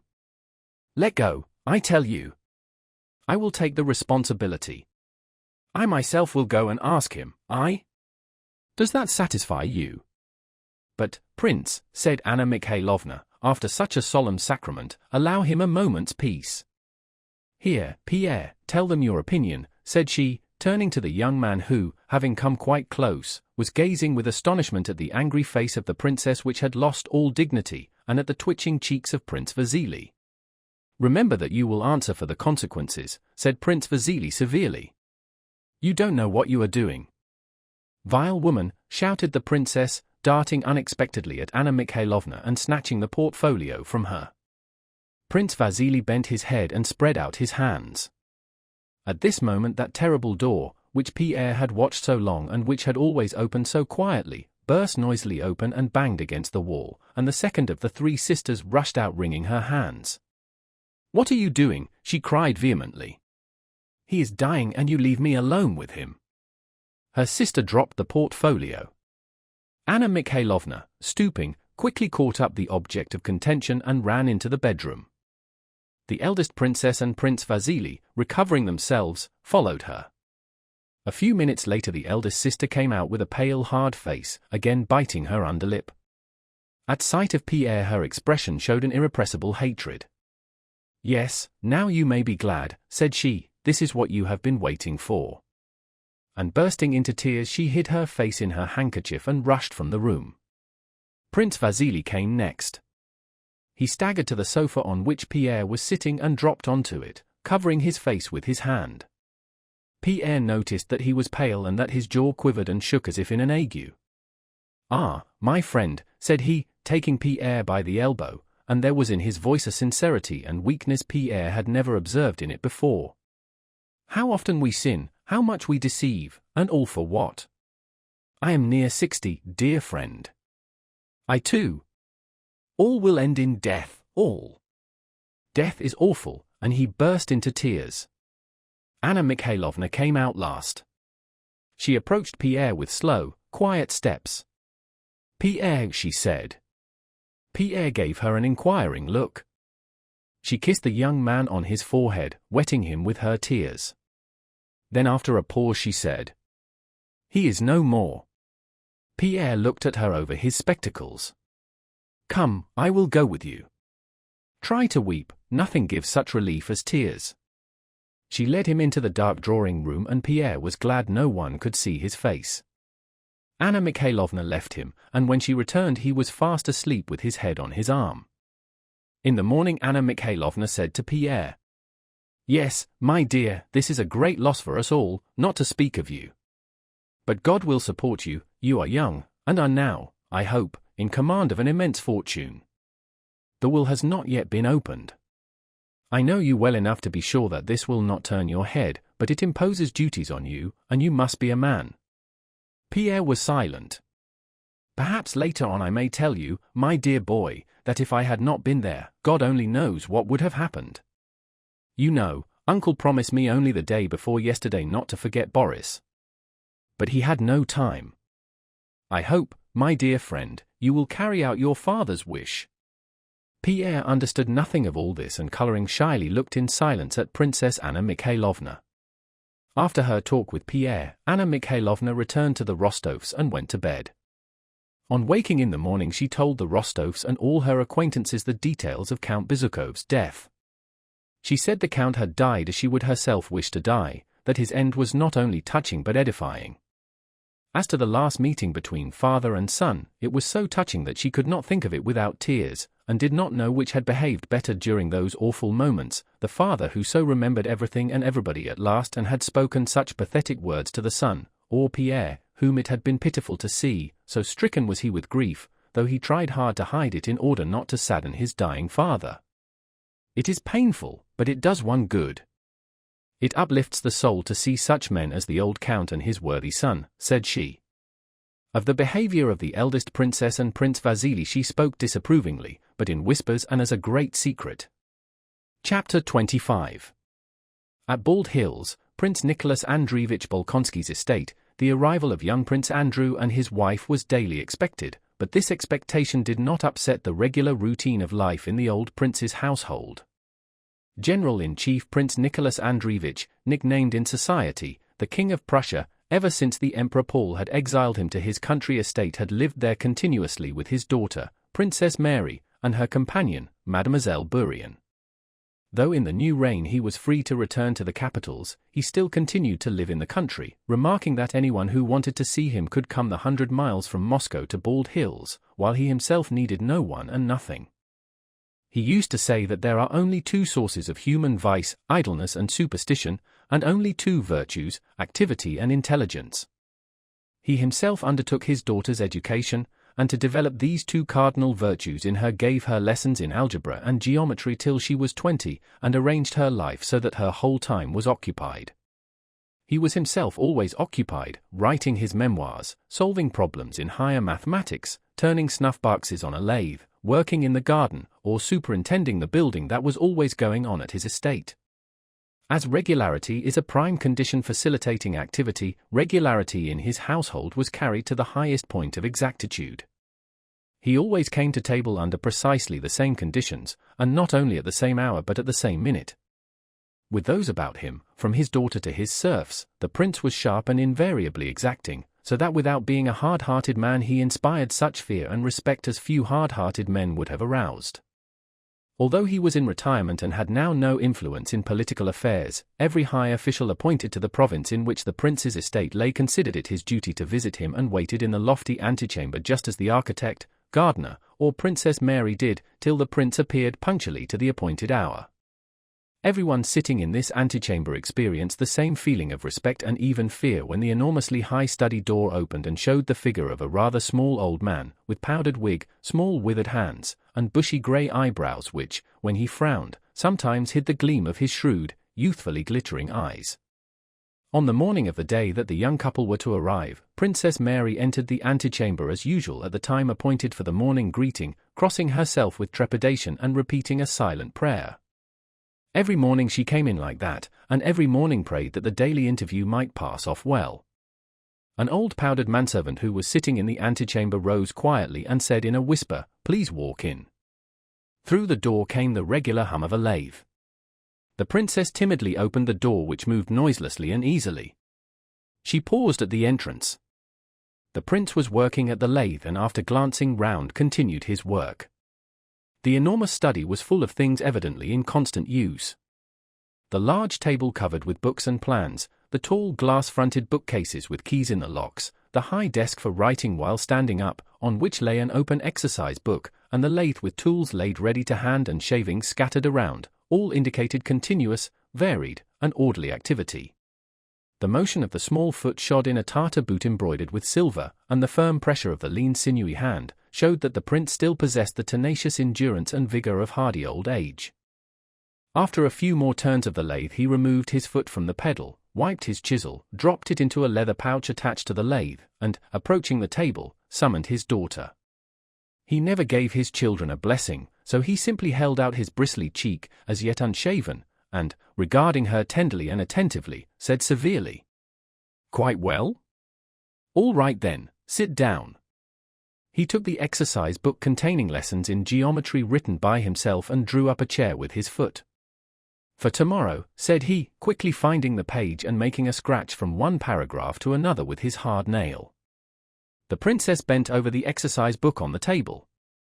"Wait a bit, here's a letter for you," said the old man suddenly, taking a letter addressed in a woman's hand from a bag hanging above the table, onto which he threw it. At the sight of the letter red patches showed themselves on the princess's face. She took it quickly and bent her head over it. "From Heloise?" asked the prince with a cold smile that showed his still sound, yellowish teeth. "Yes, it's from Julie," replied the princess with a timid glance and a timid smile. "I'll let 2 more letters pass, but the third I'll read," said the prince sternly. "I'm afraid you write much nonsense." "I'll read the third." "Read this if you like, father," said the princess, blushing still more and holding out the letter. "The third, I said the third," cried the prince abruptly, pushing the letter away, and leaning his elbows on the table he drew toward him the exercise book containing geometrical figures. "Well, madam," he began, stooping over the book close to his daughter and placing an arm on the back of the chair on which she sat, so that she felt herself surrounded on all sides by the acrid scent of old age and tobacco, which she had known so long. "Now, madam, these triangles are equal. Please note that the angle ABC." The princess looked in a scared way at her father's eyes glittering close to her, the red patches on her face came and went, and it was plain that she understood nothing and was so frightened that her fear would prevent her understanding any of her father's further explanations, however clear they might be. Whether it was the teacher's fault or the pupil's, this same thing happened every day. The princess's eyes grew dim, she could not see and could not hear anything, but was only conscious of her stern father's withered face close to her, of his breath and the smell of him, and could think only of how to get away quickly to her own room to make out the problem in peace. The old man was beside himself, moved the chair on which he was sitting noisily backward and forward, made efforts to control himself and not become vehement, but almost always did become vehement, scolded, and sometimes flung the exercise book away. The princess gave a wrong answer. "Well now, isn't she a fool?" shouted the prince, pushing the book aside and turning sharply away, but rising immediately, he paced up and down, lightly touched his daughter's hair and sat down again. He drew up his chair, and continued to explain. "This won't do, princess, it won't do," said he, when Princess Mary, having taken and closed the exercise book with the next day's lesson, was about to leave. "Mathematics are most important, madam. I don't want to have you like our silly ladies. Get used to it and you'll like it," and he patted her cheek. "It will drive all the nonsense out of your head." She turned to go, but he stopped her with a gesture and took an uncut book from the high desk. "Here is some sort of key to the mysteries that your Heloise has sent you. Religious. I don't interfere with anyone's belief. I have looked at it. Take it. Well, now go. Go." He patted her on the shoulder and himself closed the door after her. Princess Mary went back to her room with the sad, scared expression that rarely left her and which made her plain, sickly face yet plainer. She sat down at her writing table, on which stood miniature portraits and which was littered with books and papers. The princess was as untidy as her father was tidy. She put down the geometry book and eagerly broke the seal of her letter. It was from her most intimate friend from childhood, that same Julie Karagina who had been at the Rostovs' name day party. Julie wrote in French. Dear and precious friend, how terrible and frightful a thing is separation. Though I tell myself that half my life and half my happiness are wrapped up in you, and that in spite of the distance separating us our hearts are united by indissoluble bonds, my heart rebels against fate, and in spite of the pleasures and distractions around me I cannot overcome a certain secret sorrow that has been in my heart ever since we parted. Why are we not together as we were last summer, in your big study, on the blue sofa, the confidential sofa? Why cannot I now, as 3 months ago, draw fresh moral strength from your look, so gentle, calm, and penetrating, a look I loved so well and seem to see before me as I write? Having read thus far, Princess Mary sighed and glanced into the mirror which stood on her right. It reflected a weak, ungraceful figure and thin face. Her eyes, always sad, now looked with particular hopelessness at her reflection in the glass. She flatters me, thought the princess, turning away and continuing to read. But Julie did not flatter her friend. The princess's eyes, large, deep and luminous, it seemed as if at times there radiated from them shafts of warm light, were so beautiful that very often in spite of the plainness of her face they gave her an attraction more powerful than that of beauty. But the princess never saw the beautiful expression of her own eyes, the look they had when she was not thinking of herself. As with everyone, her face assumed a forced unnatural expression as soon as she looked in a glass. She went on reading. All Moscow talks of nothing but war. One of my 2 brothers is already abroad, the other is with the Guards, who are starting on their march to the frontier. Our dear Emperor has left Petersburg and it is thought intends to expose his precious person to the chances of war. God grant that the Corsican monster who is destroying the peace of Europe may be overthrown by the angel whom it has pleased the Almighty, in his goodness, to give us as sovereign. To say nothing of my brothers, this war has deprived me of one of the associations nearest my heart. I mean young Nicholas Rostov, who with his enthusiasm could not bear to remain inactive and has left the university to join the army.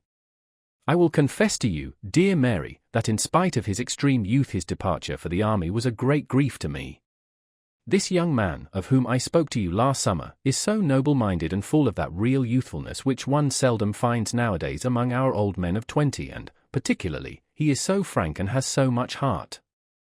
He is so pure and poetic that my relations with him, transient as they were, have been one of the sweetest comforts to my poor heart, which has already suffered so much. Some day I will tell you about our parting and all that was said then. That is still too fresh. Ah, dear friend, you are happy not to know these poignant joys and sorrows.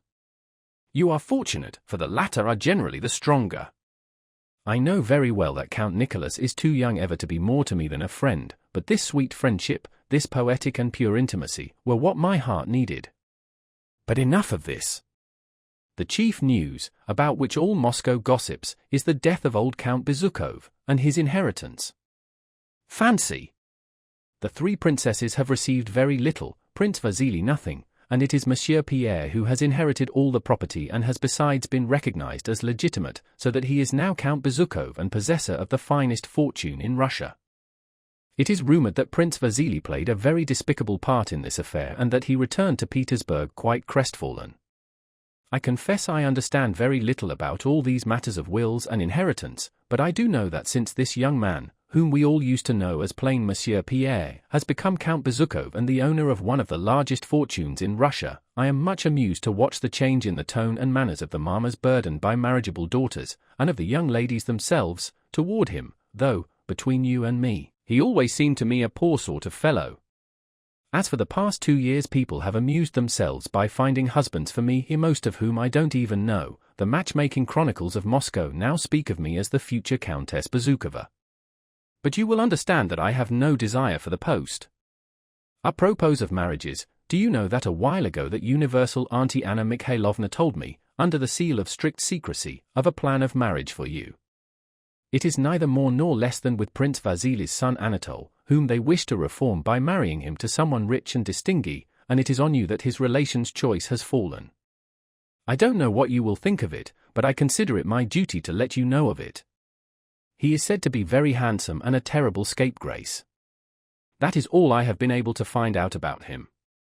But enough of gossip. I am at the end of my second sheet of paper, and Mamma has sent for me to go and dine at the Apraxins. Read the mystical book I am sending you, it has an enormous success here. Though there are things in it difficult for the feeble human mind to grasp, it is an admirable book which calms and elevates the soul. Adieu. Give my respects to Monsieur your father and my compliments to Mademoiselle Bourrienne. I embrace you as I love you. Julie. P.S. Let me have news of your brother and his charming little wife. The princess pondered a while with a thoughtful smile, and her luminous eyes lit up so that her face was entirely transformed. Then she suddenly rose and with her heavy tread went up to the table. She took a sheet of paper and her hand moved rapidly over it. This is the reply she wrote, also in French. Dear and precious friend, your letter of the 13th has given me great delight. So you still love me, my romantic Julie? Separation, of which you say so much that is bad, does not seem to have had its usual effect on you. You complain of our separation. What then should I say, if I dared complain, I who am deprived of all who are dear to me? Ah, if we had not religion to console us, life would be very sad. Why do you suppose that I should look severely on your affection for that young man? On such matters I am only severe with myself. I understand such feelings in others, and if never having felt them I cannot approve of them, neither do I condemn them. Only it seems to me that Christian love, love of one's neighbor, love of one's enemy, is worthier, sweeter, and better than the feelings which the beautiful eyes of a young man can inspire in a romantic and loving young girl like yourself. The news of Count Bezukhov's death reached us before your letter, and my father was much affected by it. He says the Count was the last representative but one of the great century, and that it is his own turn now, but that he will do all he can to let his turn come as late as possible. God preserve us from that terrible misfortune. I cannot agree with you about Pierre, whom I knew as a child. He always seemed to me to have an excellent heart, and that is the quality I value most in people. As to his inheritance and the part played by Prince Vasili, it is very sad for both. Ah, my dear friend, our divine Saviour's words, that it is easier for a camel to go through the eye of a needle than for a rich man to enter the kingdom of God, are terribly true. I pity Prince Vasili but am still more sorry for Pierre. So young, and burdened with such riches, to what temptations he will be exposed. If I were asked what I desire most on earth, it would be to be poorer than the poorest beggar. 1,000 thanks, dear friend, for the volume you have sent me and which has such success in Moscow. Yet since you tell me that among some good things it contains others which our weak human understanding cannot grasp, it seems to me rather useless to spend time in reading what is unintelligible and can therefore bear no fruit. I never could understand the fondness some people have for confusing their minds by dwelling on mystical books that merely awaken their doubts and excite their imagination, giving them a bent for exaggeration quite contrary to Christian simplicity. Let us rather read the epistles and gospels. Let us not seek to penetrate what mysteries they contain, for how can we, miserable sinners that we are, know the terrible and holy secrets of providence while we remain in this flesh which forms an impenetrable veil between us and the eternal? Let us rather confine ourselves to studying those sublime rules which our divine Saviour has left for our guidance here below. Let us try to conform to them and follow them, and let us be persuaded that the less we let our feeble human minds roam, the better we shall please God, who rejects all knowledge that does not come from him, and the less we seek to fathom what he has been pleased to conceal from us, the sooner will he vouchsafe its revelation to us through his divine Spirit. My father has not spoken to me of a suitor, but has only told me that he has received a letter and is expecting a visit from Prince Vasili. In regard to this project of marriage for me, I will tell you, a dear sweet friend, that I look on marriage as a divine institution to which we must conform. However painful it may be to me, should the Almighty lay the duties of wife and mother upon me, I shall try to perform them as faithfully as I can, without disquieting myself by examining my feelings toward him whom he may give me for husband. I have had a letter from my brother, who announces his speedy arrival at Bald Hills with his wife. This pleasure will be but a brief one, however, for he will leave us again to take part in this unhappy war into which we have been drawn, God knows how or why. Not only where you are, at the heart of affairs and of the world, is the talk all of war, even here amid fieldwork and the calm of nature, which townsfolk consider characteristic of the country, rumors of war are heard and painfully felt. My father talks of nothing but marches and countermarches, things of which I understand nothing, and the day before yesterday during my daily walk through the village I witnessed a heart-rending scene. It was a convoy of conscripts enrolled from our people and starting to join the army. You should have seen the state of the mothers, wives, and children of the men who were going and should have heard the sobs. It seems as though mankind has forgotten the laws of its divine Saviour, who preached love and forgiveness of injuries, and that men attribute the greatest merit to skill in killing one another. Adieu, dear and kind friend, may our divine Saviour and his most holy mother keep you in their holy and all-powerful care. Mary. Ah, you are sending off a letter, Princess? I have already dispatched mine. I have written to my poor mother, said the smiling Mademoiselle Bourrienne rapidly, in her pleasant mellow tones and with guttural rs. She brought into Princess Mary's strenuous, mournful, and gloomy world a quite different atmosphere, careless, light-hearted, and self-satisfied. Princess, I must warn you, she added, lowering her voice and evidently listening to herself with pleasure, and speaking with exaggerated grassiment, the prince has been scolding Michael Ivanovitch. He is in a very bad humor, very morose. Be prepared. Ah, dear friend, replied Princess Mary, I have asked you never to warn me of the humor my father is in. I do not allow myself to judge him and would not have others do so. The princess glanced at her watch and, seeing that she was 5 minutes late in starting her practice on the clavichord, went into the sitting room with a look of alarm. Between 12 and 2 o'clock, as the day was mapped out, the prince rested and the princess played the clavichord. Chapter 26. The grey-haired valet was sitting drowsily listening to the snoring of the prince, who was in his large study. From the far side of the house through the closed doors came the sound of difficult passages, 20 times repeated, of a sonata by Dussek. Just then a closed carriage and another with a hood drove up to the porch. Prince Andrew got out of the carriage, helped his little wife to alight, and let her pass into the house before him. Old Tikhon, wearing a wig, put his head out of the door of the antechamber, reported in a whisper that the prince was sleeping, and hastily closed the door. Tikhon knew that neither the son's arrival nor any other unusual event must be allowed to disturb the appointed order of the day. Prince Andrew apparently knew this as well as Tikhon. He looked at his watch as if to ascertain whether his father's habits had changed since he was at home last, and, having assured himself that they had not, he turned to his wife. He will get up in 20 minutes. Let us go across to Mary's room, he said. The little princess had grown stouter during this time, but her eyes and her short, downy, smiling lip lifted when she began to speak just as merrily and prettily as ever. Why, this is a palace, she said to her husband, looking around with the expression with which people compliment their host at a ball. Let's come, quick, quick. And with a glance round, she smiled at Tikhon, at her husband, and at the footman who accompanied them. Is that Mary practicing? Let's go quietly and take her by surprise. Prince Andrew followed her with a courteous but sad expression. You've grown older, Tikhon, he said in passing to the old man, who kissed his hand.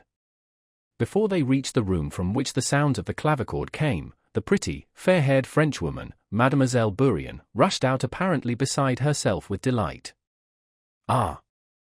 What joy for the princess, exclaimed she, at last. I must let her know. No, no, please not. You are Mademoiselle Bourrienne, said the little princess, kissing her. I know you already through my sister-in-law's friendship for you. She was not expecting us. They went up to the door of the sitting-room from which came the sound of the oft-repeated passage of the sonata. Prince Andrew stopped and made a grimace, as if expecting something unpleasant. The little princess entered the room. The passage broke off in the middle, a cry was heard, then Princess Mary's heavy tread and the sound of kissing. When Prince Andrew went in, the two princesses, who had only met once before for a short time at his wedding, were in each other's arms warmly pressing their lips to whatever place they happened to touch. Mademoiselle Bourrienne stood near them pressing her hand to her heart, with a beatific smile and obviously equally ready to cry or to laugh. Prince Andrew shrugged his shoulders and frowned, as lovers of music do when they hear a false note. The two women let go of one another, and then, as if afraid of being too late, seized each other's hands, kissing them and pulling them away, and again began kissing each other on the face, and then to Prince Andrew's surprise both began to cry and kissed again. Mademoiselle Bourrienne also began to cry. Prince Andrew evidently felt ill at ease, but to the two women it seemed quite natural that they should cry, and apparently it never entered their heads that it could have been otherwise at this meeting. "Ah! My dear! Ah! Mary," they suddenly exclaimed, and then laughed. "I dreamed last night, you were not expecting us, ah! Mary, you have got thinner, and you have grown stouter." "I knew the princess at once," put in Mademoiselle Bourrienne. "And I had no idea," exclaimed Princess Mary. "Ah, Andrew, I did not see you." Prince Andrew and his sister, hand in hand, kissed one another, and he told her she was still the same cry-baby as ever. Princess Mary had turned toward her brother, and through her tears the loving, warm, gentle look of her large luminous eyes, very beautiful at that moment, rested on Prince Andrew's face. The little princess talked incessantly, her short, downy upper lip continually and rapidly touching her rosy nether lip when necessary and drawing up again next moment when her face broke into a smile of glittering teeth and sparkling eyes. She told of an accident they had had on the Sparsky Hill which might have been serious for her in her condition, and immediately after that informed them that she had left all her clothes in Petersburg and that heaven knew what she would have to dress in here, and that Andrew had quite changed, and that Kitty Odintsova had married an old man, and that there was a suitor for Mary, a real one, but that they would talk of that later. Princess Mary was still looking silently at her brother and her beautiful eyes were full of love and sadness. It was plain that she was following a train of thought independent of her sister-in-law's words. In the midst of a description of the last Petersburg fete she addressed her brother. "So you are really going to the war, Andrew," she said sighing. Liz sighed too. "Yes, and even tomorrow," replied her brother. "He is leaving me here, God knows why, when he might have had promotion." Princess Mary did not listen to the end, but continuing her train of thought turned to her sister-in-law with a tender glance at her figure. "Is it certain?" she said. The face of the little princess changed. She sighed and said, "Yes, quite certain." "Ah! It is very dreadful." Her lip descended. She brought her face close to her sister-in-law's and unexpectedly again began to cry. "She needs rest," said Prince Andrew with a frown. "Don't you, Liz? Take her to your room and I'll go to father." "How is he?" "Just the same." "Yes, just the same. Though I don't know what your opinion will be," answered the princess joyfully. "And are the hours the same? And the walks in the avenues?" "And the lathe?" asked Prince Andrew with a scarcely perceptible smile which showed that, in spite of all his love and respect for his father, he was aware of his weaknesses. "The hours are the same, and the lathe, and also the mathematics and my geometry lessons," said Princess Mary gleefully, as if her lessons in geometry were among the greatest delights of her life. When the 20 minutes had elapsed and the time had come for the old prince to get up, Tikhon came to call the young prince to his father. The old man made a departure from his usual routine in honor of his son's arrival. He gave orders to admit him to his apartments while he dressed for dinner. The old prince always dressed in old-fashioned style, wearing an antique coat and powdered hair, and when Prince Andrew entered his father's dressing room, not with the contemptuous look and manner he wore in drawing rooms, but with the animated face with which he talked to Pierre, the old man was sitting on a large leather-covered chair, wrapped in a powdering mantle, entrusting his head to Tikhon. "Ah! Here's the warrior.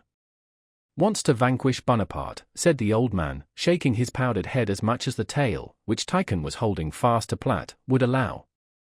"You at least must tackle him properly, or else if he goes on like this he'll soon have us, too, for his subjects. How are you?" And he held out his cheek. The old man was in a good temper after his nap before dinner. He used to say that a nap after dinner was silver, before dinner, golden. He cast happy, sidelong glances at his son from under his thick, bushy eyebrows. Prince Andrew went up and kissed his father on the spot indicated to him. He made no reply on his father's favorite topic, making fun of the military men of the day, and more particularly of Bonaparte. "Yes, father, I have come to you and brought my wife who is pregnant," said Prince Andrew, following every movement of his father's face with an eager and respectful look. "How is your health?" "Only fools and rakes fall ill, my boy. You know me, I am busy from morning till night and abstemious, so of course I am well." "Thank God," said his son smiling. "God has nothing to do with it." "Well, go on," he continued, returning to his hobby. "Tell me how the Germans have taught you to fight Bonaparte by this new science you call strategy." Prince Andrew smiled. "Give me time to collect my wits, father," said he, with a smile that showed that his father's foibles did not prevent his son from loving and honoring him. "Why, I have not yet had time to settle down." "Nonsense, nonsense," cried the old man, shaking his pigtail to see whether it was firmly plaited, and grasping his by the hand. "The house for your wife is ready. Princess Mary will take her there and show her over, and they'll talk 19 to the dozen. That's their woman's way. I am glad to have her. Sit down and talk. About Michelson's army I understand, Tolstoy's too. A simultaneous expedition. But what's the Southern Army to do? Prussia is neutral. I know that. What about Austria?" said he, rising from his chair and pacing up and down the room, followed by Tikhon, who ran after him, handing him different articles of clothing. "What of Sweden? How will they cross Pomerania?" Prince Andrew, seeing that his father insisted, began, at first reluctantly, but gradually with more and more animation, and from habit changing unconsciously from Russian to French as he went on, to explain the plan of operation for the coming campaign. He explained how an army, 90,000 strong, was to threaten Prussia so as to bring her out of her neutrality and draw her into the war, how part of that army was to join some Swedish forces at Stralsund, how 220,000 Austrians, with 100,000 Russians, were to operate in Italy and on the Rhine, how 50,000 Russians and as many English were to land at Naples, and how a total force of 500,000 men was to attack the French from different sides. The old prince did not evince the least interest during this explanation, but as if he were not listening to it continued to dress while walking about, and 3 times unexpectedly interrupted. Once he stopped it by shouting, "The white one, the white one!" This meant that Tikhon was not handing him the waistcoat he wanted. Another time he interrupted, saying, "And will she soon be confined?" and shaking his head reproachfully said, "That's bad. Go on, go on." The third interruption came when Prince Andrew was finishing his description. The old man began to sing, in the cracked voice of old age, as Malbrook senvatenga. "Do you sate quand reviendra?" Asterisk. Marlborough is going to the wars, God knows when he'll return. His son only smiled. "I don't say it's a plan I approve of," said the son, "I am only telling you what it is. Napoleon has also formed his plan by now, not worse than this one." "Well, you've told me nothing new," and the old man repeated, meditatively and rapidly. "Do you sate quand reviendra? Go to the dining room." Chapter 27. At the appointed hour the prince, powdered and shaven, entered the dining room where his daughter-in-law, Princess Mary, and Mademoiselle Bourrienne were already awaiting him together with his architect, who by a strange caprice of his employers was admitted to table, though the position of that insignificant individual was such as could certainly not have caused him to expect that honor. The prince, who generally kept very strictly to social distinctions and rarely admitted even important government officials to his table, had unexpectedly selected Michael Ivanovich, who always went into a corner to blow his nose on his checked handkerchief, to illustrate the theory that all men are equals, and had more than once impressed on his daughter that Michael Ivanovich was not a whit worse than you or I. At dinner the prince usually spoke to the taciturn Michael Ivanovich more often than to anyone else. In the dining room, which like all the rooms in the house was exceedingly lofty, the members of the household and the footman, one behind each chair, stood waiting for the prince to enter. The head butler, napkin on arm, was scanning the setting of the table, making signs to the footman, and anxiously glancing from the clock to the door by which the prince was to enter. Prince Andrew was looking at a large gilt frame, new to him, containing the genealogical tree of the Princes Bolkonsky, opposite which hung another such frame with a badly painted portrait, evidently by the hand of the artist belonging to the estate, of a ruling prince, in a crown, an alleged descendant of Rurik and ancestor of the Bolkonskys. Prince Andrew, looking again at that genealogical tree, shook his head, laughing as a man laughs who looks at a portrait so characteristic of the original as to be amusing. "How thoroughly like him that is," he said to Princess Mary, who had come up to him. Princess Mary looked at her brother in surprise. She did not understand what he was laughing at. Everything her father did inspired her with reverence and was beyond question. "Everyone has his Achilles heel," continued Prince Andrew. "Fancy, with his powerful mind, indulging in such nonsense." Princess Mary could not understand the boldness of her brother's criticism and was about to reply, when the expected footsteps were heard coming from the study. The prince walked in quickly and jauntily as was his wont, as if intentionally contrasting the briskness of his manners with the strict formality of his house. At that moment the great clock struck 2 and another with a shrill tone joined in from the drawing-room. The prince stood still, his lively glittering eyes from under their thick, bushy eyebrows sternly scanned all present and rested on the little princess. She felt, as courtiers do when the Tsar enters, the sensation of fear and respect which the old man inspired in all around him. He stroked her hair and then patted her awkwardly on the back of her neck. "I'm glad to see you," he said, looking attentively into her eyes, and then quickly went to his place and sat down. Sit down, Michael Ivanovich." He indicated a place beside him to his daughter-in-law. A footman moved the chair for her. Ho, said the old man, casting his eyes on her rounded figure. "You've been in a hurry. That's bad." He laughed in his usual dry, cold, unpleasant way, with his lips only and not with his eyes. "You must walk as much as possible, he said. The little princess did not wish to, hear his words. She was silent and seemed confused. The prince asked her about her father, and she began to smile and talk. He asked about mutual acquaintances, and she became still more animated and chattered away, giving him greetings from various people and retelling the town gossip. "Countess Apraxina, poor thing, has lost her husband and she has cried her eyes out," she said, growing more and more lively. As she became animated, the prince looked at her more and more sternly, and suddenly, as if he had studied her sufficiently and had formed a definite idea of her, he turned away and addressed Michael Ivanovich. "Well, Michael Ivanovich, our Bonaparte will be having a bad time of it. Prince Andrew, he always spoke thus of his son, has been telling me what forces are being collected against him. While you and I never thought much of him. Michael Ivanovich did not at all know when you and I had said such things about Bonaparte, but understanding that he was wanted as a peg on which to hang the prince's favorite topic, he looked inquiringly at the young prince, wondering what would follow. He is a great tactician," said the prince to his son, pointing to the architect. And the conversation again turned on the war, on Bonaparte, and the generals and statesmen of the day. The old prince seemed convinced not only that all the men of the day were mere babies who did not know the ABC of war or of politics, and that Bonaparte was an insignificant little Frenchie, successful only because there were no longer any Potemkins or Suvorovs left to oppose him, but he was also convinced that there were no political difficulties in Europe and no real war, but only a sort of puppet show at which the men of the day were playing, pretending to do something real. Prince Andrew gaily bore with his father's ridicule of the new men, and drew him on and listened to him with evident pleasure. "The past always seems good," said he, "but did not Suvorov himself fall into a trap Moreau set him, and from which he did not know how to escape?" "Who told you that?"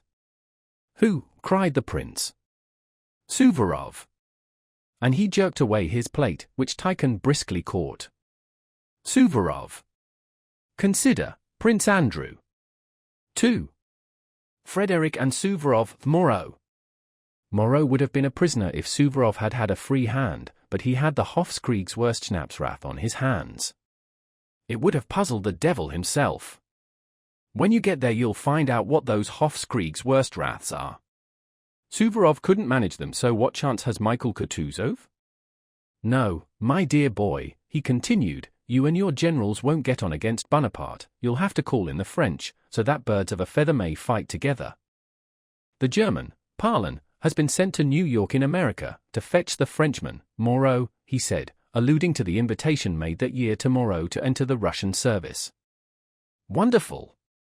Were the Potemkins, Suvorovs, and Orloffs Germans?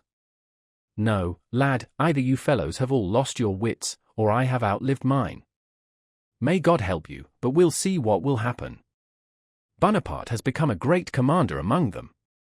H.M. I don't at all say that all the plans are good, said Prince Andrew. I am only surprised at your opinion of Bonaparte. You may laugh as much as you like, but all the same Bonaparte is a great general. Michael Ivanovich, cried the old prince to the architect who, busy with his roast meat, hoped he had been forgotten. Didn't I tell you Bonaparte was a great tactician? Here, he says the same thing. To be sure, your excellency, replied the architect. The prince again laughed his frigid laugh. Bonaparte was born with a silver spoon in his mouth. He has got splendid soldiers. Besides, he began by attacking Germans. And only idlers have failed to beat the Germans. Since the world began, everybody has beaten the Germans. They beat no one, except one another. He made his reputation fighting them. And the prince began explaining all the blunders which, according to him, Bonaparte had made in his campaigns and even in politics. His son made no rejoinder, but it was evident that whatever arguments were presented, he was as little able as his father to change his opinion. He listened, refraining from a reply, and involuntarily wondered how this old man, living alone in the country for so many years, could know and discuss so minutely and acutely all the recent European military and political events. You think I'm an old man and don't understand the present state of affairs, concluded his father. But it troubles me. I don't sleep at night. Come now, where has this great commander of yours shown his skill, he concluded. That would take too long to tell, answered the son. Well, then go off to your Bonaparte. Mademoiselle Bourrienne, here's another admirer of that powder-monkey emperor of yours, he exclaimed in excellent French. You know, Prince, I am not a Bonapartist. Do you say quand reviendra, hummed the prince out of tune and, with a laugh still more so, he quitted the table. The little princess during the whole discussion and the rest of the dinner sat silent, glancing with a frightened look now at her father-in-law and now at Princess Mary. When they left the table she took her sister-in-law's arm and drew her into another room. What a clever man your father is, said she, perhaps that is why I am afraid of him. Oh, he is so kind, answered Princess Mary. Chapter 28. Prince Andrew was to leave next evening. The old prince, not altering his routine, retired as usual after dinner. The little princess was in her sister-in-law's room. Prince Andrew, in a travelling coat without epaulets, had been packing with his valet in the rooms assigned to him. After inspecting the carriage himself and seeing the trunks put in, he ordered the horses to be harnessed. Only those things he always kept with him remained in his room: a small box, a large canteen fitted with silver plate, 2 Turkish pistols and a sabre, a present from his father who had brought it from the siege of Ochakov. All these travelling effects of Prince Andrew's were in very good order, new, clean, and in cloth covers carefully tied with tapes. When starting on a journey or changing their mode of life, men capable of reflection are generally in a serious frame of mind. At such moments one reviews the past and plans for the future. Prince Andrew's face looked very thoughtful and tender. With his hands behind him he paced briskly from corner to corner of the room, looking straight before him and thoughtfully shaking his head. Did he fear going to the war, or was he sad at leaving his wife? Perhaps both, but evidently he did not wish to be seen in that mood, for hearing footsteps in the passage he hurriedly unclasped his hands, stopped at a table as if tying the cover of the small box, and assumed his usual tranquil and impenetrable expression. It was the heavy tread of Princess Mary that he heard. "I hear you have given orders to harness," she cried, panting. She had apparently been running, "and I did so wish to have another talk with you alone. God knows how long we may again be parted. You are not angry with me for coming? You have changed so, Andrusha," she added, as if to explain such a question. She smiled as she uttered his pet name, Andrusha. It was obviously strange to her to think that this stern, handsome man should be Andrusha, the slender, mischievous boy who had been her playfellow in childhood. "And where is Lise?" he asked, answering her question only by a smile. She was so tired that she has fallen asleep on the sofa in my room. Oh, Andrew! What a treasure of a wife you have, said she, sitting down on the sofa, facing her brother. She is quite a child, such a dear, merry child. I have grown so fond of her. Prince Andrew was silent, but the princess noticed the ironical and contemptuous look that showed itself on his face. One must be indulgent to little weaknesses. Who is free from them, Andrew? Don't forget that she has grown up and been educated in society, and so her position now is not a rosy one. We should enter into everyone's situation. Tout comprendre, say tout pardonner. Asterisk, think what it must be for her, poor thing, after what she has been used to be parted from her husband and be left alone in the country, in her condition. It's very hard. Asterisk, to understand all is to forgive all. Prince Andrew smiled as he looked at his sister, as we smile at those we think we thoroughly understand. You live in the country and don't think the life terrible, he replied. That's different. Why speak of me? I don't want any other life, and can't, for I know no other. But think, Andrew, for a young society woman to be buried in the country during the best years of her life, all alone, for Papa is always busy, and well, you know what poor resources I have for entertaining a woman used to the best society. There is only Mademoiselle Bourrienne. I don't like your Mademoiselle Bourrienne at all, said Prince Andrew. No? She is very nice and kind and, above all, she's much to be pitied. She has no one. To tell the truth, I don't need her, and she's even in my way. You know I always was a savage, and now am even more so. I like being alone. Father likes her very much. She and Michael Ivanovich are the two people to whom he is always gentle and kind, because he has been a benefactor to them both. As Sterne says, we don't love people so much for the good they have done us, as for the good we have done them.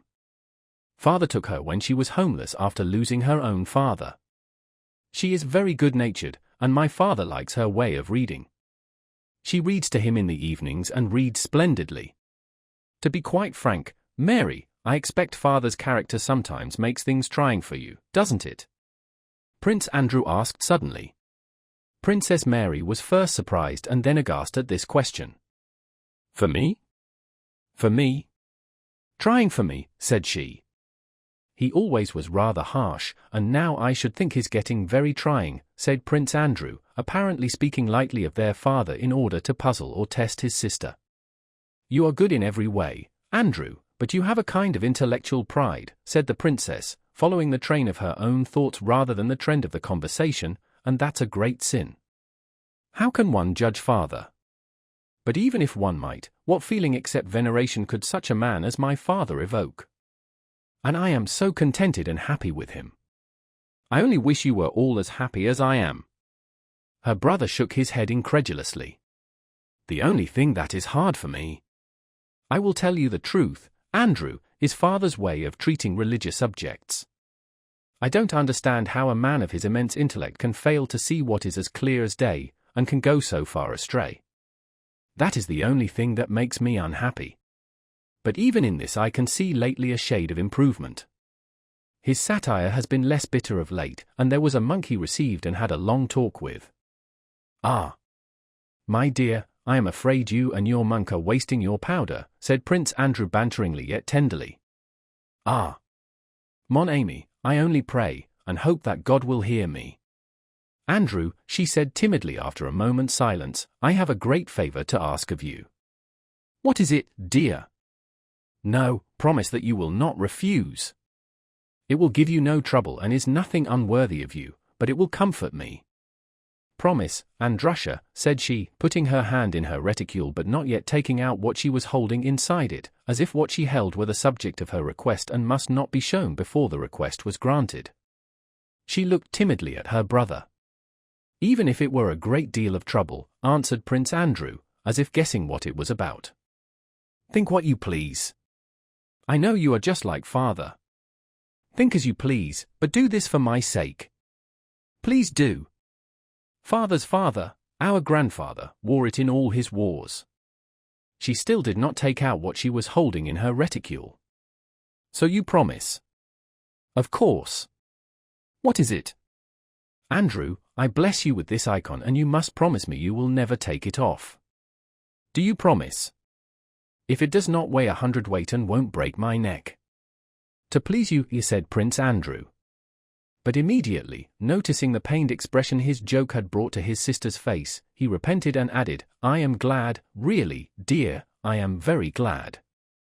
Against your will he will save and have mercy on you and bring you to himself, for in him alone is truth and peace, said she in a voice trembling with emotion, solemnly holding up in both hands before her brother a small, oval, antique, dark-faced icon of the Saviour in a gold setting, on a finely wrought silver chain. She crossed herself, kissed the icon, and handed it to Andrew. Please, Andrew, for my sake. Rays of gentle light shone from her large, timid eyes. Those eyes lit up the whole of her thin, sickly face and made it beautiful. Her brother would have taken the icon, but she stopped him. Andrew understood, crossed himself and kissed the icon. There was a look of tenderness, for he was touched, but also a gleam of irony on his face. Thank you, my dear. She kissed him on the forehead and sat down again on the sofa. They were silent for a while. As I was saying to you, Andrew, be kind and generous as you always used to be. Don't judge Liz harshly, she began. She is so sweet, so good-natured, and her position now is a very hard one. I do not think I have complained of my wife to you, Moshe, or blamed her. Why do you say all this to me? Red patches appeared on Princess Mary's face and she was silent as if she felt guilty. I have said nothing to you, but you have already been talked to. And I am sorry for that, he went on. The patches grew deeper on her forehead, neck, and cheeks. She tried to say something but could not. Her brother had guessed right, the little princess had been crying after dinner and had spoken of her forebodings about her confinement and how she dreaded it, and had complained of her fate, her father-in-law, and her husband. After crying she had fallen asleep. Prince Andrew felt sorry for his sister. Know this, Moshe, I can't reproach, have not reproached, and never shall reproach my wife with anything, and I cannot reproach myself with anything in regard to her, and that always will be so in whatever circumstances I may be placed. But if you want to know the truth, if you want to know whether I am happy? No. Is she happy? No. But why this is so I don't know. As he said this he rose, went to his sister, and, stooping, kissed her forehead. His fine eyes lit up with a thoughtful, kindly, and unaccustomed brightness, but he was looking not at his sister but over her head toward the darkness of the open doorway. Let us go to her, I must say good-bye. Or, go and wake and I'll come in a moment. Petrushka, he called to his valet, come here, take these away. Put this on the seat and this to the right. Princess Mary rose and moved to the door, then stopped and said, Andrew, if you had faith you would have turned to God and asked him to give you the love you do not feel, and your prayer would have been answered. Well, maybe, said Prince Andrew. Go, Moshe, I'll come immediately. On the way to his sister's room, in the passage which connected one wing with the other, Prince Andrew met Mademoiselle Bourienne smiling sweetly. It was the third time that day that, with an ecstatic and artless smile, she had met him in secluded passages. Oh, I thought you were in your room, she said, for some reason blushing and dropping her eyes. Prince Andrew looked sternly at her and an expression of anger suddenly came over his face. He said nothing to her but looked at her forehead and hair, without looking at her eyes, with such contempt that the Frenchwoman blushed and went away without a word. When he reached his sister's room his wife was already awake and her merry voice, hurrying one word after another, came through the open door. She was speaking as usual in French, and as if after long self-restraint she wished to make up for lost time. No, but imagine the old Countess Zubova, with false curls and her mouth full of false teeth, as if she were trying to cheat old age. Ha, ha, ha! Mary! This very sentence about Countess Zubova and this same laugh Prince Andrew had already heard from his wife in the presence of others some 5 times. He entered the room softly. The little princess, plump and rosy, was sitting in an easy chair with her work in her hands, talking incessantly, repeating Petersburg reminiscences and even phrases. Prince Andrew came up, stroked her hair, and asked if she felt rested after their journey. She answered him and continued her chatter. The coach with 6 horses was waiting at the porch. It was an autumn night, so dark that the coachman could not see the carriage pole. Servants with lanterns were bustling about in the porch. The immense house was brilliant with lights shining through its lofty windows. The domestic serfs were crowding in the hall, waiting to bid goodbye to the young prince. The members of the household were all gathered in the reception hall: Michael Ivanovich, Mademoiselle Bourienne, Princess Mary, and the little princess. Prince Andrew had been called to his father's study as the latter wished to say goodbye to him alone. All were waiting for them to come out. When Prince Andrew entered the study, the old man in his old age spectacles and white dressing gown, in which he received no one but his son, sat at the table writing. He glanced round. "Going?" And he went on writing. "I've come to say goodbye. Kiss me here," and he touched his cheek. "Thanks, thanks." "What do you thank me for?" "For not dilly-dallying and not hanging to a woman's apron strings. The service before everything." "Thanks, thanks." And he went on writing, so that his quill spluttered and squeaked. "If you have anything to say, say it. These 2 things can be done together," he added. "About my wife. I am ashamed as it is to leave her on your hands. Why talk nonsense? Say what you want. When her confinement is due, send to Moscow for an accoucheur. Let him be here." The old prince stopped writing and, as if not understanding, fixed his stern eyes on his son. "I know that no one can help if nature does not do her work," said Prince Andrew, evidently confused. "I know that out of 1,000,000 cases only one goes wrong, but it is her fancy and mine. They have been telling her things. She has had a dream and is frightened." "Hm. Hm," muttered the old prince to himself, finishing what he was writing. "I'll do it." He signed with a flourish and suddenly turning to his son began to laugh. "It's a bad business, eh?" "What is bad, father?" "The wife," said the old prince, briefly and significantly. "I don't understand," said Prince Andrew. "No, it can't be helped, lad," said the prince. "They're all like that, one can't unmarry. Don't be afraid, I won't tell anyone, but you know it yourself." He seized his son by the hand with small bony fingers, shook it, looked straight into his son's face with keen eyes which seemed to see through him, and again laughed his frigid laugh.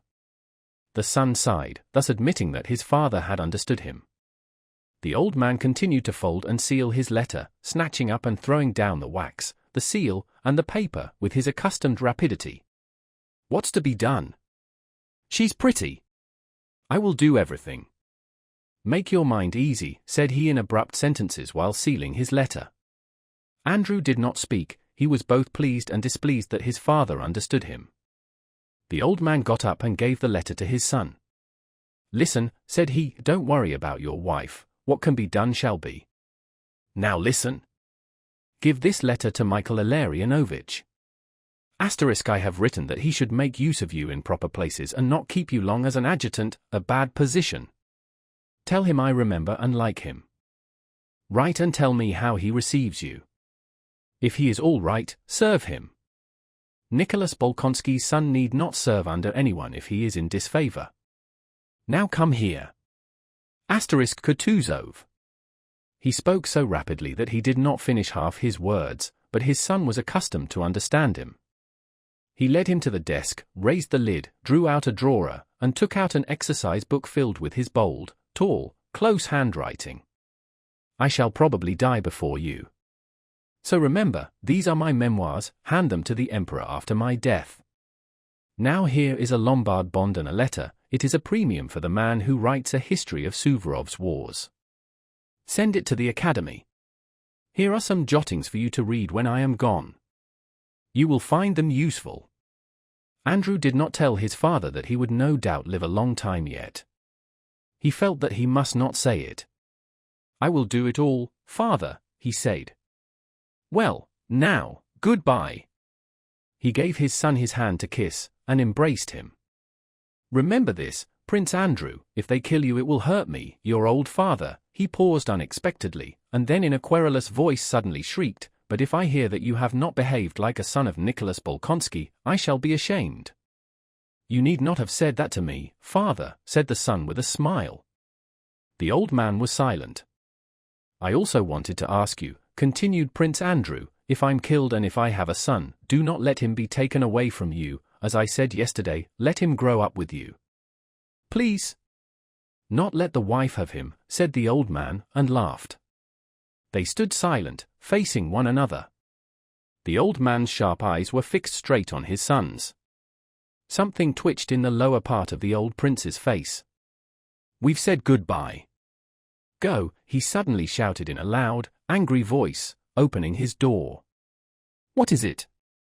"What?" asked both princesses when they saw for a moment at the door Prince Andrew and the figure of the old man in a white dressing gown, spectacled and wigless, shouting in an angry voice. Prince Andrew sighed and made no reply. "Well," he said, turning to his wife. And this "well" sounded coldly ironic, as if he were saying, "Now go through your performance." "Andrew, already," said the little princess, turning pale and looking with dismay at her husband. He embraced her. She screamed and fell unconscious on his shoulder. He cautiously released the shoulder she leaned on, looked into her face, and carefully placed her in an easy chair. "Adieu, Mary," said he gently to his sister, taking her by the hand and kissing her, and then he left the room with rapid steps. The little princess lay in the armchair, Mademoiselle Bourrienne chafing her temples. Princess Mary, supporting her sister-in-law, still looked with her beautiful eyes full of tears at the door through which Prince Andrew had gone and made the sign of the cross in his direction. From the study, like pistol shots, came the frequent sound of the old man angrily blowing his nose. Hardly had Prince Andrew gone when the study door opened quickly and the stern figure of the old man in the white dressing gown looked out. "Gone?" "That's all right," said he, and looking angrily at the unconscious little princess, he shook his head reprovingly and slammed the door.